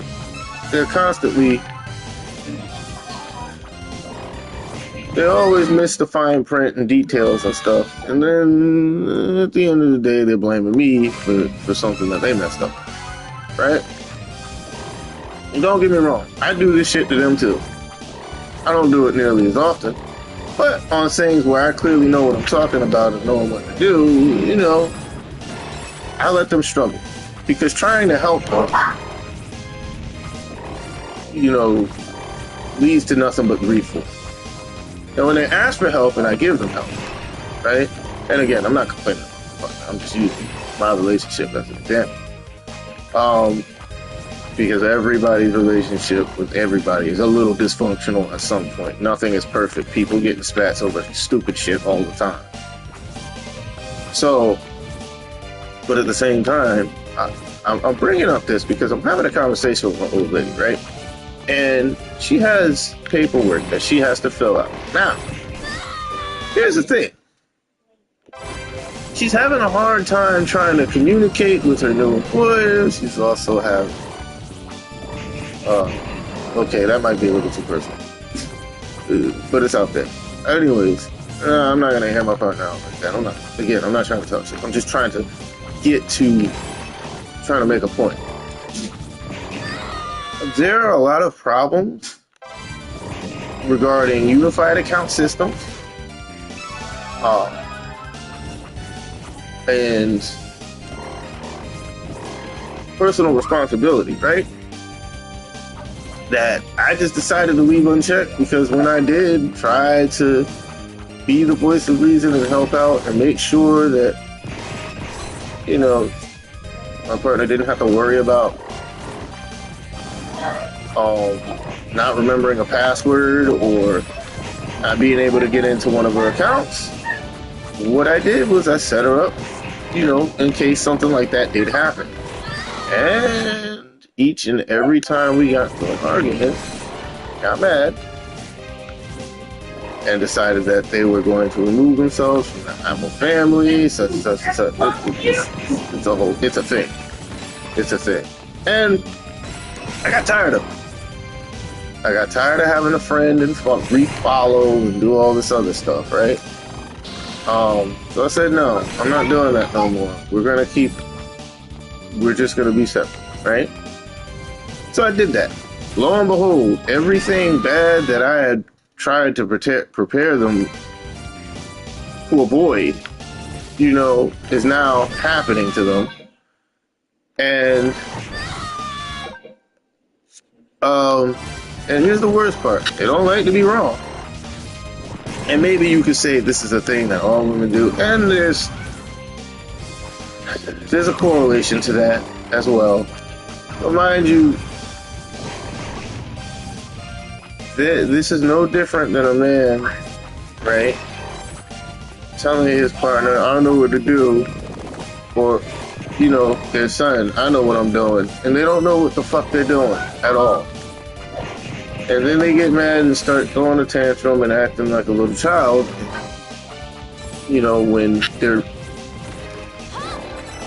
when they're dealing with adversity they shouldn't have to deal with. When all they had to do was just listen to their partner or whoever, in general. This, I know for a fact I am not alone in this issue, right? I know for a fact that I am not the only person who's ever dealt with or does deal with this in a committed relationship or otherwise, right? Same thing I said about like obscenities. That's a roommate. Got a roommate that is just that dumb. Right? Listen, if people blame you for certain things, you have two choices: get the fuck on, or you keep it moving. Now, I'm not complaining about my relationship because there's a lot more good than there are bad, but where there's kinks, you can fix those problems. So what I say, using myself or my own little anecdote as a way to sort of bring awareness and educate, protect your peace. Alright? However you can, protect your peace. If that person, if that significant other don't wanna do what's right or don't wanna act right, do the smart thing and get the fuck on. Don't at any point in time stick around for stuff. Right? If you do, it is behoove you to make sure that you make good on the investment in time and resources that you put into that person. Right? Because at the end of the day, if you don't, they're just going to embarrass you. They're just going to make you look bad. Right? And that's even if you care about looking good,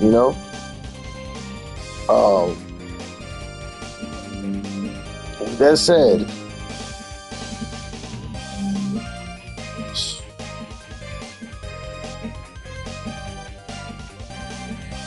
why is there a thief? Why is there a thief? That's what I mean.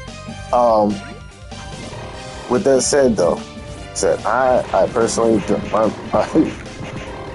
my relationship with my old lady is good. It's a little, I can, if I'm being honest, it's definitely been a stressful time for me. But what I will say is that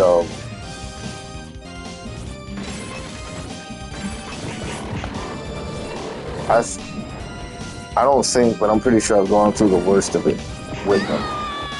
I've gone through the worst of what my relationship had to offer and drama and trauma.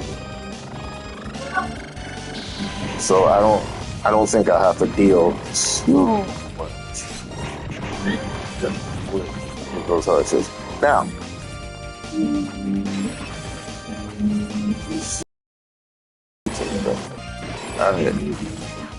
so to avoid rambling on, I'll just close this up by saying, protect your peace. I don't think I have to give anyone any examples as to what it means.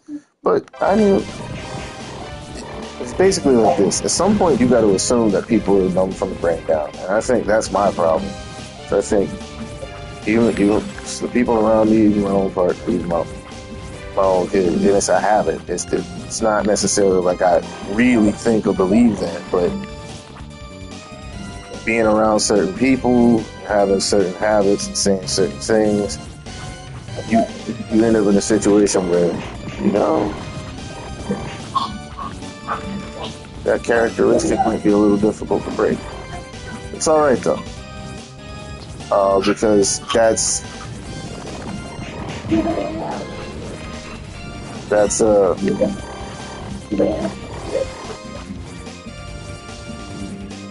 those are breaks. All right.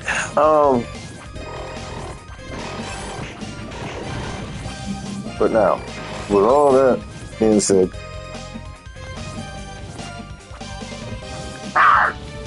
how I protected my peace from some of the blunders and flounders of my partners, unnecessary rage, is just by ignoring and not dealing.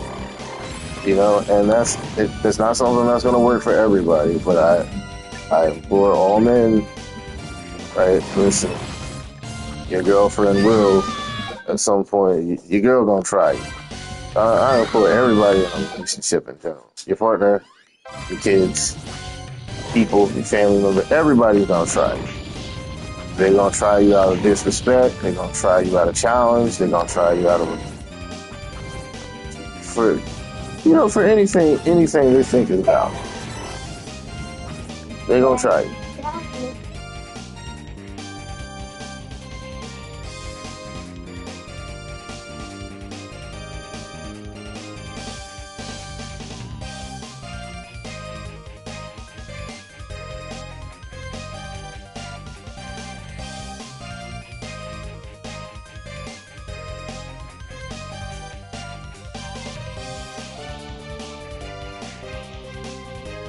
Hold on, I gotta cut my son an apple.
And I'm back. Anyway, sorry about all that. I ain't mean to get that personal. I gotta stop doing that. But, you know, I'm human, and to put it this way, streaming, playing games, video games, it relaxes me. It calms me down. It keeps the demons not just at bay from breaking my door down. You know, keeps me a little sane. I don't use it as an escape. I use it as R&R and entertainment. The second you start playing video games to escape from reality, you're no different from a drug addict. All right, or you know, because now you're gonna start abusing something that makes you feel good, to keep your mind off of something that you have to face, regardless of the conditions you're in. You know what I mean? You're in your house clapping sheets or whatever. You like doing that all day, but you unemployed. Guess what? You're gonna have to figure out how you're gonna be able to afford that plan B, some rubbers, an abortion, or a baby. One way or the other. You can't do that. You have to face reality. Not gonna be an abortion. STD testing, you know?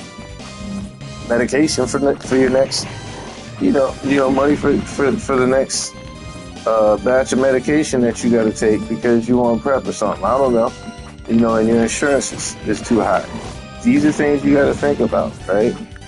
This is why, for example, I stopped playing this game so I can, make sure my son has a snack or is fed, or if I gotta answer the door or, get on my phone and check my email for something or, respond to a text message, or any information regarding, employment. I do these things because at the end of the day, video games are most definitely fun. Just, my favorite thing is video games are one of my favorite things. But I'll be damned, right, if I let video games take away, keep me from being responsible and doing what's important. Right? Some people like sleeping. It's the same thing.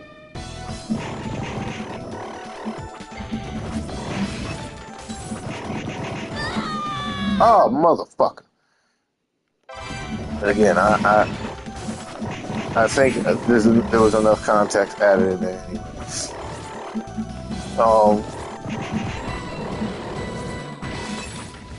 My mom would say this too sometimes. She would say, let the food stop your mouth.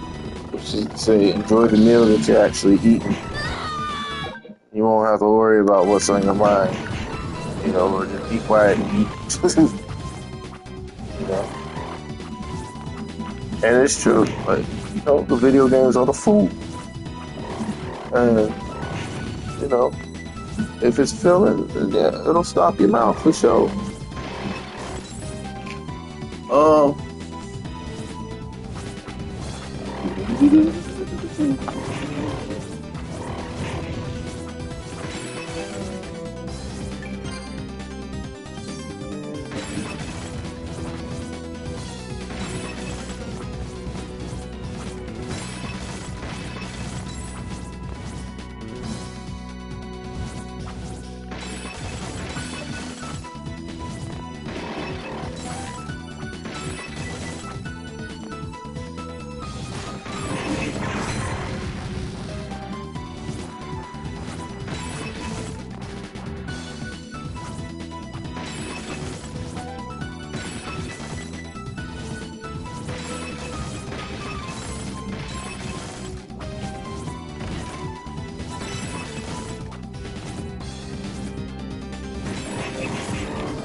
All right.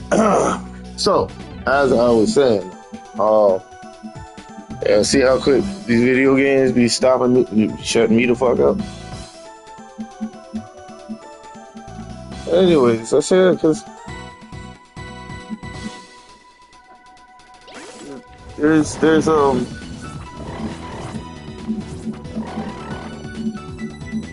there's this broad misconception that people who play video games are completely inept, socially or otherwise. And I don't particularly agree with that. I think it's just a simple fact that the people saying that are most definitely the most socially inept because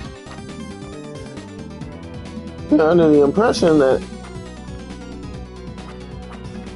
people outside of them don't exist. What? I'm freaking road somewhere. And freaking just got dirty. Well And then, there's hair on it. get another apple from the fridge, wash it. You know what to do.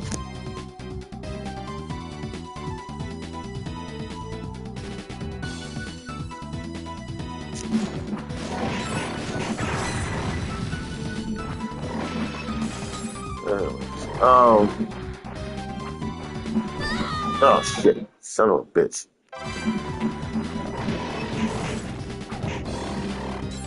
Bitch. Alright.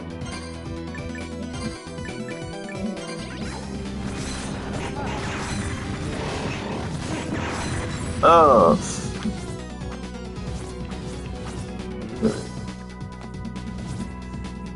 What the hell was this?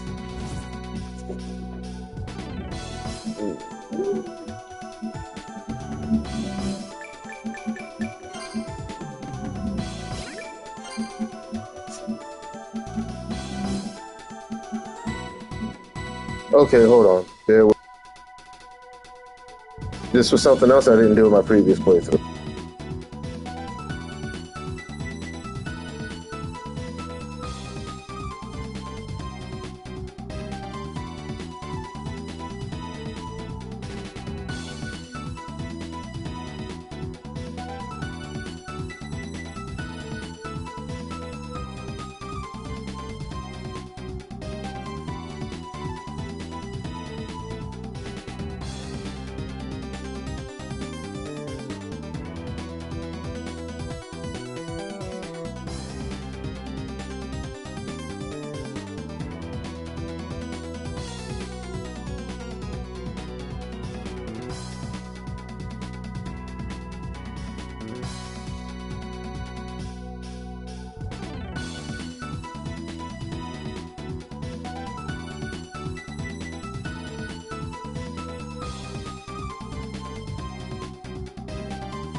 So I forgot to do this one too.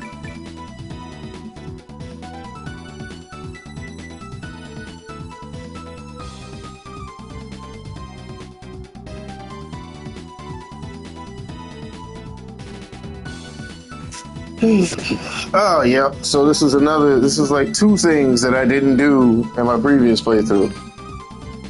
Happens all the time. But,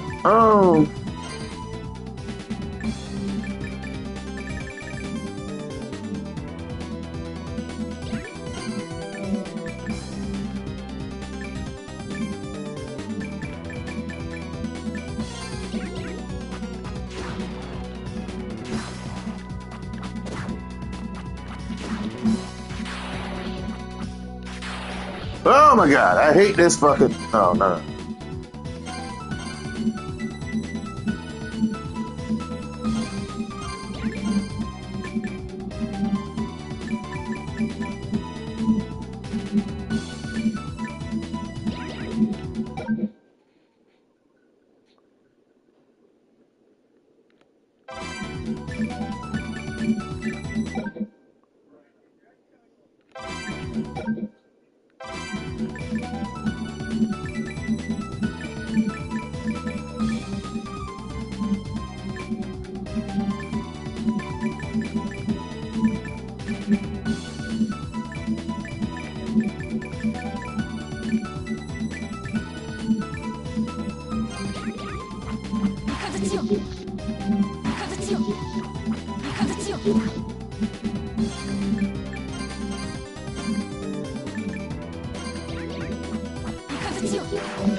Yeah, I totally forgot about that.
That's so good. Ah! Oh! Oh! Oh! Oh! How much?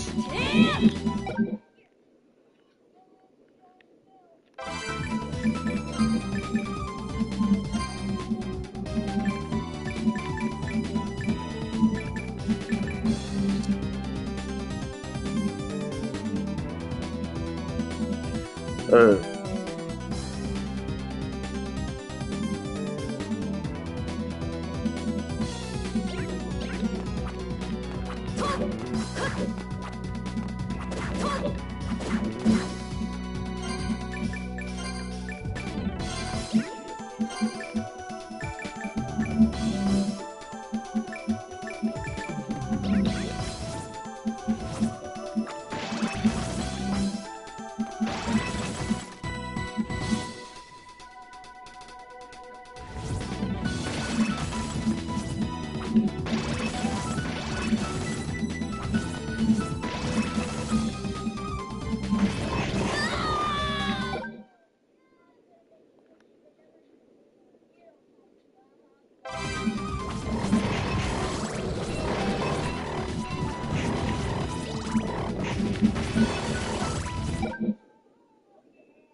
I did that because I thought I was seeing things.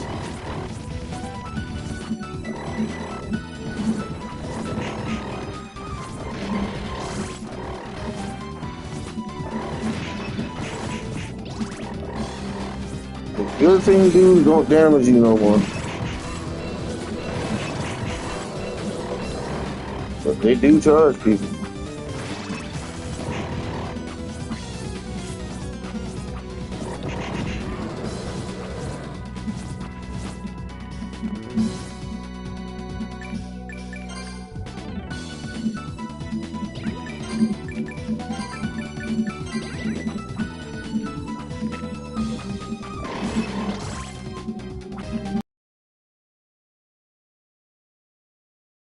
Sugar Valeticus, you don't need the magnet switch.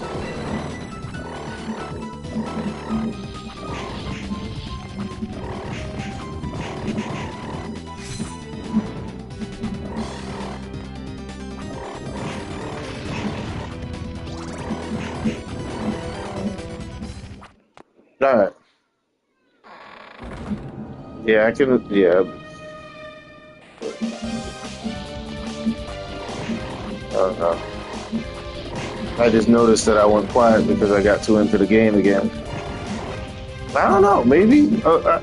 Well, I do think I need to work on being able to pay attention to the audience and um, play the game. Well, I think it's also important. I mean, just for everybody. I think it's also important.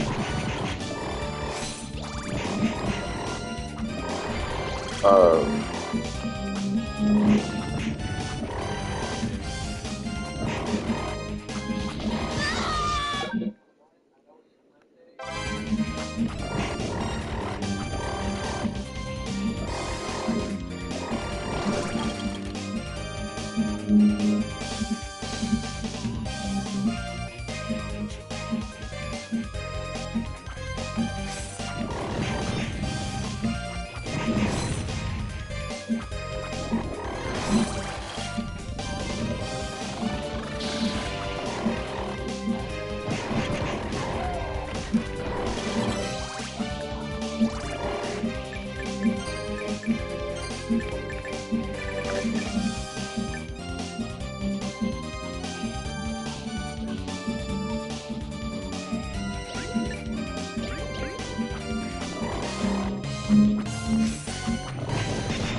Okay.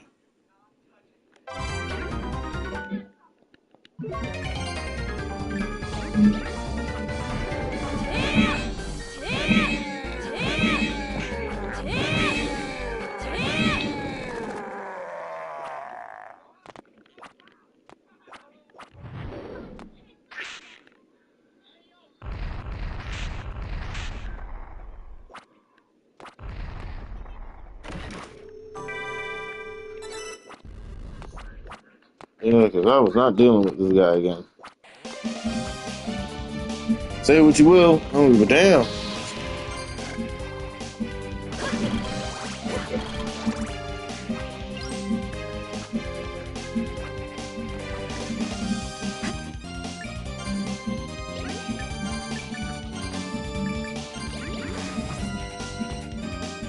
Run!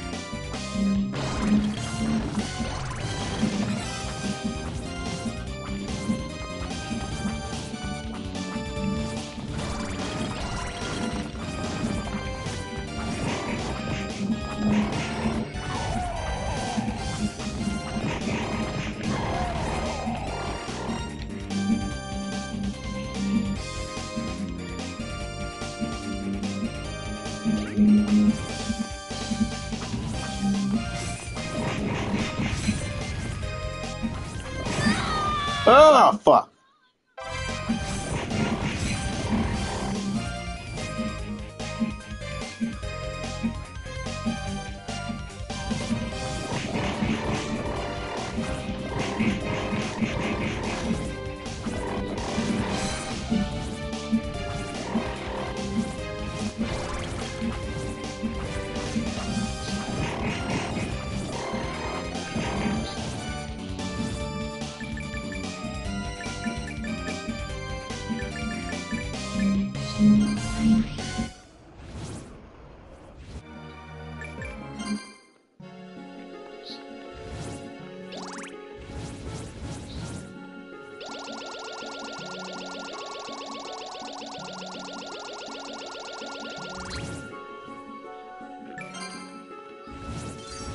All right. I got lost in the sauce. I was too busy playing the game. So, oh, no, earlier I said protect your peace. I do mean that. Protect your peace. Protect your peace from your neighbors, your family members, your siblings, your peers, everybody. Your peace is important. As long as you are not being selfish. Alright? That's the important thing. You can't go around thinking everybody is making your life miserable. You're actually the obnoxious asshole or the monster in somebody else's story. You know? So don't do that. Don't ever go around thinking you're the hero of your story. You could very well be the villain of your own fucking story. And if you're the villain of your own story, you're not protecting your peace. That is straight up. Why are you not protecting your peace? It's not just what you... Protecting your peace isn't necessarily just not allowing people to grind your gears. Protecting your peace is also an exercise in humility, decency, manners, etc. Like, it's not the practice of being a good person. It's the practice of understanding that you're not above anything that you might say you're above. You know,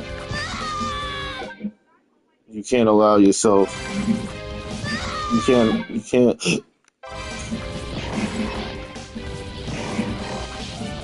possibly think that you're the saint in the story. You can't possibly think you're the only saint in a story full of sinners.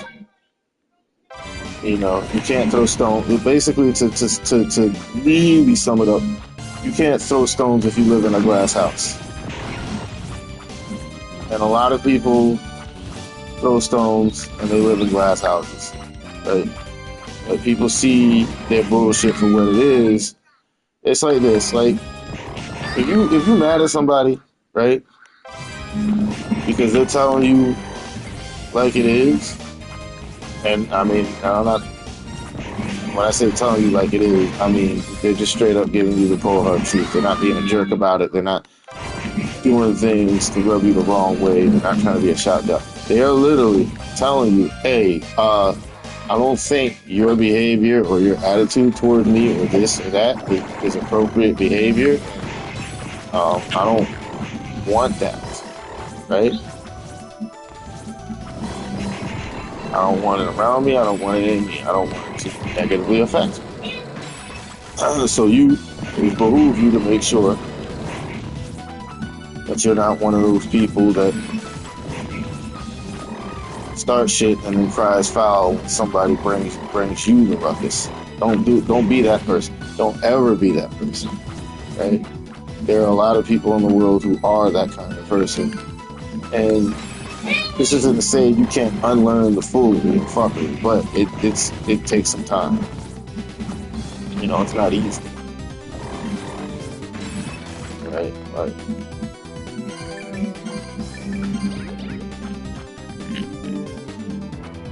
oh shit.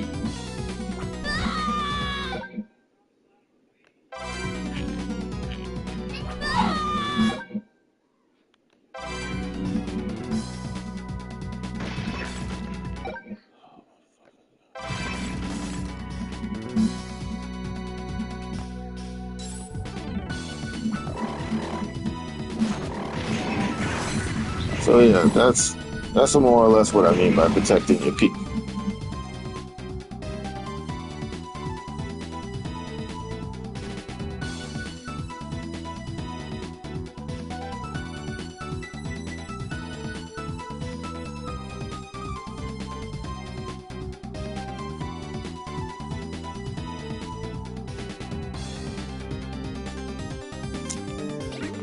But yeah, if you are a father or a mother and you got kids, definitely protect your peace. All right, and you could do it without being rude. Because I'll tell you this much: if you decide that you want to cuss your kids out, and I know coming from a black household, you want to do that. But listen, you're not supposed to beat children. As in, you're not supposed to put your hands or the belt on them, right? They say spare the rod, spoil the child. That's only if it's in an absolute necessary, right? Like if you got a kid, like let's put it this way: if you're so damn hard headed that you can't take what your parents are saying for what it is, you deserve to get your ass whooped. All right? Because it's the police. Because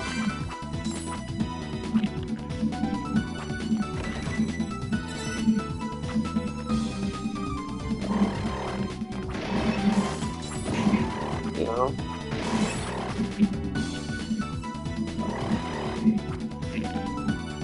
But some people take away, you know, their kids' video games and stuff, and there's some truth to that.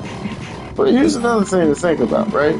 The reason why the video game is so much more interesting than what the teacher has to say in class, probably because the lectures in class suck. They're not as intuitive. They're not as fun. But you see, playing a video game, now that's fun. Some people can't get behind that concept. If a kid is drawing in class instead of listening to a lecture or taking notes, or maybe they've already taken the notes, or they know this subject matter, so it doesn't matter, you're not doing anything but making this kid bored, right? I say it all the time. Like, listen, if you're complaining about smartphones and tablets, and this also goes full circle with protecting your peace. If you are upset that your kid would rather have their face in their phone, right? For example, when I'm telling my son something, I know what I'm telling him is boring shit. Because he's either, you know, if I got a lecture on him, it's because he ain't listening. Or he did something stupid. Did something he wasn't supposed to do. He tries to hide. He tries to pretend he didn't do nothing wrong. That's how kids work. Right? So when I say put the phone down and look at me for a second, I don't, you know, if you don't put it down, I'm gonna take it from you. You know, that's his option. Not that I'll do that. If I say, hey, be polite, you know, turn that down, and move over there, don't be so obnoxious, they have to do that. If they don't, then guess what? They just lose a device. You know?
All right.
Huh?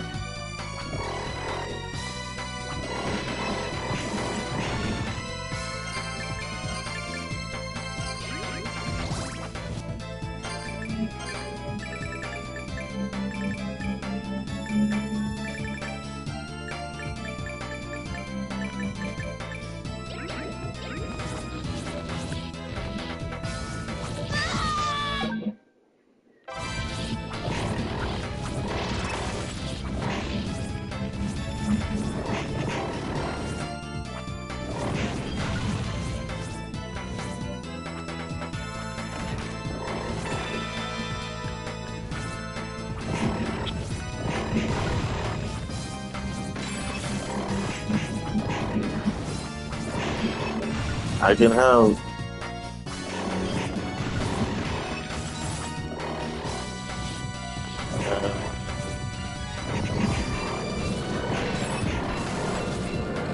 No.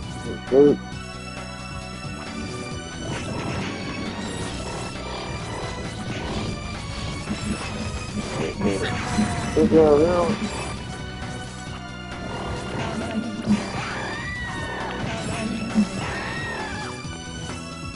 You must have.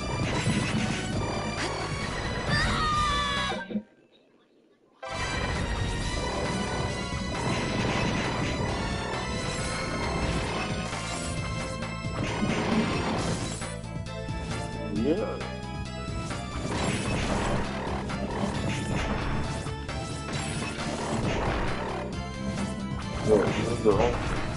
Don't let me go up. Or get a.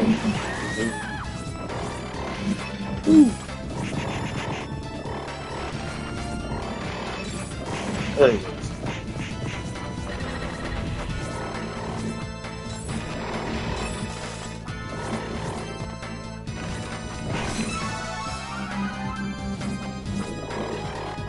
This shit no more. I can fly.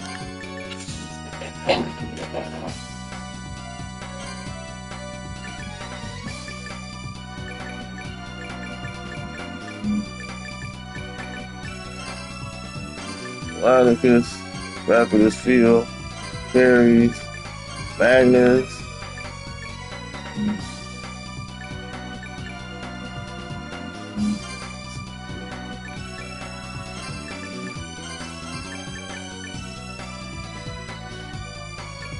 You don't really need names.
Alright.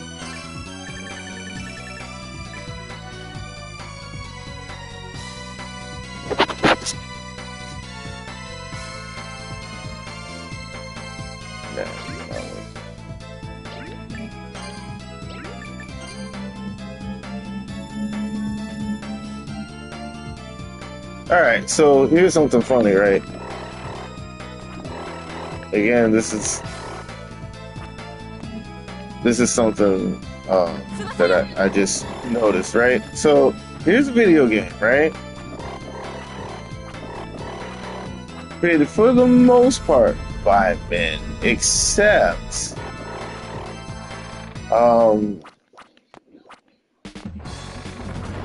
one male character in this game, right, takes a back seat. You got to finish the game.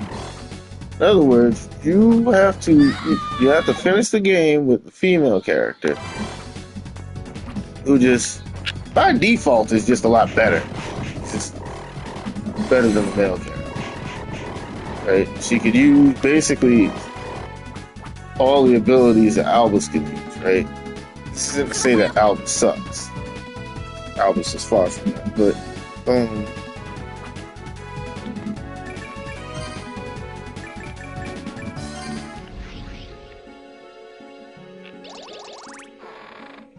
so Albus is, いらっしゃい。いや、何か買っていくかい？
ありがとうございました。翼よ。翼よ。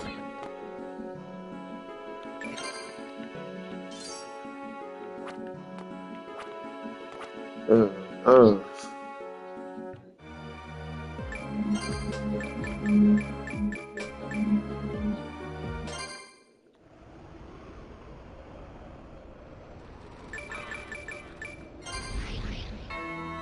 翼よ。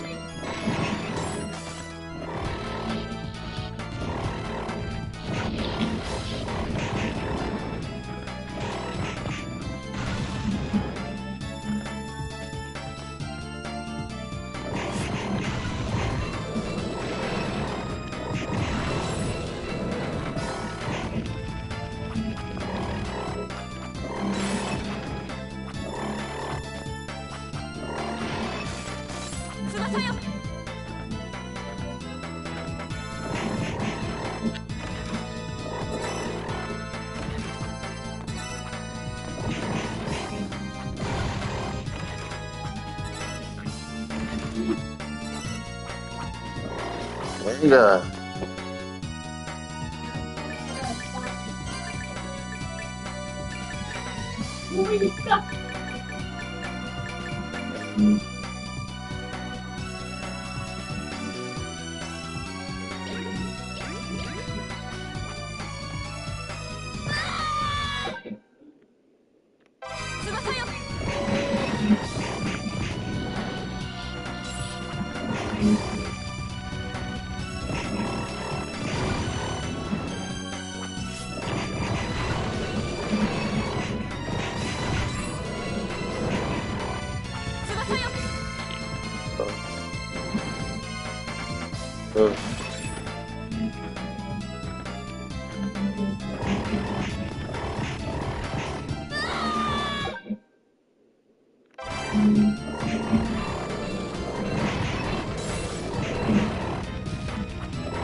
Let's do it. What?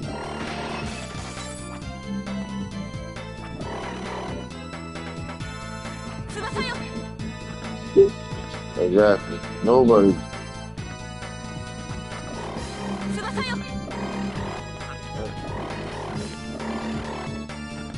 There you go. No, you're some part of it. Right, you said, yeah.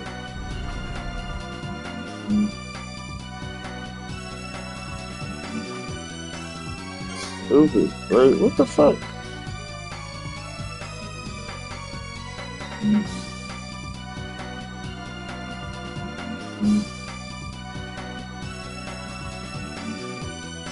Why was it?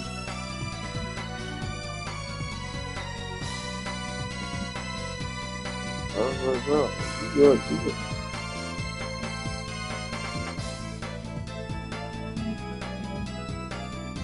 Bro.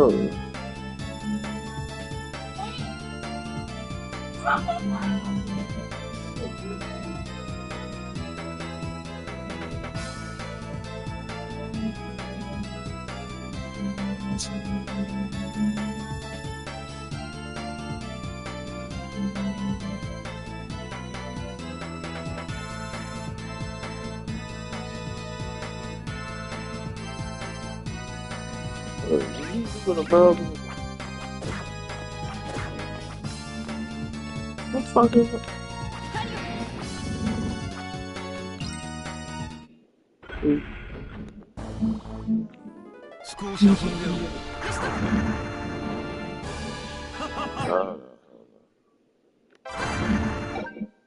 Fucking stupid.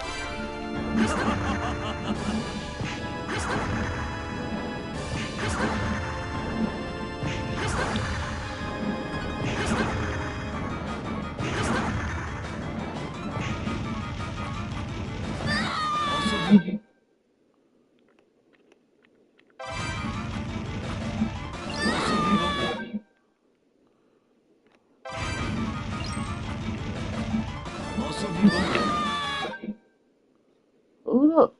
What the heck?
All right, so that finishes that. And yes, that was Dictator, aka.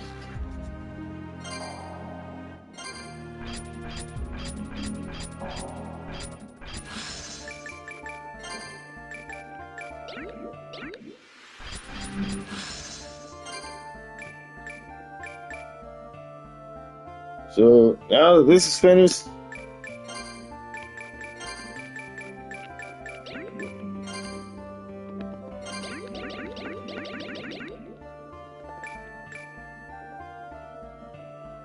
now that this part is done, now time to do the hard part.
Yeah, so with this one, I'm just gonna run straight through the game. I'm not stopping for nobody. Okay, maybe I will, but yeah, you know.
Alright, so now that's done. The Queen of Hearts item,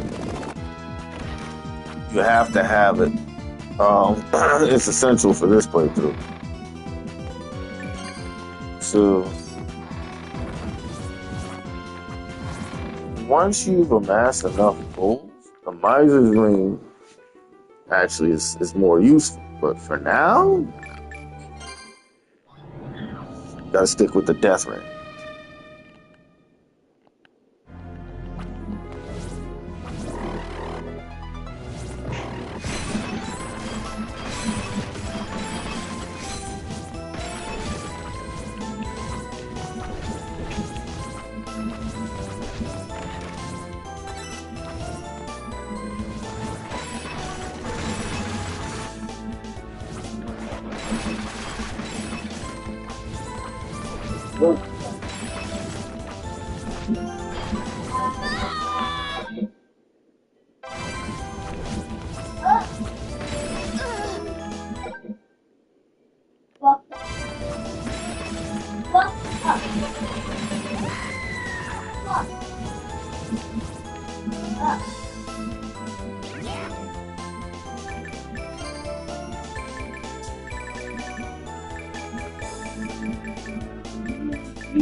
Jeremy, sit down.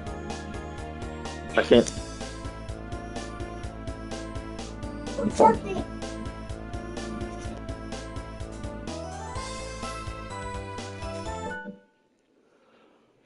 Stream for 7 hours.